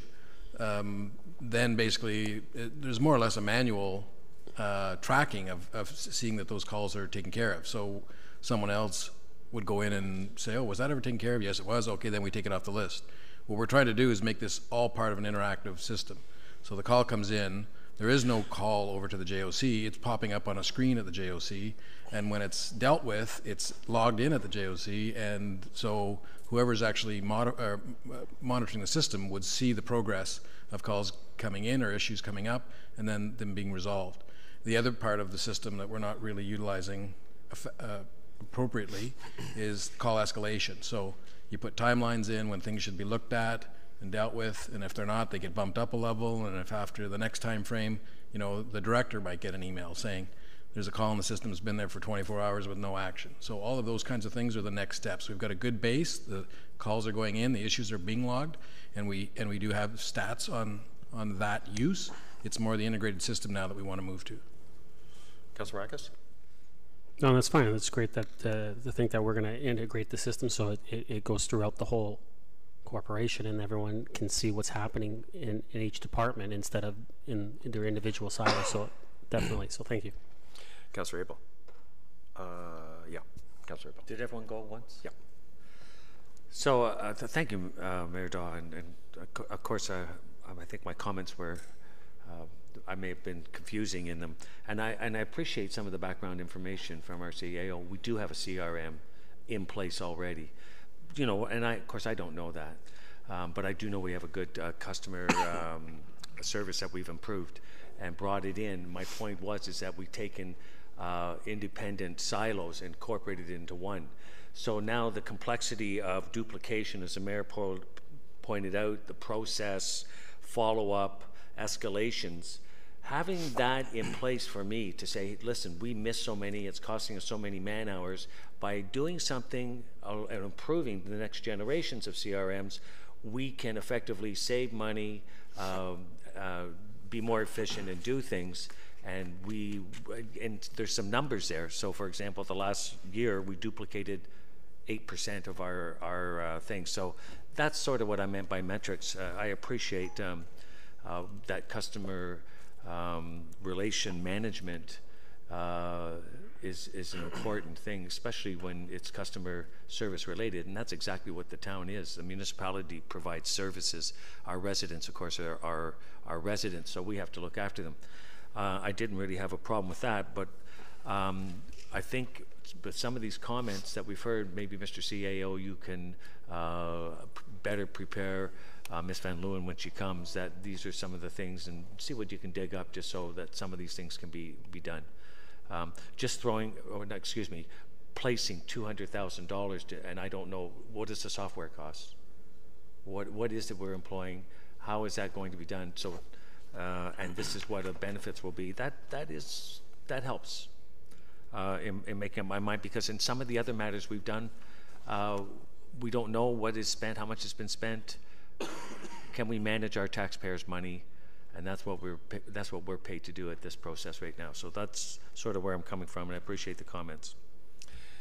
Thank you. Councillor Humphries. Thank you, Mr. Just two quick questions. One, I think this has been before us before. I don't think this is the first time. That's why it looks like, why haven't we done it sooner? Because I think we didn't want to spend the extra money. I could be wrong, but I just remembered stopping the process sort of halfway through and left it at this. Secondly, will all the departments be on CRM? Will it be amalgamated, sort of single point of excellence or service? Mr. CAO? Through you, Mr. Mayor, in theory, there's no reason why the whole organization shouldn't be on it. Our focus at first will be mostly on the operations side and those high volume areas. So, you know, water billing, tax issues, the things that drive the biggest volume of business. But ultimately, there's no reason why all transactions couldn't go through a CRM. Good. Thanks. Councillor Thompson. Thank you. Since the whole conversation is around CRM and we're talking about the customer care implementation plan, I'd like to just ask this Mr. Nadarozny to also then give us an update on the CRM capital project, because the project status says phase 2 almost complete, starting phase 3. So what's phase 3 of that project? Because it just seems that the line's blurred between these two capital projects. So, you know, I think that we need to understand that to help us with this particular capital project. Councillor Gardner.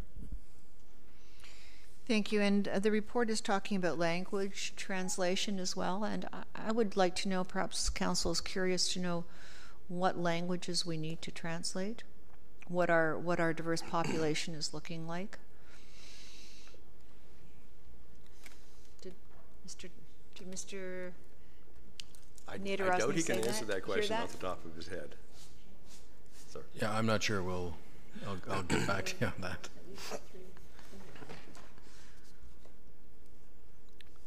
I'd like them to start with English for me. Yes, but it would be interesting for us to know what languages we're going to have to translate. Councillor Kim, would you care to move this then as a yellow? Conditional. Thank you. Seconded by Councillor Perry. All in favor? Opposed? That's carried.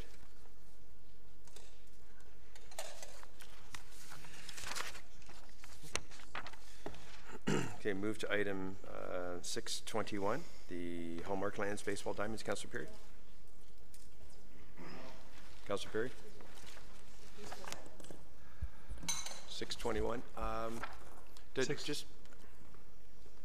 Do we want to take a quick break now, or maybe wait until a quarter after? For me? Okay, we'll do this one, then take a quick break. Yeah, we'll do 621. Councillor Perry. Thanks, Mr. Mayor. I wasn't convinced that when they came that we needed these ball diamonds. I'm still not convinced that we needed the ball diamonds. So that we don't spend too much time. I'm in favor of either a red or a yellow. I'm happy to put a yellow on the table just so we can get some more information and move on to the other things, because I don't think I can approve it here today. Councillor Tom. I'll second a yellow just because I was speaking with Al previously about some of the costing around it. I'd like to see options. This is obviously this is probably the top tier spending. I'd like to see what baseball diamonds we could put in for a lower cost and everything in between, and just get some more additional information moving forward. So I'm happy to have a yellow and have different budget options come forward to us with respect to this item. Okay. I've got 3 speakers. Councillor Gardner. Thank you. I'm not convinced that, well, I'm certainly not convinced that we need 2. I'm not convinced that we need 1. And the other thing I'd like to look at is, it is the Aurora King, and I would like to know what percentage of people are from Aurora. Thank you. Is that a question now for Mr. Downey? I'm not sure Mr. Downey knows exactly, because I'm not sure they know. I did ask that question. Mr. Downey? Through Mr. Mayor, I don't know the number exactly. I do know that we have more than they do. So I know that there's a higher percentage of Aurora residents that are King residents, but I can't tell you exactly what those numbers are. I asked the same question, I'll say, about 2 months ago, so I don't recall what the answer was, but I do recall it being higher in Aurora than it was for King. Thank you. And there used to be a day when we looked at percentages and we considered, we were looking at an 80%, I believe, was it an 80%, Mr. Downey, of Aurora residents for various qualifications? Through you, Mr. Mayor, that's correct. In fact, you will be seeing a report on sports field users, and we are recommending that we lower that percentage, much the same as we did with the ice users. Okay. Councillor Thompson. Thank you. Through to Mr. Downey. We spoke about it at lunch, but just for clarification, in the very first line of the project description, it refers to leased Hallmark lands. I think it should be clear that we own that land where you're proposing to put the baseball diamond. I do apologize. You're absolutely correct. I scratched it myself. It is not leased. It is owned by the municipality. Thank you. Councillor Marcus. Thank you, Mr. Chair. I think I'd prefer the yellow as well. I think that it'd be good to get some more information as far as, I mean, I don't see how we've come to decide that the Hallmark land should be used for baseball diamonds. I mean, what about soccer? What about constructing basketball courts? What about, I mean, there's so many things that we can look at that we haven't actually looked at yet and discussed as a council, and to hear from all the user groups. So I think that that's something we want to do before we make any decision on how we're going to use this land specifically. So yeah, I'm comfortable with the yellow at this time. Councillor Abel.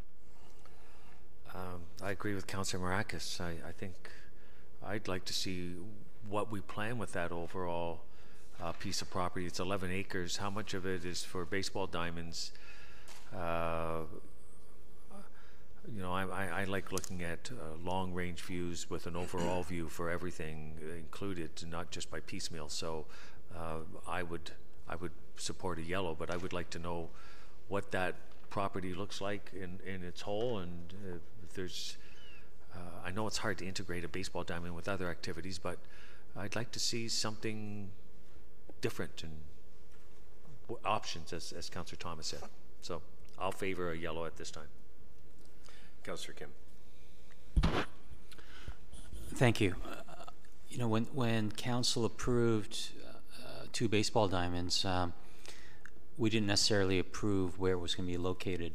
So in this item here in the capital budget, are we approving both the location and the budget, or are we, or is there a way to separate this so that we are approving the budget, you know, whether it's yellow, conditional on more information, but are we approving just the budget for the 2 baseball diamonds, or are we also approving where it's going to be located? Because that wasn't discussed in council earlier. Through Mr. Mayor, following the delegation, staff met with the delegate to determine their needs, and they had identified to council that they were looking for 2 baseball diamonds. We looked at available land, repurposing opportunities where we had perhaps smaller diamonds, we could make larger diamonds, or maybe a conversion from a different type of sports field to a baseball field. And we had limited opportunities in order to do that. So to answer your question, you will not only be approving the ball diamonds, but you will be approving the location. In my recommendation, there's no other location to put these without having an impact on another user, such as converting a soccer field into a ball diamond or that type of thing. So we are limited in our land resources, and we have not got the land base in order to support 2 ball diamonds anywhere else. Councillor?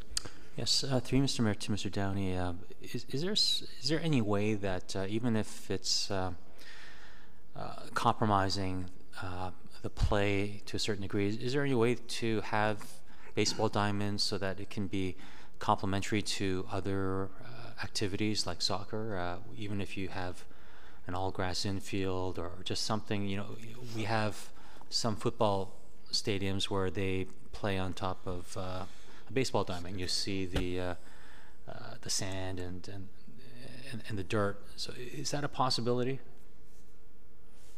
Through you, Mr. Mayor, with regards to these particular diamonds, they are looking for diamonds that would address their junior baseball league. So we have already taken steps. In fact, we took steps several years ago, and we increased the skinned infields on all of our softball diamonds, so that we could then extend the baselines for baseball and without making any additional ball diamonds, so that we can now not only use those diamonds for softball, we could use them for baseball as well. With regards to a multi playing surface, it still creates a footprint issue for us. For instance, we're building the new soccer pitch at Stuart Burnett. We're presently almost completed that project. That's specifically for soccer, and that's the way it was presented to council, and that was the approval. We then are going to move to a multi-purpose field at Shepherd's Bush. But if we combined soccer and ball, we would have to increase the footprint of that, because baseball is a fairly large footprint, and it would have then a negative impact on the other soccer fields that are within Shepherd's Bush. So that's what our concern is that whenever we try to accommodate one, we may have an impact on others, and that was my first direction to staff, was find a spot where perhaps we could look at a repurposing, and we had a very difficult time to do that. So it's not something I recommend, because you can only have one user on it at a time, and it never addresses what that user's need is. Certainly when you're talking, professional league, that you have a tremendous infrastructure around that in order to do that conversion, but we don't have that opportunity here. And so one of the things that we have been doing is we have been allowing soccer practice in outfields of ball diamonds. So that, because now with the player development for soccer, you can get some smaller fields, and we can use the outfield of a baseball diamond. So that's simple enough. And those are some of the things we're looking at. But it's extremely difficult to try to look at a ball diamond where you're looking perhaps at an outfield fence, and then installing and taking that outfield fence off in order to accommodate a soccer game or a rugby game or a football game. Councillor? Yes, thank you. And just to respond to Councillor Gardner, and I'm sure others have questions in terms of whether there's a need. I can assure you now that there is a strong need. I think there was 20% or so over enrollment. I see that because my son's in the AKBA, and they've had to. I think it's already in the report, so I won't rehash it, but there is the need. In terms of the split, it's probably about 80-20 in terms of Auroran players versus non-Auroran players, and in fact, we probably leverage more off the available diamonds in King and one in Newmarket. And the reason why there's a partnership is because we stand to gain, because we have insufficient ball diamonds, whereas King and Newmarket have that extra capacity. So joining with them is a benefit, and King it has insufficient population to field a significant league, and so it really benefited the town of Aurora. Certainly, if people are concerned that if we have the extra diamonds and all of a sudden King has an increase in population and the relationship balance is distorted a bit, I'm sure the AKBA, we could recommend that they have some guidelines so that the increase in capacity created here is not offset by increased players from King. My last question is, we've already approved in council the two baseball diamonds. If we can't agree upon a location, is that a stalemate, or does council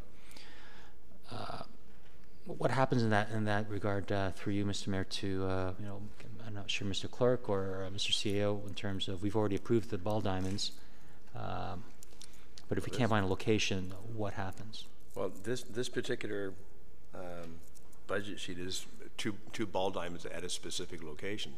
If we approve 2 ball diamonds, I don't know if there is another location to put them. Did we approve 2 ball diamonds? I think we approved it to come to budget.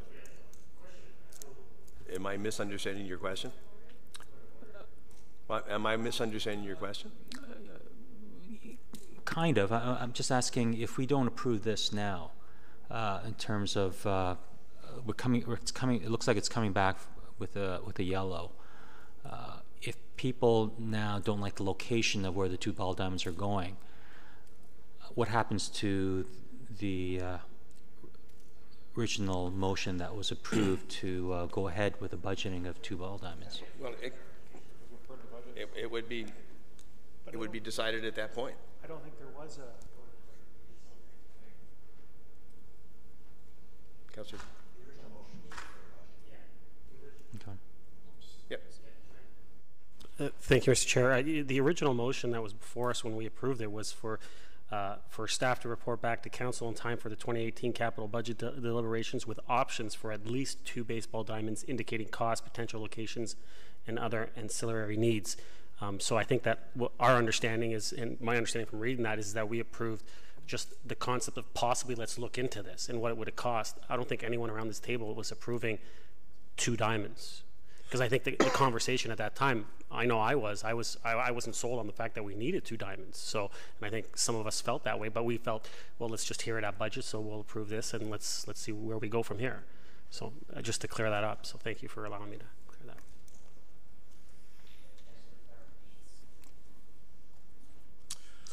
Okay, I'll go to Councillor Tom then. So when the report comes back, one thing I wanted to address as well, in the project benefits section of this budget sheet, it talks about an increased revenue stream. I'd like to have an indication from staff whether what that potential number would be. I don't know, that's obviously from, you know, rentals of the baseball diamond, but it's listed as a benefit. So if it's listed as a benefit, it's probably going to be significant, or else I would imagine it wouldn't be listed as a benefit. And yeah, I mean, whether it's options of baseball diamonds or looking at the entire Hallmark lands, I'm fine with just, let's get the Hallmark whole area back with options and costing. 2 diamonds, 1 diamond, lights, no lights. I want to see what we can do, because I think $3 million is a bit steep.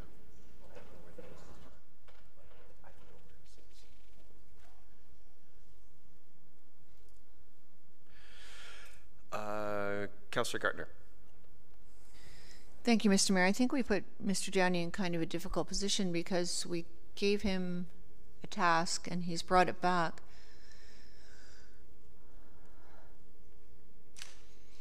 But I think it's council's job, if we are buying a piece of land for recreational use. Excuse me. I'm sorry, Councillor Abel asked me a question. I'm trying to do that. So I'm going to be really brief. I think council's job is, if we buy a piece of land for recreational use, we have to look at, it has to come to council. Council has to look at the land. We have to decide what would go on there with the options, and then we have to decide. So Mr. Downey has done what council asked him to do, but council hasn't done their job first. No disrespect to anyone, it's just the timing. So I think next steps is to bring this particular land back to council, for council to have a fulsome discussion on what we want to do with it.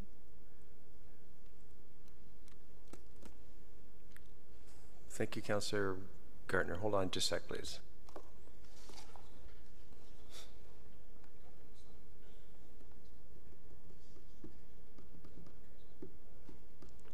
Are we actually taking a break? Were we supposed to? Or shall I just go get cake? So I think really my concern when I brought it up on the whole lands is, like, I don't want to get in a situation where we put the 2 ball diamonds in and then we said, okay, now we got 3 soccer pitches we want to put in, and we say, well, you know what, you used it all up. If you'd only put in 1, you could have had the extra. So that was sort of my overview. A couple of other things. when I first came to Aurora, baseball is my first love, and the first thing I did, is, because we were in the summertime, is I enrolled my daughter into baseball before the school year so she might make a few friends. And we played on school diamonds, and I don't know that we still use them.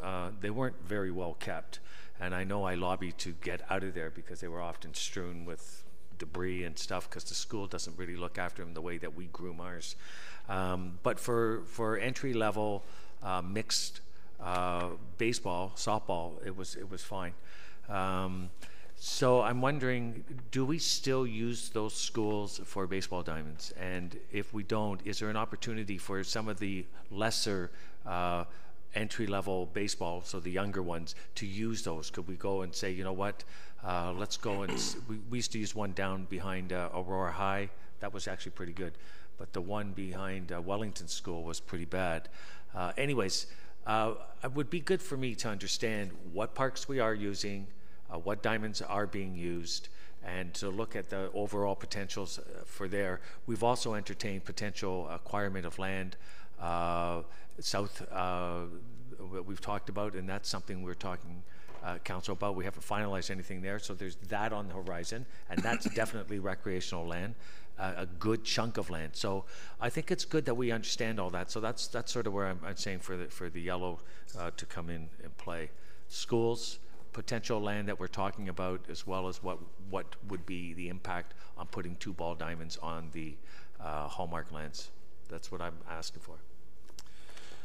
Thank you, Councillor Perry. Care to move the yellow then? Second, Councillor Tom. All in favor? Opposed? That is carried.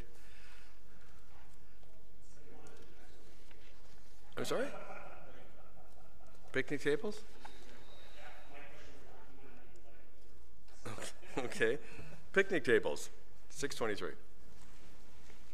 Can your picture be on each one? No, I don't want that. Okay. Thank you, Mr. Chair. And it doesn't speak to, so that's why I'm asking it. I don't know if you're going to give me a little latitude on this. It speaks to garbage receptacles, and I'm just wondering, are we going to be looking at possibly garbage receptacles along Bayview as well moving forward, considering there's more residents within the area, more people are walking along the street, a lot of people are visiting the restaurants and this and that, and then I'm hearing there's a lot of garbage just being thrown along the street. So is it something that we're going to be visiting? And would that be part of this? And I know that it might not fall, and that's why I said it might not fall within this. We've had this discussion at the table before, so. Mr. Downey? Okay, so now I have to do a little bit of an act here. Right? So, as Director of Parks and Recreation, these are for parks. I know. Director of Roads, yes, we can certainly look at something along those lines, but that would have to be something we coordinate certainly with the region and find out what we can or cannot do, and then have to look at pickup and that type of stuff. So sure. That might be a service level increase that we would certainly want to present to council and look at some options. Okay, thank you. Councillor Thompson, Councillor Abel. Thank you. 3 to Mr. Downey.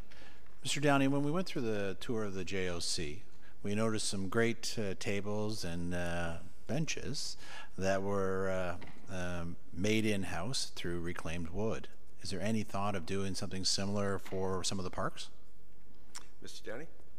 So through you, Mr. Mayor, some of the garbage receptacles we do actually are made in-house. We have a really good welder. So a lot of that is done. In fact, the frames for those tables were done in-house. The picnic tables are generally assembled in-house. So this is just to buy the materials so that we can put these things together. We have new parks coming on in 2C, and we want to make sure we get garbage containers and picnic tables in them. So whatever we can do in-house, we do. I just thought they looked fabulous inside the JOC, and so it'd be nice to also share that with the public. Councillor Abel. Thank you, Mayor Dahl. And Councillor Maracas touched on Bayview receptacles there, and we've all done the pickup. It used to be called the mayor's pickup, and now I think it's called a community pickup. It's amazing when you participate in these, and one of the first ones we did was along Bayview. The garbage you actually pick out of the stormwater management, you can identify where they're coming from. Typically, they're blown across from the parking lot and into the reservoir. It's not people walking across and throwing it in there. So, but identifying what it is where the garbage it is leads you to saying, well, how are we going to best manage this? So maybe it's better garbage receptacles in the parking lots, say, of Home Depot with the prevailing wind coming whipping across Bayview, and in it goes. Another one that I asked for and was disappointed was never done is I didn't come to council, but I did go to infrastructure and asked for 2 receptacles on Wellington between Haida and the Aurora High School at McDonald, because everyone pitches their plastic slushy cup into the ravine that's there. And the school did say they would assemble a work crew and go in and pick them all up. I mean, it's thousands of those cups that are there. So I think next year the teachers are going to, on the cleanup day, are going to assemble a group to go down. Garbage receptacles, thank you. Garbage receptacles. I would like to see them in additional areas. Okay, let's not get testy. I will amend this, if I can, to include garbage receptacles in other key identified areas, rather than 2 Cs. Or do well, this is specifically about it's garbage receptacle in the parks, and your point's well taken. I'm not sure this is the place to do it. Yeah, well, we're having the discussion. Mr. Downey's, I think, heard the discussion. Will come back to us as to how to improve this. Your point's absolutely spot on. Well, perhaps in an appropriate item, it would be better than an off-topic. So anyways, I just thought if we could put a couple, while we're thinking of garbage receptacles, in other key areas that we've identified. Yep, and as Mr. Downey pointed out, he would like to do that. There's other things organized around that, how he has to make that work. Councillor Gardner. Thank you. And the report is talking about 2 different things. It's talking about trails, and it's also talking about parks. So I'd like to know what parks are going to be ready for playground use in 2018. I mean, I'm really not sure how many parks we have in the 2C area. Mr. Downey, do you know? Through you, Mr. Yep. Through you, Mr. Mayor. Tuampa Mattamy, I believe there are 5 neighborhood parks, and there are 4 parkette trailheads. So when we talk about a trail, quite often we have, with the design of 2C, we have a trail coming out to what we call a trailhead. And so that would be an area where we would have perhaps a picnic table and a garbage can at that trailhead. Thank you. And the report's also talking about parks being booked for events and programs. I mean, do we know this yet for the 2C area? Are we booking? Through you, Mr. Mayor? Through you, Mr. Mayor, no, not at this point. We do know that we have, through our facility fits, we will have facilities that will have permits in them. But at this point, we have not started permitting any facilities within 2C. So this figure, which to me is quite low, this is where we're starting with this, and we're going to see how it progresses. Through you, Mr. Mayor, that's correct. This is a start, and we're going to see where this takes us, and then if there's more required, we'll be coming back to council saying we have a public demand for more, and certainly giving you some metrics on that. But you think this will, through you, Mr. Mayor, you think this should cover 2018? Through you, Mr. Mayor, yes. Thank you. Councillor Maracus, move this, please. Great. Thank you. Second. Councillor Gardner, all in favor? Opposed? That is carried. We take a quick 5-minute, please. Not 6, but 5.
Councillor Gartner.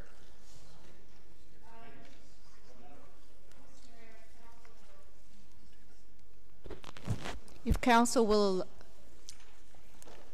hey guys, Gentlemen, we're back on. if council will allow, I'd like to go back and pull page 7. It's our animal control startup, and it's going to be on our GC agenda. So, Mr. Mayor, Mr. Clerk, could it just be a defer to council, to GC? Yep. To GC. So Councillor Gartner is referring item 6.7, which is the animal control startup. Ms. Van Leeuwen wishes to advance that, actually. So that's on the next cycle. So okay. Councillor Gartner has moved to refer that directly to our next cycle. Is there a second, please? Councillor Perry. Any comments or questions on that? All in favor? Opposed? Thank you. Thank you, Councillor Gartner. Okay. 6.27, Councillor Thompson, the non-programmed park in 2C.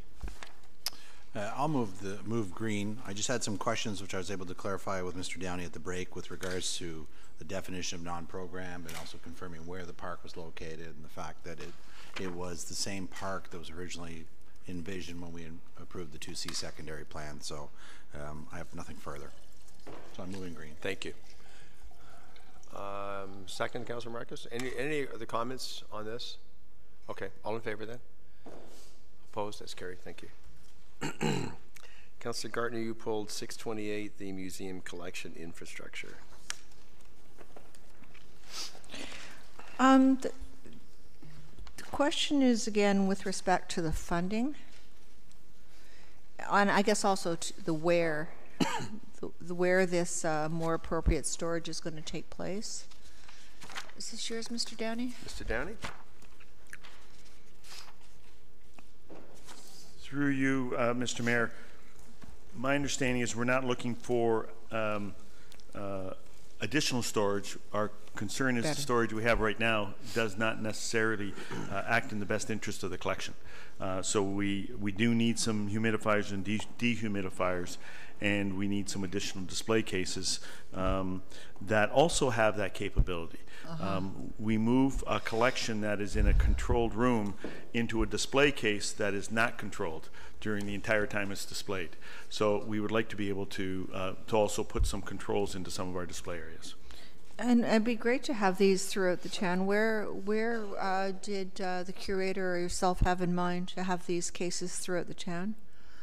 Through you, Mr. Mayor, we're looking at the other municipal facilities within the municipality, so the library, a town hall, perhaps at the community centers, that type of thing.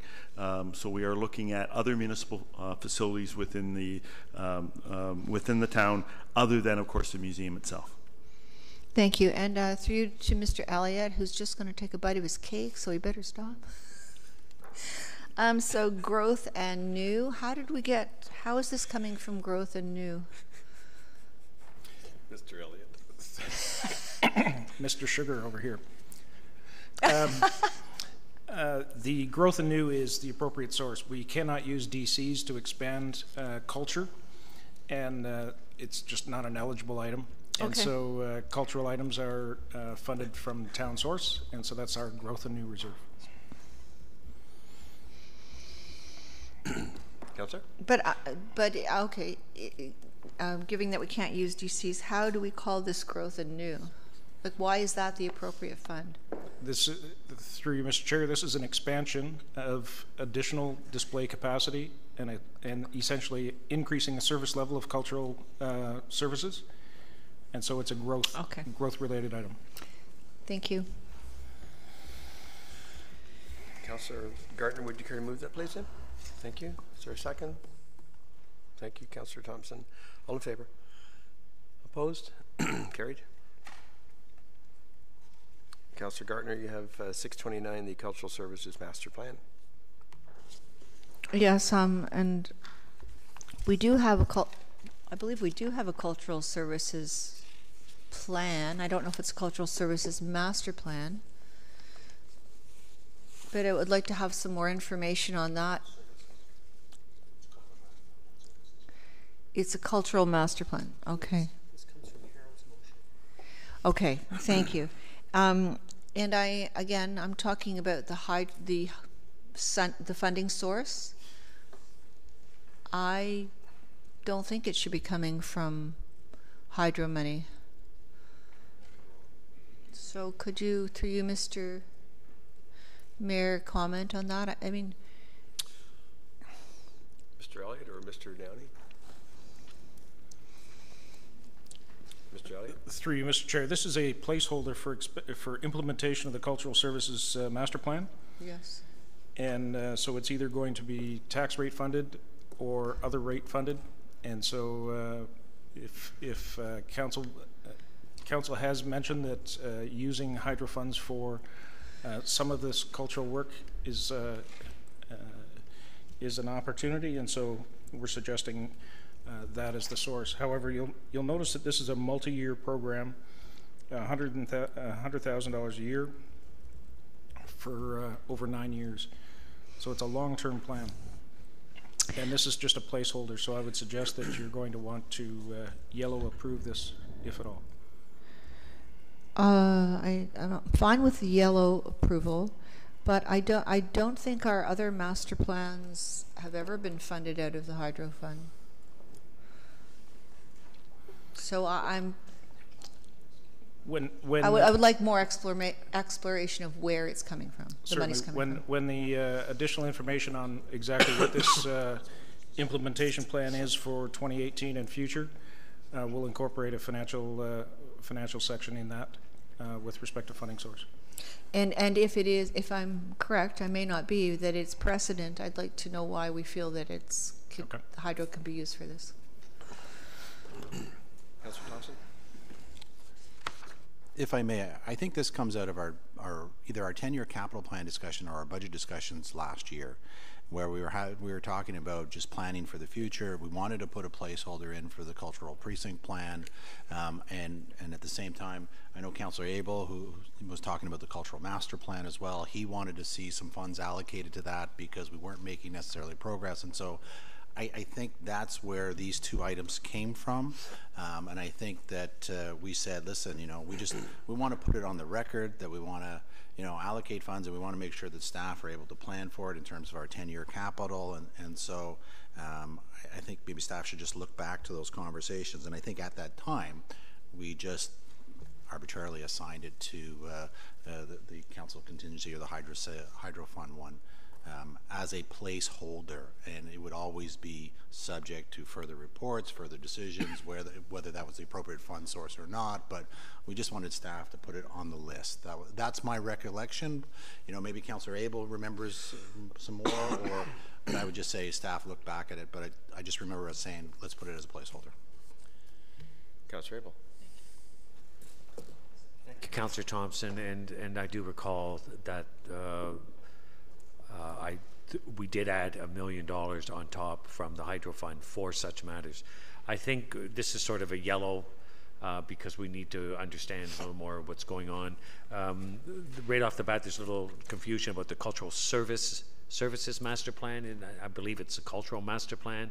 So there are recommendations and some implementations that I think we should further discover. So I would move forward and expanding cultural services for the benefit of the community, economic, cultural enhancements, whatever it is, whether it's public art or events or anything along those lines. So I would be in favor of moving this as a yellow. But just as, if I may, we do all understand that the hydro fund is a community reserve with given notice and should have the backing from our residents. So we owe it to not just ourselves but to our community to be very clear on what that is and to make sure they're engaged and backing that up in support of it is what I meant. Excuse me, Councillor Gardner. Just to be clear, it is the council discretionary reserve fund. I don't believe we have to go out to the public for that fund, but I'm not sure. Through you, Mr. Mayor, to Mr. Elliott, it's the council discretionary reserve fund. Through you, Mr. Chair, the council discretionary reserve fund can be used, the interest portion only can be used at the will of council without notice. Thank you. I'm sorry? That the council discretionary reserve fund? Yeah, it was 10% of the, Yeah, but we can use that. yeah. It's the The hydro. interest You can portion. use the interest from the hydro reserve fund without going to the public. Or funds. Am I getting confused here? I believe so. The council, or sorry, the hydro reserves are in two pieces. One is the hydro cell investment, the large one. The smaller one is referred to as the council discretionary reserve fund. That one we can use the interest from as well. Yeah. Okay, all right. Sorry.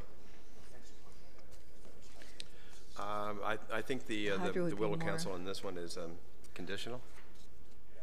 Councillor Gartner, you wish to move that? Thank you. Councillor Abel, thank you. All in favor? Opposed? That is carried. Councillor Perry, the Cultural Precinct Plan, 6-30. Thanks, Mr. Mayor. I just, it said that this came out of a public consultation request, and I know that there was a motion of council that would set aside $5 million for projects in the cultural precinct. So I'm just not sure if that's accurate, and I think as well it might be wise in future where there are council motions directing funds to have that reflected somewhere in the actual report that we have tonight or this evening, just so that everybody's aware that it's a council motion in case people may have forgotten. So that would be my recommendation on that. Councillor Gartner. I did ask this question at council, but the cultural precinct plan, this would really be for Mr. Naderozny. The $5 million was approved when we were talking about the cultural precinct plan. And from what I can tell anyway, that we're not doing that, but we are doing a library square plan, which is in the cultural precinct. But so does that $5 million automatically go to the library square plan? And it's $5 million that we were thinking maybe to work with for 3 blocks, and now we're dealing with 1 block. So how does all of that square? Through you, Mr. Mayor, the way I see this, the council's never approved the $5 million. We asked council to notionally agree that no matter which path they went down, whether it was the overhauling of the old library buildings or tearing them down or the armory, or that as a minimum you were going to spend $5 million. And so if council wasn't prepared to spend $5 million, then it wasn't worth much more debate. And so it was just a notional amount that was put on the table, you know, a large chunk of money that it would be the sort of, like we said, the minimum. We expect to come back as the plans develop with a more accurate capital request that we think will, when we look at the armory and the library square, could quite, you know, most likely would be more than $5 million in total. So, but I don't think we ever asked council to actually approve the $5 million and draw it. It was more of a notional agreement that you would put that kind of money into the area. Thank you. I guess one of my points was that at that time we were looking at a much bigger picture of what we might want to do in a cultural precinct area. But I suppose at the end of the day, it really doesn't matter because it has to come to council and has to be discussed. Thank you. Any other comments on this item? Green? Councillor Gartner? Well, you pulled it, so I'm giving you the opportunity. I'm sorry, Councillor Perry. My apologies, Councillor Perry. Second, Councillor Maracus. Apologies. All in favor? Opposed? Carried. Councillor Tom. 631, the Aurora Post Auto Fund, and there was an additional page that Mr. Elliott distributed at the break. Yeah, that's kind of the information I was looking for when I pulled the item. Although it referenced the May 31st meeting, and I don't recall, I wasn't actually at the May 31st meeting, but obviously reading the reports afterwards, I don't recall them asking for a portion of operating and a portion of capital spending. anyways, I just like a report on this item before moving forward. So, because they asked for, I think, over $50,000, and that was a total spend. And so I just like more information on this. So I'll move yellow. Mr. Elliott? Perhaps I can assist with a little bit. They actually asked for two things: sustainability funding, which you'll see in the operating budget, and this capital with respect to specifically work at the SARC to expand and enhance the signage around their facility. So these are the details with respect to the capital. They asked for both pieces, and I know that one of them is a little bit contentious, particularly in the operating budget, but this one here is presented for your opportunity. You could ask for additional report, or you could, sorry. So thank you, Mr. Elliott. I guess my question was, maybe I'm mistaken. I was under the impression that the figure for operating is 50. I just like to get I was under the impression they come on that period of time for a sum of around $50,000. I could be mistaken. So I would just like more, for myself, more information with respect to what they're asking from capital and what they're asking for operating, and just a report and move forward from there. Councillor Thompson. Thank you, Mayor. I'm not sure if Mr. Elliott can answer or not, but just out of curiosity, in the budget breakdown, it says curatorial wages of $2,500. Is that being paid to a third party, or is that being paid to Shauna White, our curator? Or maybe Mr. Downey can answer that. Mr. Downey. To you, Mr. Mayor, to a third party. Thank you. That's all. Councillor Gartner. I'm going to try and be very clear. I'm very appreciative of all the work that Sport Aurora has done and the Sports Hall of Fame. But if we do this, the SARC may as well be called the Aurora Sports Hall of Fame building. And I don't, that's not what I want. And I would also like to know what kind of advertising we have in the front of that building. Perhaps Mr. Downey knows. I think we need a more fulsome report than this. And I noticed when I was looking at the financials that the money that we approved for the move over to the Sports Hall of Fame went over budget by, I can't remember how much, maybe Mr. Downey knows, but it was fairly substantial in light of the amount of money that was given. So those are my views, and I wouldn't be willing to prove anything else without a much more fulsome report.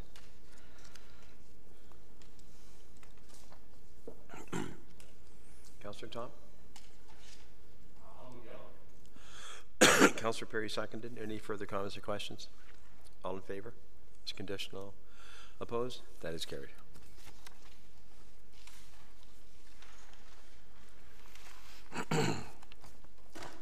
Moving to facilities. Councillor Kim, item 6-32, the new recreational facility. Yes, through you, Mr. Mayor, to Mr. Elliott. The funding request, I'm not sure if this is, again, a notional, but the total is $40 million, and we have $31.5 million in DC reserve currently. So I'm just trying to reconcile that, if you could, through you, Mr. Mayor, to Mr. Elliott.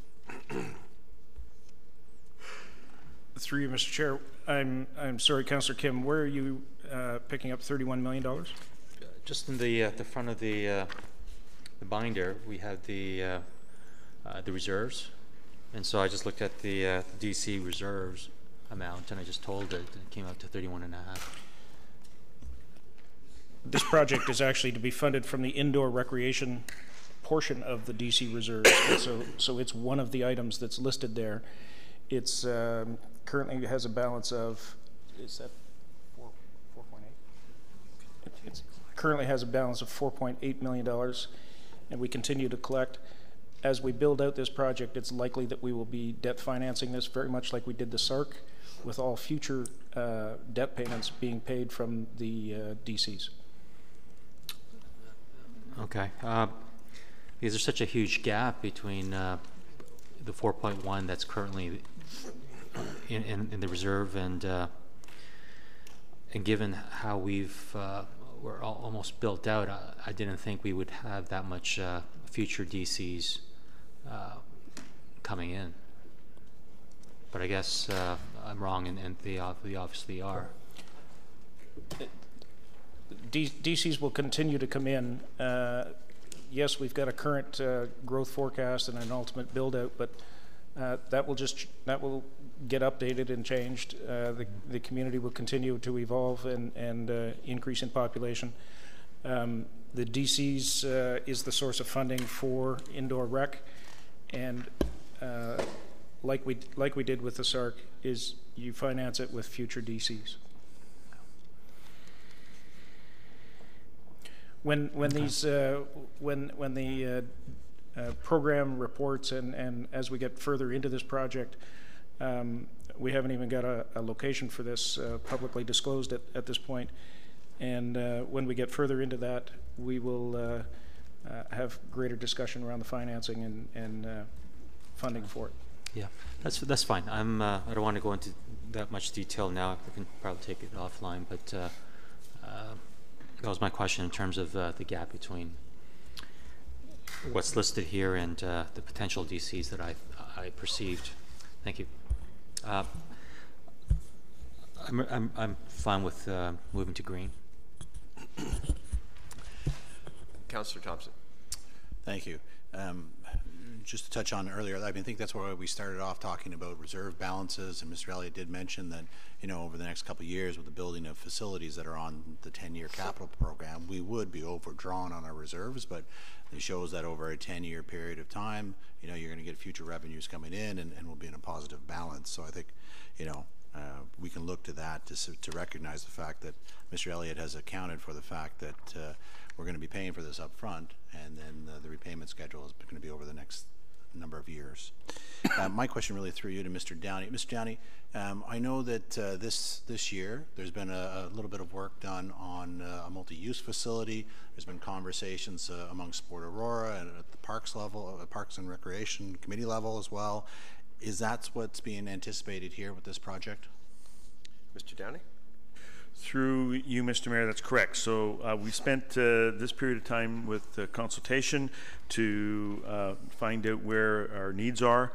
It's my intent to come forward to the Parks and Recreation and Cultural Advisory Committee with a proposed facility fit that we can then get approved by council, get that facility fit out to council, out to the public to have any further consultation with regards to that. Once we have a determination of that, we can then commence with the engagement of an architect and get into some detailed design of this proposed facility. And that's why we've allocated money in 2018 would be to pay for the architectural services required to get us up to the point where we could then get into detailed drawings and tender documents. Thank you. Mr. Downey, is the price tag for this really just for the recreation facility, or does it also contemplate potentially the purchase of land for the spot that it would go in? The price that I have identified is just for the facility itself and associated parking. It's very much a placeholder. I had to figure out a number. I based it on the needs that I see coming in, on some of the costs that we had in some of our previous facilities. So I think it's a fair number to be looking at. At the end of the day, it may go down from there. It could potentially go up, but I could see it possibly going down depending on where we are with potential partners. Funding models that we could, different funding models that we could look at in order to address this particular facility. But I think that this is a reasonable estimate based on some of the needs that I've seen come in through our consultation so far. Thank you. And I'm sure you can appreciate, given some of the other projects we've dealt with and stuff, I want to start off on a good footing to get a clear understanding of project costs, and so it's good that we've identified that this really is just the facility itself. If we need to acquire land, it'll be over and above, so maybe. Thank you. Councillor Gartner, then Councillor Abel. Thank you, Mr. Mayor. I really can't understand this. We're going to be at build-out in a year and a half, 2 years tops. So, you know, how is it that we are going to finance this? Not finance it. How is it that we are eventually going to recoup this money? Because what's going to come in next is infill. It's going to be in, you know, dribs and drabs. I don't think there's going to be, I mean, there may be a few big projects along Yonge Street, but in general, it's, I mean, we're really at the end of our major DC money. And that's one of the reasons why I wanted to know what we were going to get in DCs from industrial, commercial. But I can't see how residential is going to be able to pay for this. Through you, Mr. Chair, earlier this year, the Director of Planning Services brought forward a report outlining the long-term unit counts in a 10-year forecast. And so we're seeing growth continue well beyond the next year and a half into the 10-year window. Yes, it's declining, but it is continuous, and so it's that growth that we're counting on to continue to fund for assets like this. Councillor? It makes me very nervous. I mean, we want to provide our residents with great services, but they have to be services we can be sure we can afford, because we're passing this on to the next council, and so on. So we need to be responsible about that. Through you, Mr. Mayor, to Mr. Downey. Mr. Downey, I don't think you were here. I wasn't. But apparently at one point the Y came into town came to town and asked if they could do a facility with us. So I'm wondering, are there opportunities out there where we could have partnerships and it would certainly decrease this $40 million price tag? Mr. Downey? So through you, Mr. Mayor, yeah, I was here for the Y. Were you? Yep. Wow. And I must have been too. The Y model didn't work for the municipality. It's not the model that was presented to us at that point. It wouldn't be a model that I would recommend to council.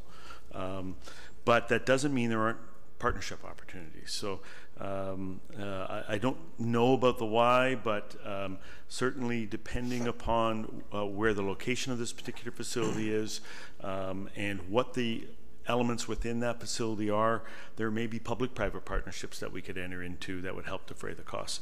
So I don't want to limit our exploration of any opportunity, but the Y would not be a model that I would look at for this particular facility. Thank you. And it would be wonderful if we could get something like a rec center on the first 2 floors with commercial and have residential, I mean, or business. It would be great if we could get something like that going. But I think I'm uncomfortable with saying we're going to commit this amount of money because I really think it's a bit of a dream, and I hope I'm wrong. Councillor Abel. You got a dream. I like where we're going and putting in a placeholder, and we need clarity on this. We're learning from some of our other projects that we're doing. The clearer and the more prepared we are, the better we can deliver. So we are putting this as a placeholder. We will, you know, I was reading in the paper that we're going to build a new complex, but we haven't even acquired the land. So the fact that we've got it in there is a good thing. And I just wanted to kind of get how important it is for a community to have something like this. And I'm looking at partners and funding, and it's all so important. But there's one in Whitby called the Ability Center that was created, and it is an outstanding community, huge, but the region, participated in funding it because it had some elements there that they liked. The feds, the province, everyone sort of gets in for that funding model. So that's where I'm sort of looking for some of the funding and the clarity once you have that design in there. But the Ability Center has so many great things for all, and including sports, fitness, life skills, and research. So that's sort of what you want to build, in my mind, what we want to sort of build into that facility, so that we do it once and we do it like spectacular excellence. So you can attract funding opportunities and partners. And it worked in Durham, I mean, exceptionally well. There isn't another facility like it in the GTA. It really stands alone on its own. And that's sort of where we want to go to attract partners and funding opportunities. So I'm all for putting a placeholder in there and looking at it. Some of the funding is there. No, it won't be all done by DCs, and you're absolutely right, Councillor Gardner. But that's a start, and we will have to explore and encourage and develop and move forward with this. Thanks. Thank you, sir. Councillor Perry. Thank you, Mr. Mayor. And just through you to Mr. Amuno, Marco, you don't have any concerns about us building new units to be able to pay for this, do you? Mr. Amuno. Through you, Mr. Mayor. I mean, the information I provided to Mr. Elliott is our long-term projections. I did report to council that, you know, long-term we'll grow to about 80,000. So just I don't have the information in front of me, but we can see another 10,000 units worth. And if you do the math based on our DC component, I think we'll get there. It may take us, 20 years, but depending on how the economy goes. But no, we'll continue to grow. When you hear me say we're built out, we're not going to see any more 2C large planning areas built out. It'll be intensification infill, but we still do have some undeveloped land, the Wellington Street corridor, Yonge Street South, the St. John's corridor. So there'll still be growth. Time's up, Marco. You're speaking too long. Councillor. And just, we see all of our plans that get updated, every 5-10 years that say we're going to cap out at 50, and then we're going to cap out at 75, then cap out every few years. The province updates their numbers, which makes the region update their numbers, which dictates to us how many people we're going to grow by. But there's never going to be a point where we shut the gates and don't let anyone else into Aurora. So I think, the development is an ongoing process. It's a fluid process. So I feel confident that at some point, within the next 20 years, we'll have those DCs back up to where they need to be. I see I'm going to have to start future meetings with, please put your cell phones on vibrate. Councillor Thompson. Thanks, Mayor Daw. My point is similar to Councillor Perry's in the sense that we talk about build out and we talk about those concerns, but at one time the region said and the province said really by 2031 Aurora's population is going to be around 72,000.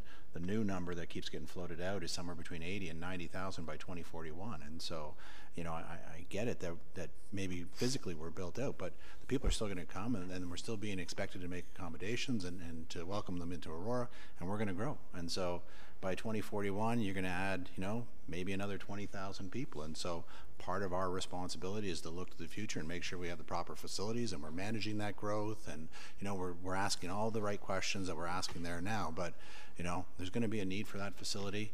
And I think that you're going to find that the DCs and the growth is still going to happen. And so, I'd rather have the conversation now and be proactive and make sure that we're well suited for the future than to be reactive and then build it after the after the shortfall. Thank you, Councillor. I agree with Councillor Thompson, with Councillor Perry. We're putting it in as a placeholder. It is a direction of council. There will be need at some point for a future facility. I think the possibility of partnering, whether or not it's with, as you mentioned, Councillor Gardner, commercial, residential, or possibility with a school or another township. I think there's possibilities because we're all looking at ways to improve our services but not spend a whole lot of money doing it. So right now, I think it's good for us to know that it's there, we're planning for the future, and we're just going to, obviously, all those breakpoints will come back to council for further approval. So at this point, we're just putting a mark in the sand, if you will. So I'm sorry, who pulled this? Councillor Kim? Green? Did you say, I believe? Neon green, okay. Neon green for Councillor Kim, and Councillor Abel second. All in favor? Opposed? That is carried. Thank you. Councillor Humphreys had pulled the JOC additional work. I don't know if anybody else wanted to speak to it. My suggestion on this one, well, I would suggest we go, we do this as a conditional to wait for the audit to come back. That would be my sense. Someone wanted to move it. Councillor Thompson. If we're going to stick to the 4 o'clock timeline, we still have, 10 more items. I would say just put it to the back of the list, and if we don't get everything completed, it'll just be added to the next capital budget meeting we're going to have when Sandra's here. So I would just put it to the back for now. Okay. We'll move to the new library then. Councillor Kim. Discuss this anymore. Can I pull this or? Microphone? Just speak into it. Do you want to do what? Yeah, I don't really have any questions on this anymore. Can I pull this, or you guys want to still vote on this, green or? I'm not sure what we need something to do with it. Okay, so I'll just say green. On the new library? Yep. Councillor Thompson. I think, my only comment is I don't sit on the library board anymore, so I would like to weigh in, but when I was on the library board, I don't know if the direction of the board at the time was not really to build another bricks and mortar facility, and so perhaps something might have changed. But I would like to see the library board weigh in on this one and let us know whether they in themselves are looking at a new bricks and mortar facility. To me, the library is evolving, and certainly I could see kiosks. I could see some place where somebody could plug their iPad or their Kobo in and get some digital readers and things like that, and have those kind of things placed at different town facilities. But I really don't know whether we need to have a physical new library or a satellite location. I know, as Jeff and I would joke on the library board, maybe it's the Charles Levine bookmobile, but I mean that's a different story. But so, I wouldn't be comfortable with the green. I want the library board to weigh into this. I want to know where's the library board's position about building another facility.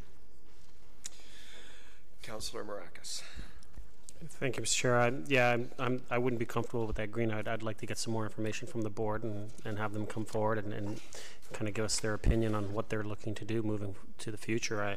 I don't necessarily think that we do need another bricks and mortar building within the town. I think that our library is state of the art in my mind, and I think it's an incredible library, and I think it services our town as a whole very well. So.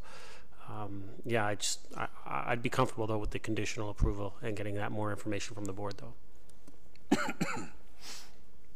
Councillor Gardner, please.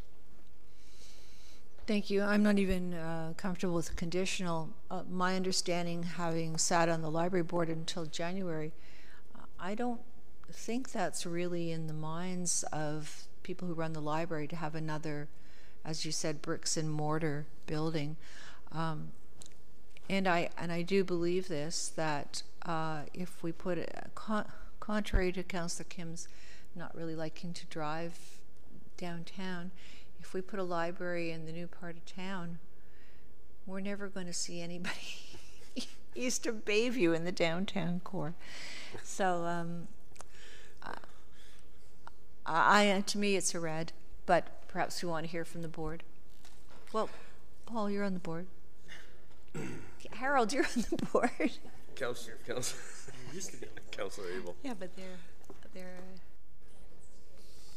Thank you, Mayor Daw, and I would just some simple metrics for me per capita. Like if our population is expanding to 80,000 and supports a second library, I would like to know that. It does a major library support, how many people? So that's the simple metrics.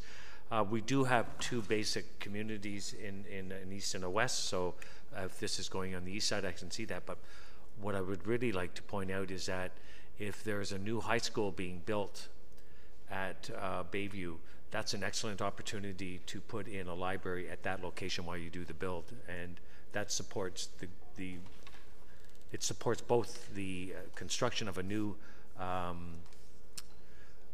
high school, and it would facilitate and mitigate the cost of putting in another library.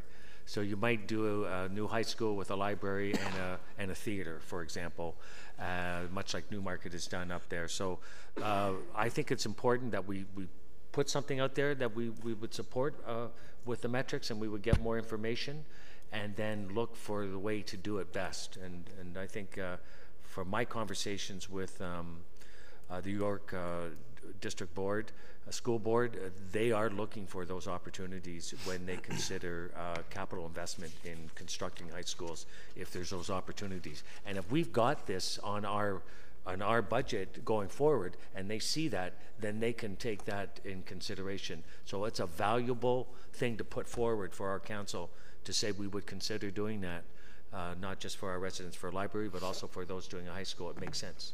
So I would support going forward on a conditional when we have a little more information. That's been asked by others, and I would sort of just like some overall metrics. What is the capacity of a library, and how many for a population and stuff like that, just to sort of give some groundwork going forward. So if it's a yellow that is being proposed, I will be in support of that. Thank you, Councillor Abel. I'm kind of torn. Big supporter of the library, but I'm not sure if at this point I can support another physical building for the library. There's nothing in here filled out as to why we need one. And I think we need to have that information to move forward. How do we rationally plan this? Because the whole delivery model is changing, and I think certainly the service there's no question about the value of the service to our town. I think everybody sitting on this side of the table would agree with that. I'm not sure that another physical building at this point is a way to do it. Councillor Abel mentioned combining it with potentially a new high school. I know we've talked before about putting a satellite library in the SARC. And I think there's a couple of ways to look at this. I would certainly support it as a conditional, because it does say, yes, you know, we're supportive of the concept. Just, I don't have enough information here for me to green light it at this point. Councillor Kim. Yes, thank you, Mr. Mayor. You know, forgive me actually for hastily putting a green on it in hopes to kind of move this along as fast as possible, because there are a lot of items, and this was essentially a placeholder, hence my green. I'm fine with the yellow. And just to clarify, I am on the board, and the consultant that we hired last year did recommend, one of the options that was recommended was to just expand the current concrete structure. And I forget the exact number. I mean, depending on what items you choose, I think it was anywhere from $2.5 to $4 million. I don't think the $9 million here is going to be enough for a new building anyway, so I don't think this would really be a new building. But certainly an expansion could hit potentially 9.5, but it's realistic, probably somewhere between 2.5 to 5 to expand the current structure. And the library board were strongly voicing just having a service location in the east side, which is just for pickup and dropping off borrowed books. And so, from my understanding from the board, is that there's no interest in a new building, and certainly the town, perhaps Mr. Cieo will contact Jill Foster and just confirm from the library that that's the case. So I just want to clarify there that it's just expansion of the current facilities is what the plan is. Okay. And I'm fine with the yellow. Councillor Thompson. to that point, you know, perhaps it would be good to not just to have Jill respond, but you know, perhaps those members of council who sit on the library board, you know, put this item on a future agenda and get the library board to weigh in and make it you know, an official recommendation that then can be relayed to council. I think that it would be good to have some formalness to it. Perfect. So Councillor Perry had, pardon me, Councillor Kim, seconded by Councillor Perry, gone for a green. Yellow? Yellow? Okay, I'm sorry, I misheard. All in favor? Opposed? Carried.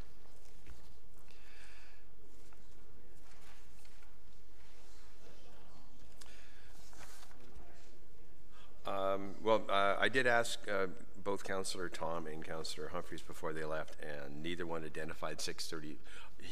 Councillor Tom didn't identify that as something he wanted to hold off on. He did pull it, yeah. He kind of spoke to it earlier. We can move it to the end, and yeah.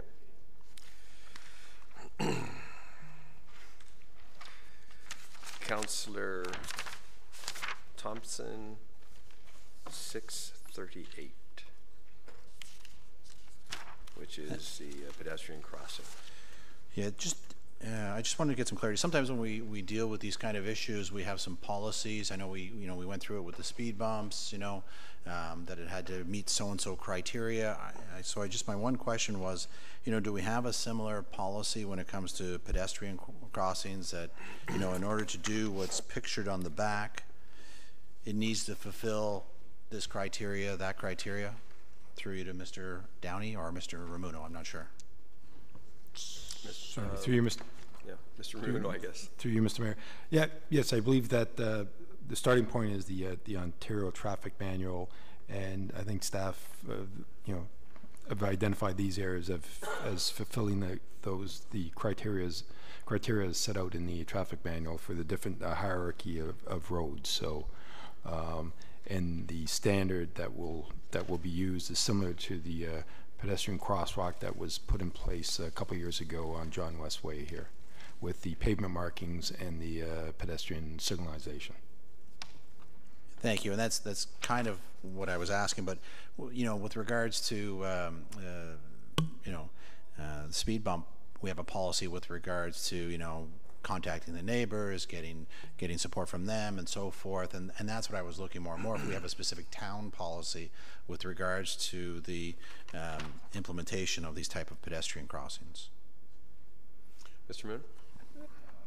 Through you, Mr. Mayor, that I'll have to look into that component and report back with respect to, if the question is, you know, have we done engagement, or will we be doing engagement, public engagement, before installation of the equipment. And so my question really is, if we have a policy, I just want to know if it met the criteria. If we don't have a policy and we're just relying strictly on the MTO guidelines, that's fine. But I was just curious about the policy. Councillor Maracas. Thank you, Mr. Chair. Through you to Mr. Ramuno. I'm just wondering if there's an opportunity for you to look at another one in specifically on Earl Stewart Drive, where the bend is, because the sidewalk on that one specifically, the sidewalk is on the south side when you're in the straightaway, and then it moves to the west side, so people have to actually cross the street to continue walking on the sidewalk, and it's actually quite dangerous, and there's a lot more pedestrian traffic in that area now. And so I'm wondering, can we at least look at that and see if it does, if we do have a policy, as Councillor Thompson mentions, can we look at it if that does meet it, and if we can add that to the list, because I think it's a section that definitely needs it, because people have no choice but to cross the street to continue walking on the sidewalk. So I think it's something that we need to look at. So I appreciate that. Councillor Gardner. Thank you. I'd like to talk about Henderson and Stone Road. Now, we were going to have, Atisha's not here, as our other staff member isn't. There was going to be some sort of instead of a traffic safety advisory committee, there was going to be some other initiative. You know about this? Thank you. Well, let me just finish my thoughts. So I know on Henderson, it's a huge, long straightaway. And to have crosswalks there, I don't think it's safe. But what they do have is a pedestrian-activated traffic light. So with respect to Henderson, I'd like to see something like that. I know it might cost a little more money, but I don't know. Are these really as safe? Are these really safe, these pedestrian crossovers? I mean, do we have statistics on them? Anyway, that could be a comment. And the other one is on Stone Road because of the schools. And it's a straightaway, so no lights. I think we might want to look at these pedestrian activated lights as opposed to just a crosswalk. It's all yours, Stephanie. Sorry, Mr. Mayor. I just gave it to Stephanie. Sorry, through you, Mr. Mayor. I believe what you were referring to is that we were going to be looking at, instead of using the traffic management committee system that we previously had, where we had representation, we were moving it online. So we have actually launched the Play Speak as that soft topic. So we've been going out and just getting people to kind of get used to the platform. We haven't been able to launch the traffic management strategy until there's a new traffic analyst in place. So when that traffic analyst comes on board, we have some drafts of policies that person will be kind of working with, and those will tie into some of the things that the existing policies that are already there. But the goal with that is for the community to be able to weigh in on what what their identified traffic issues are, but then for the traffic analyst to be able to use that platform to communicate with them. It's moderated by communications and staff on my team, but really with the expertise of that analyst to be able to say, this is what the best practice is of what works and what doesn't work and why we would prefer this model over that model before it gets to the decision-making process.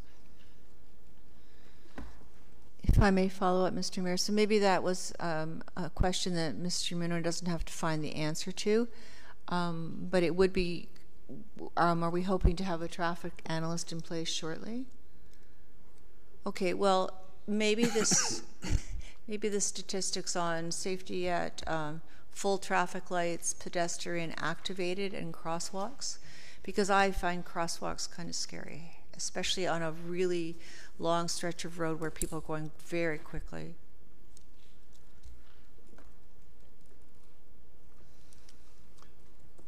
You got all that, Mr. Muno? All righty. Councillor Thompson? Sounds like there's a few questions, so I'll move yellow. Green? Yellow? Okay. Second. All in favor? It's conditional. Opposed? That is carried. Councillor Kim, 6-40, the traffic calming. Yes, I just had a question through you to Mr. Ramuno. It states that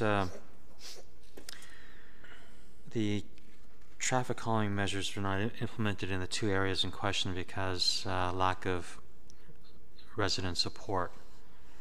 If that's the case, why are we moving this recommend in the capital budget? Mr. Ramuno?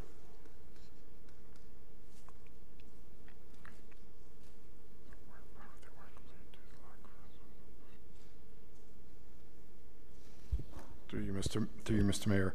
I do see that above two locations were part of the weren't completed due to lack of resident support. I'll have to follow up with staff on that, and I don't know the reason. If that statement is true, that there was a lack of resident support, I'll need to follow up. Okay. No, just recommend a yellow then. Okay. Seconded by Councillor Gardner. All in favor? Opposed? Okay, let's go back. All in favor? Conditional yellow. Yep. Councillor Thompson. I guess I'll leave it for Mr. Ramuno to come back, but these were on a previous report, and I thought council voted not to do them. So I guess, is this a reconsideration? Would be a follow-up question to that. And so I think it's, I think more than 6 months is Could be. elapsed. To be honest with you, time sort of blends, and so it probably is outside of that, but I think that's part of that follow-up. So I'm okay with it, I guess, being yellow till that further report comes back, but I'd like to know exactly what transpired last time. I think part of the discussion, if I recall, was that you could go this way and hit the bumps, or go a different way and miss them. Well, and I think too, I thought, I mean, as Councillor Abel brought it forward, it was a pilot project, and I thought we were going to get some details or some information about how successful the other ones were to help us gauge future discussions. Maybe we change the policy, maybe we don't, but I just thought there was some sort of action step in between this capital budget project coming back on the table and evaluating the previous one. So. Now I have Councillor Maracas, Councillor Abel. Thank you, Mr. Chair. And I think my understanding is as well is that under our traffic calming policy, these two did not meet the first warrant, which is 70% of the residents within that area. So if it didn't meet that first warrant, it doesn't even.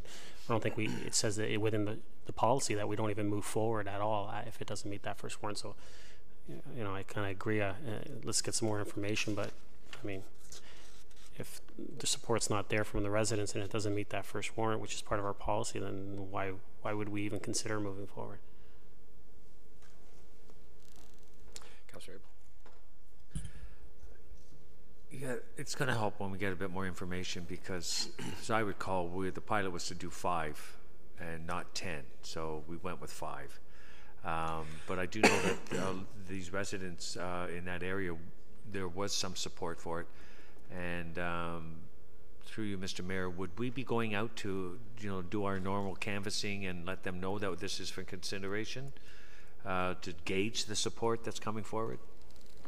Mr. Muno? That's something, through you, Mr. Mayor, I'll report back on to see what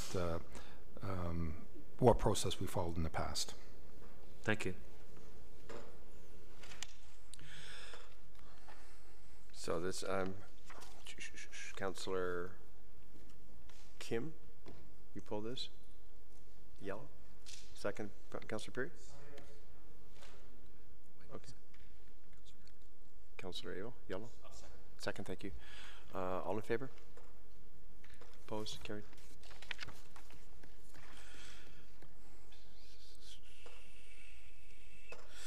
The next one up is the Yonge Street parking plan. Both Councillor Tom and Councillor Humphreys wish to speak to this. Move to the end. So, well, they still wish to speak to it regardless, but we'll do that. Councillor Perry, Community Improvement Plan. Thanks. Through you to either, I guess, Marco, what's the state of the reserve currently? 53.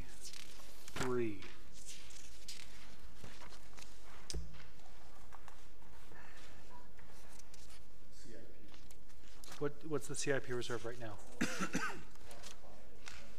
Microphone, please, Jason. Or Mr. Elliott, somebody, so we can. Through you, Mr. Mayor, I believe this is our final year of the 5-year CIP program. So we do have, this will be our final year being 2018. So $200,000 has been allocated per year.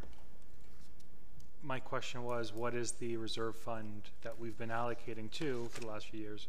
What is that standing at? What is that? Mr. Elliott, do you have that? We're just trying to get that information for you. Should be close to $1 million. Yeah.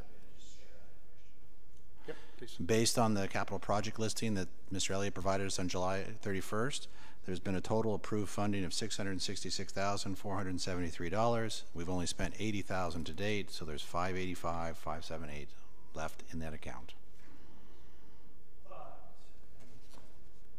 Councillor Perry. So through you, some of that was allocated to our economic development officer position, correct?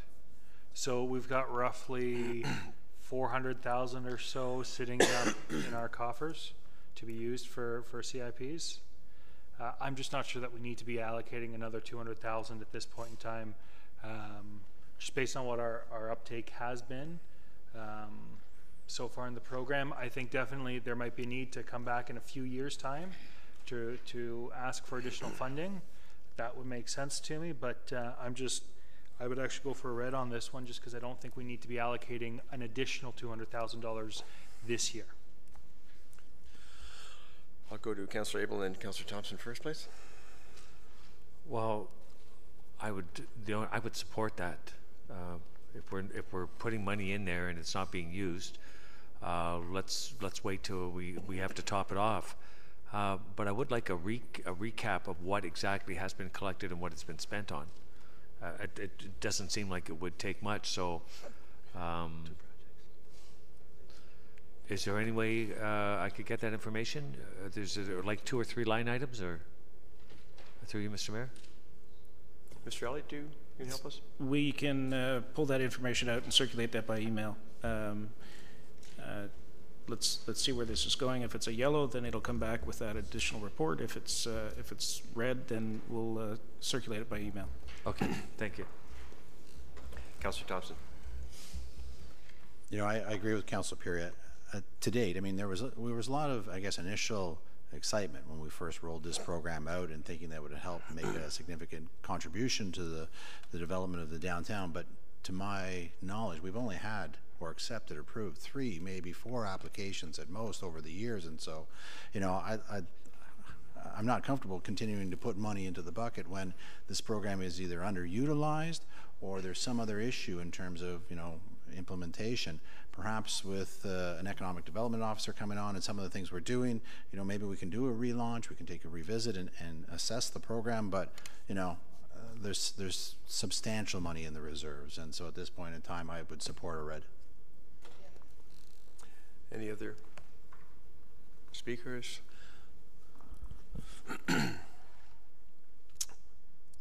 Councillor Perry, you're moving a red? I would be fine with moving a yellow just to get the information back, but if we're going to get the information back anyways, I'm in favor of red. My sense is that there's more than enough in the coffers and we don't need any additional information, but I guess if things change, Mr. Elliott can send us an email and let us know, but so I'll put red on the table for now. Yeah, just a quick comment for me, and I certainly appreciate, and I don't have a problem supporting a red, but at the same time, we have just, how long has Nick been with us now? About 6 months, 5-6 months? And that's our new economic development officer, and he's been out calling on a lot of businesses, so he's doing that on a regular basis. So he is out there, and if we decide not to fund it this year, I would hope we don't close down the, this wouldn't imply that we're closing the program. We're just not funding this. Yeah, okay, then I'm fine with that. Yeah. I'm sorry? Okay. No, okay, that sounds good. All right, so Councillor Perry is moving red, second. Councillor Thompson? No further comments or questions? All in favor? Opposed? That is carried.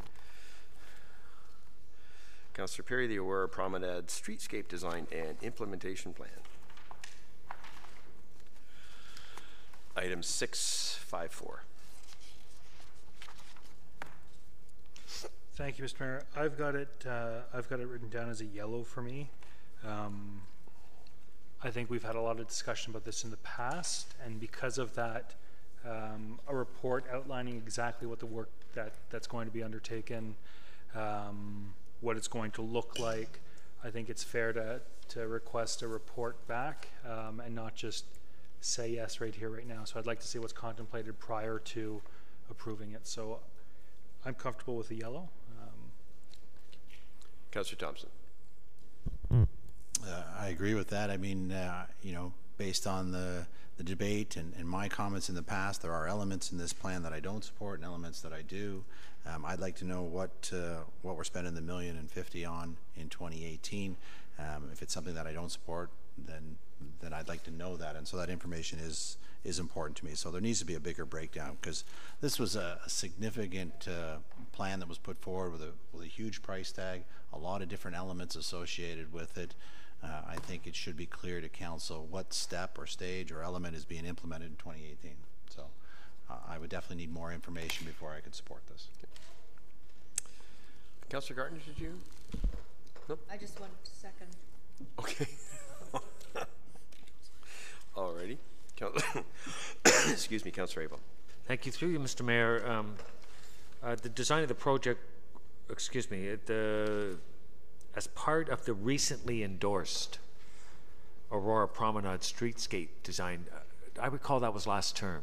Is that the one we're talking about? We hired consultants, $26,000 we paid them, and they presented it to us, and I think the 7-year plan was $42 million. First step was $2.5 million, something along those lines. Through you, Mr. Mayor, that's correct. We prepared the streetscape design implementation plan back in 2013 and reported to council, endorsed the principles of the plan back in early 2014. So recently is just sort of a term of reference. It was the term before this one, so that's fairly recent. Right. So, but it was several years ago. Correct. All right. So, you know, there was a bit of controversy there of what it's going to take to revitalize that downtown, and we thought if we put some flowers and some flower pots there and some benches, that would enhance and get people to walk there. But I think last term council said, well, wait a minute, that's not really. So I'm glad to see we're back looking at it again. But there are things developing. There's a BIA that is being formed. We have a revitalization plan that has been put forward. It's forming.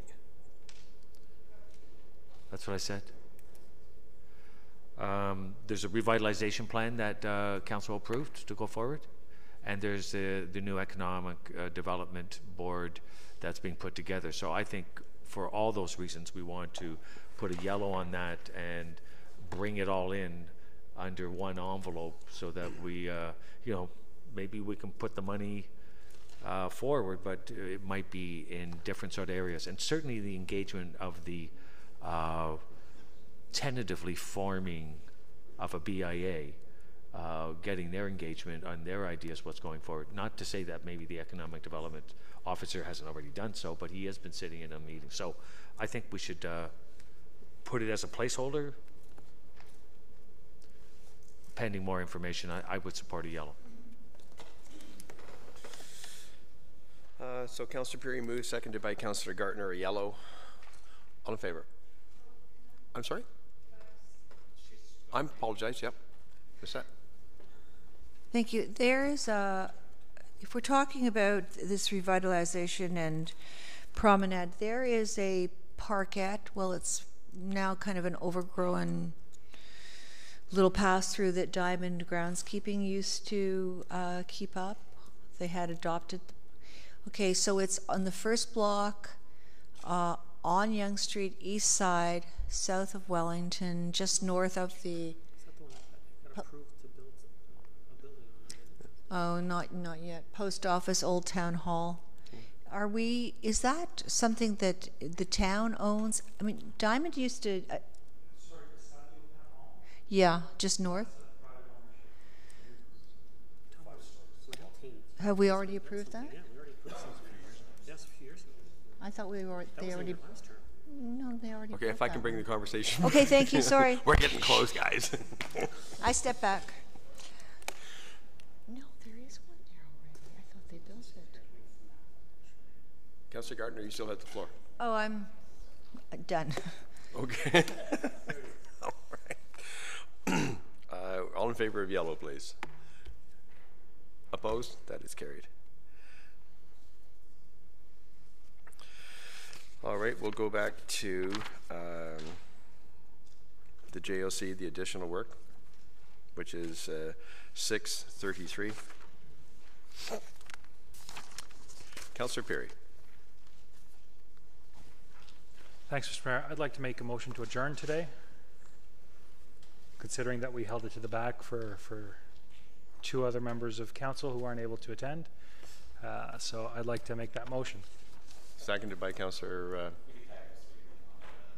Yeah, pretty easily, I would think. Seconded by Councillor Thompson. All in favor? Motion to adjourn. Yeah. To be decided. No, we didn't schedule another capital meeting, so we will do that. We might either tag these on perhaps to either operational or perhaps a GC, a light GC meeting. So we have. So we need a motion to defer those items, then we'll come back to the So Councillor Gartner for a motion to defer, Councillor Thompson seconding. All in favor of deferral? And then we'll go back to the motion to adjourn. All in favor? Opposed? That's carried. Thank you very much. Thank you, staff. That was out of order, but okay. We are released. Thanks, Karen and Tracy up in the back. Thanks, Karen and Tracy. Karen and Tracy knew where the cake was.